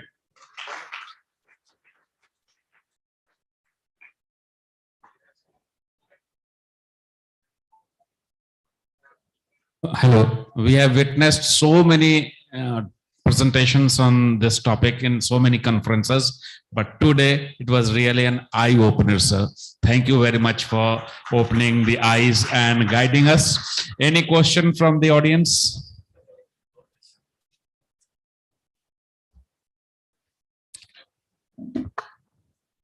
Dr. Kishore, do you have any experience regarding for the screening for hemoglobinopathy, like sickle cell anemia, especially? Not to this year other hemoglobinopathy, but especially the sickle cell anemia. That's also very important screening, and most of the babies can be diagnosed even at birth by neonatal screening. Yeah, that's a very good question, sir. I didn't talk about it, but we have started screening program for hemoglobinopathy in Cloud9 for all babies for the last 3 years. Yeah. And it's not very cost effective. The cost is much higher because hemoglobinopathy screening costs almost 400 rupees per baby. And again, it doesn't come under TMS, it comes separately, hemoglobinopathies. And hemoglobin electrophoresis, the incidence is higher in western part of India. So I think what you need to do is probably, if you have a high risk population where hemoglobinopathy like thalassemia or sickle cell anemia family history is there, then the obstetricians routinely do hemoglobin electrophoresis, at least in Bangalore, for people from a western part of India to see whether there's a thalassemia carrier or not. But newborn screening is probably, my suggestion is to screen the mothers for any hemoglobinopathies so that you know, because it's autosomal recessive, whether husband and wife are affected, then take the measures there, rather than waiting for the baby to be born with that. Of course, that is more important, that you screen the even not only the mother and the husband and wife, even the adolescent girls and even in the school or the college days, every individual has to be screened. And if that person is carrier, they should he or she should not marry the another carrier to give birth to the affected child. So that is another issue. But after the birth of the child, if you are diagnosed early, especially the sickle cell, because thalassemia cannot be diagnosed at birth by screening, even the SPLC. So that way, sickle cell is very, very important. That can be diagnosed. So thank you. Thank you. So it's one of the diseases which is the screening test is available. But if you look at the economic perspective, it's not economically viable to do the screening because it's not cost benefit ratio is not justified. Yeah. So that's why I didn't present that. Most of the diseases which I presented is cost benefit ratio is definitely there. So thank you. If there is no question, I think we're running short of time, so we'll conclude. So thank you again, Dr. Kishore, for your wonderful deliberation. And really, my co-chairperson has already mentioned this as an eye-opener for most of I think even in our state, less than 1% hospital, nursing home, even in medical college, less than 1% babies are being newborn screening is done. So that is a very, very, sorry figure for we people. So that's, we will definitely try to propagate this, that every baby should be screened for all these common problems and very cost effective as well. Thank you very much. So thank you, sir. Sir, just I want to thank you, sir, because I saw one prescription from your hospital in Patna, and I saw that all the 6 diseases were screened there. So I was not knowing, sorry, I was not knowing that you are from there. So, but I followed that and I have started doing screening in my hospitals, these 3 and 4 diseases. So I think that's a good thing. We have started doing screening in many babies. So we should continue that. So now I'm sorry that yesterday Dr. Rakesh talk, because of time strain, we could not deliver. He didn't deliver. So today I request Dr. Rakesh Sharma to please come on dais to deliver his talk on management of neonatal shock. And to chair the session, I request Dr. Suman Mishra ma'am to kindly come on dais to chair the session. Dr. Suman sir to kindly come on dais, and Dr. Anand Gupta to please come on dais to chair the session. Thank you.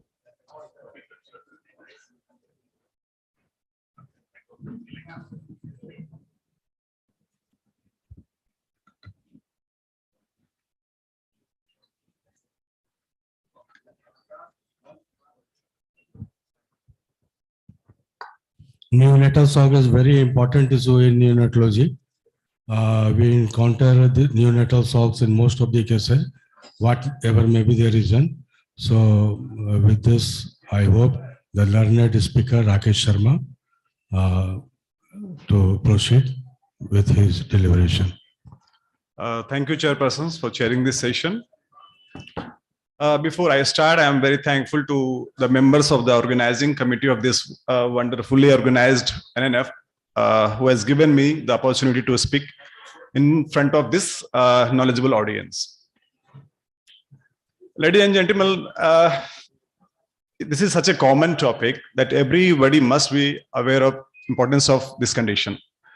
And at least all the pediatrician and neonatologists working in an ICU setting must have seen cases of this condition very frequently in their clinical practice. So its importance cannot be overemphasized.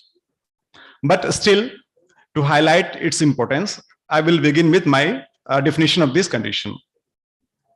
So what is this? It is an acute circulatory dysfunction which results in insufficient oxygen and nutrient delivery to the tissues relative to their metabolic demand. And this may lead to cellular dysfunction. And if it remains uncorrected, there can be cell death. So if a case of shock is not timely managed, there are chances that may lead into cellular death and thereby the death of the individual. I will begin my presentation with a history, very brief history of a 5 days old female baby who was delivered at 38 plus 5 days of gestation. And she was born by normal vaginal delivery after induction because of history of lack of fetal movement. The baby was doing well after delivery, so we discharged that baby home. In history, the mother had a history of primary infertility and the baby mother conceived after IVF treatment.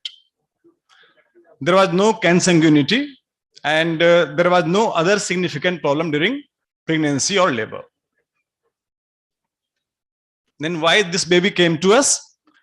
Actually, the baby was feeding and voiding well in first few days after birth, but then the baby developed progressively, became fussy, started breathing faster and required longer time for each bottle feeding. And on the day of presentation, she fed less, no more than 15 ml of formula she could take and had not voided since the last night before. So the baby became fussy, started breathing faster and had not voided for last 12 hours or so.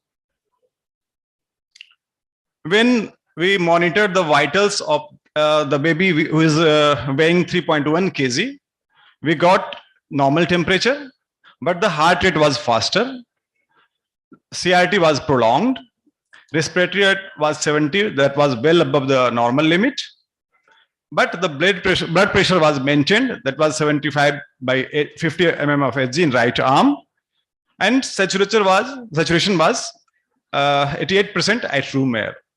So saturation was also decreased. We must know about the appropriate blood pressure level below which we can term that condition as hypotension in a particular neonate. As a rule of thumb, for term babies, if mean arterial pressure is below 30 mmHg, it is referred to as hypotension. But for preterm babies, mean arterial pressure should be at least equal to the gestational age in weeks. So, for example, for a baby of 28 weeks of gestation, the normal mean arterial pressure should be at least 28 mm of Hg, not below that. If it is below that value, then it is a case of hypotension. But there is a certain term called permissive hypotension, which should be taken care of while treating a newborn with hypotension. If baby is having hypotension in upper range, then we must evaluate about the perfusion of that baby. if baby is properly perfused, we must not treat that patient for hypotension.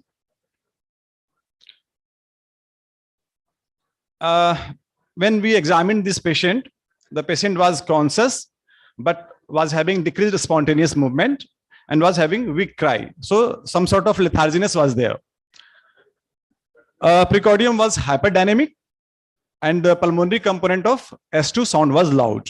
There was no murmur audible, but the pulses were poorly palpable. There were signs of respiratory distress in that patient. There were fine crepes at lung bases, both sides, but bilateral air entry was okay. Liver is enlarged. It is 4 centimeters below costal margin. The periphery were cool to touch, and the baby was pale in appearance, and skin appeared mottled.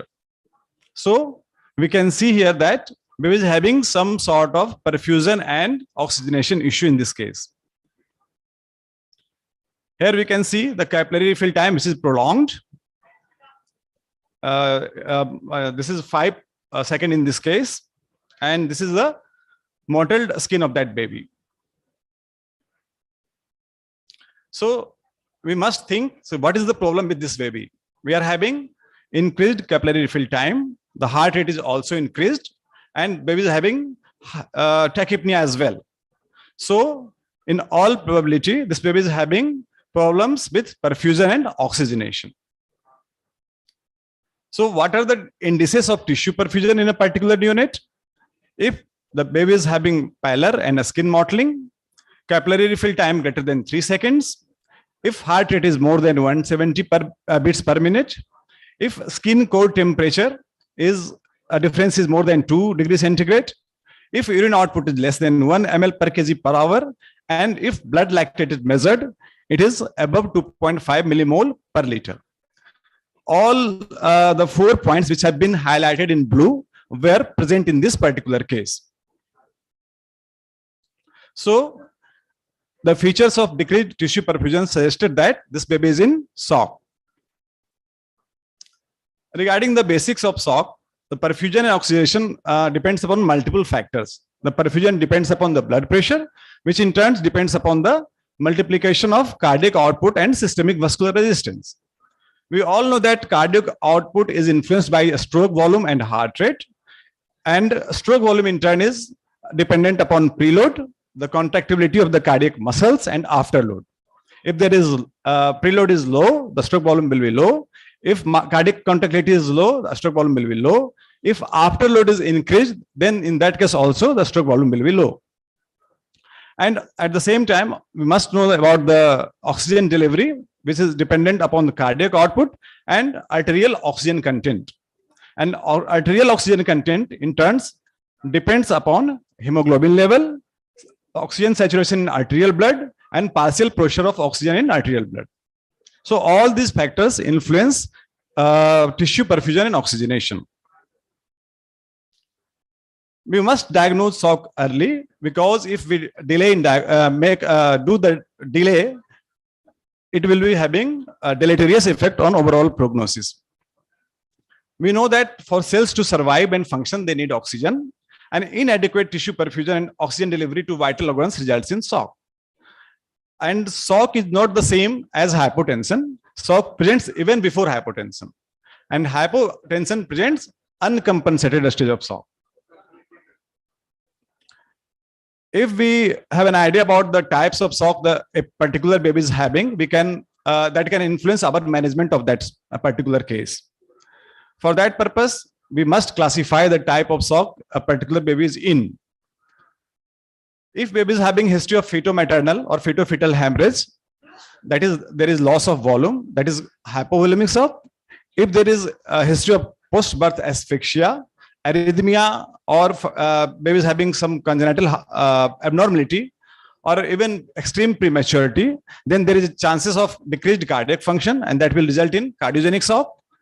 If vascular tone is diminished by sepsis or anaphylaxis, then it is called distributive shock. If a baby is having tension pneumothorax, pericardial tamponade, or some flow obstruction from the heart, then that is restricted blood flow, and that is categorized under obstructive shock.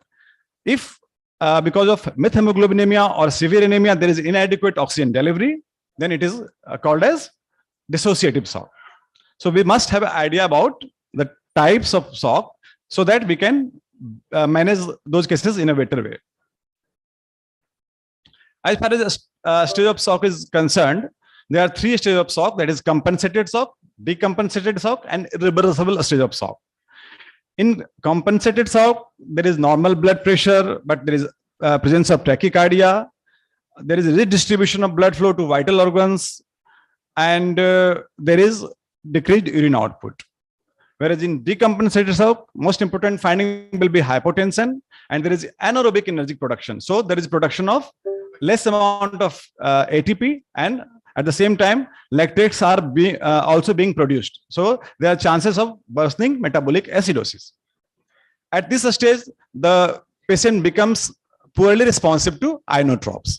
So whenever possible, we must intervene at the level when patient is in compensated shock. We must diagnose early in compensated shock phase itself.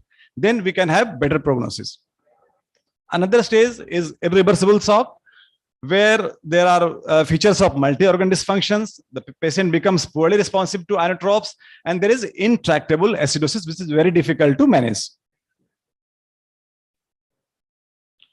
We must go for basic investigation in every case of shock, that is CBC and sepsis screen, along with arterial blood gas analysis. We must do the evaluation for lactate, and it should be serially done. One time lactate evaluation is not going to help.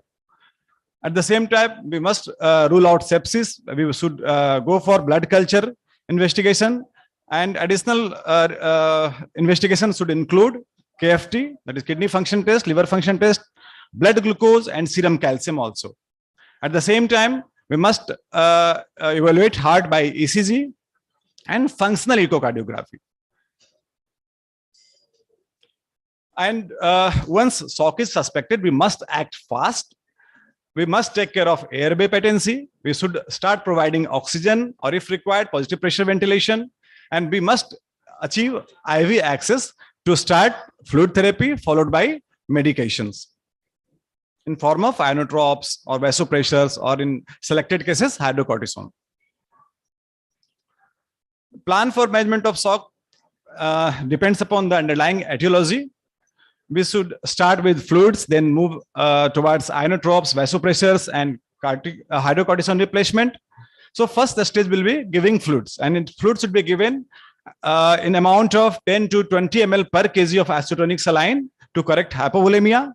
And at the same time, to guide fluid therapy, we must try to measure central venous pressure, which should be between 5 to 8 mm of Hg. And if there is history of blood loss, we should consider giving RBC transfusion. While giving fluid, we must be very careful, because excessive fluid expansion is harmful. We must avoid volume expansion during asphyxia, because hypoxic myocardial injury will be exacerbated by giving excessive fluid. And at the same time, premature babies can't handle excessive fluid, and they are likely to develop intraventricular hemorrhage. Their PDA may open, and they may develop NEC in particular cases. So while giving IV fluid, we should not be reckless. We should be very careful, and only sufficient amount of IV fluid should be given in particular case. Apart from that, we must not forget to correct negative inotropic factors like hypoxia, acidosis, hypoglycemia, sepsis, and hypocalcemia. Why not more than 20 ml per kg? The question arises. We all know that clinical signs of hypovolemic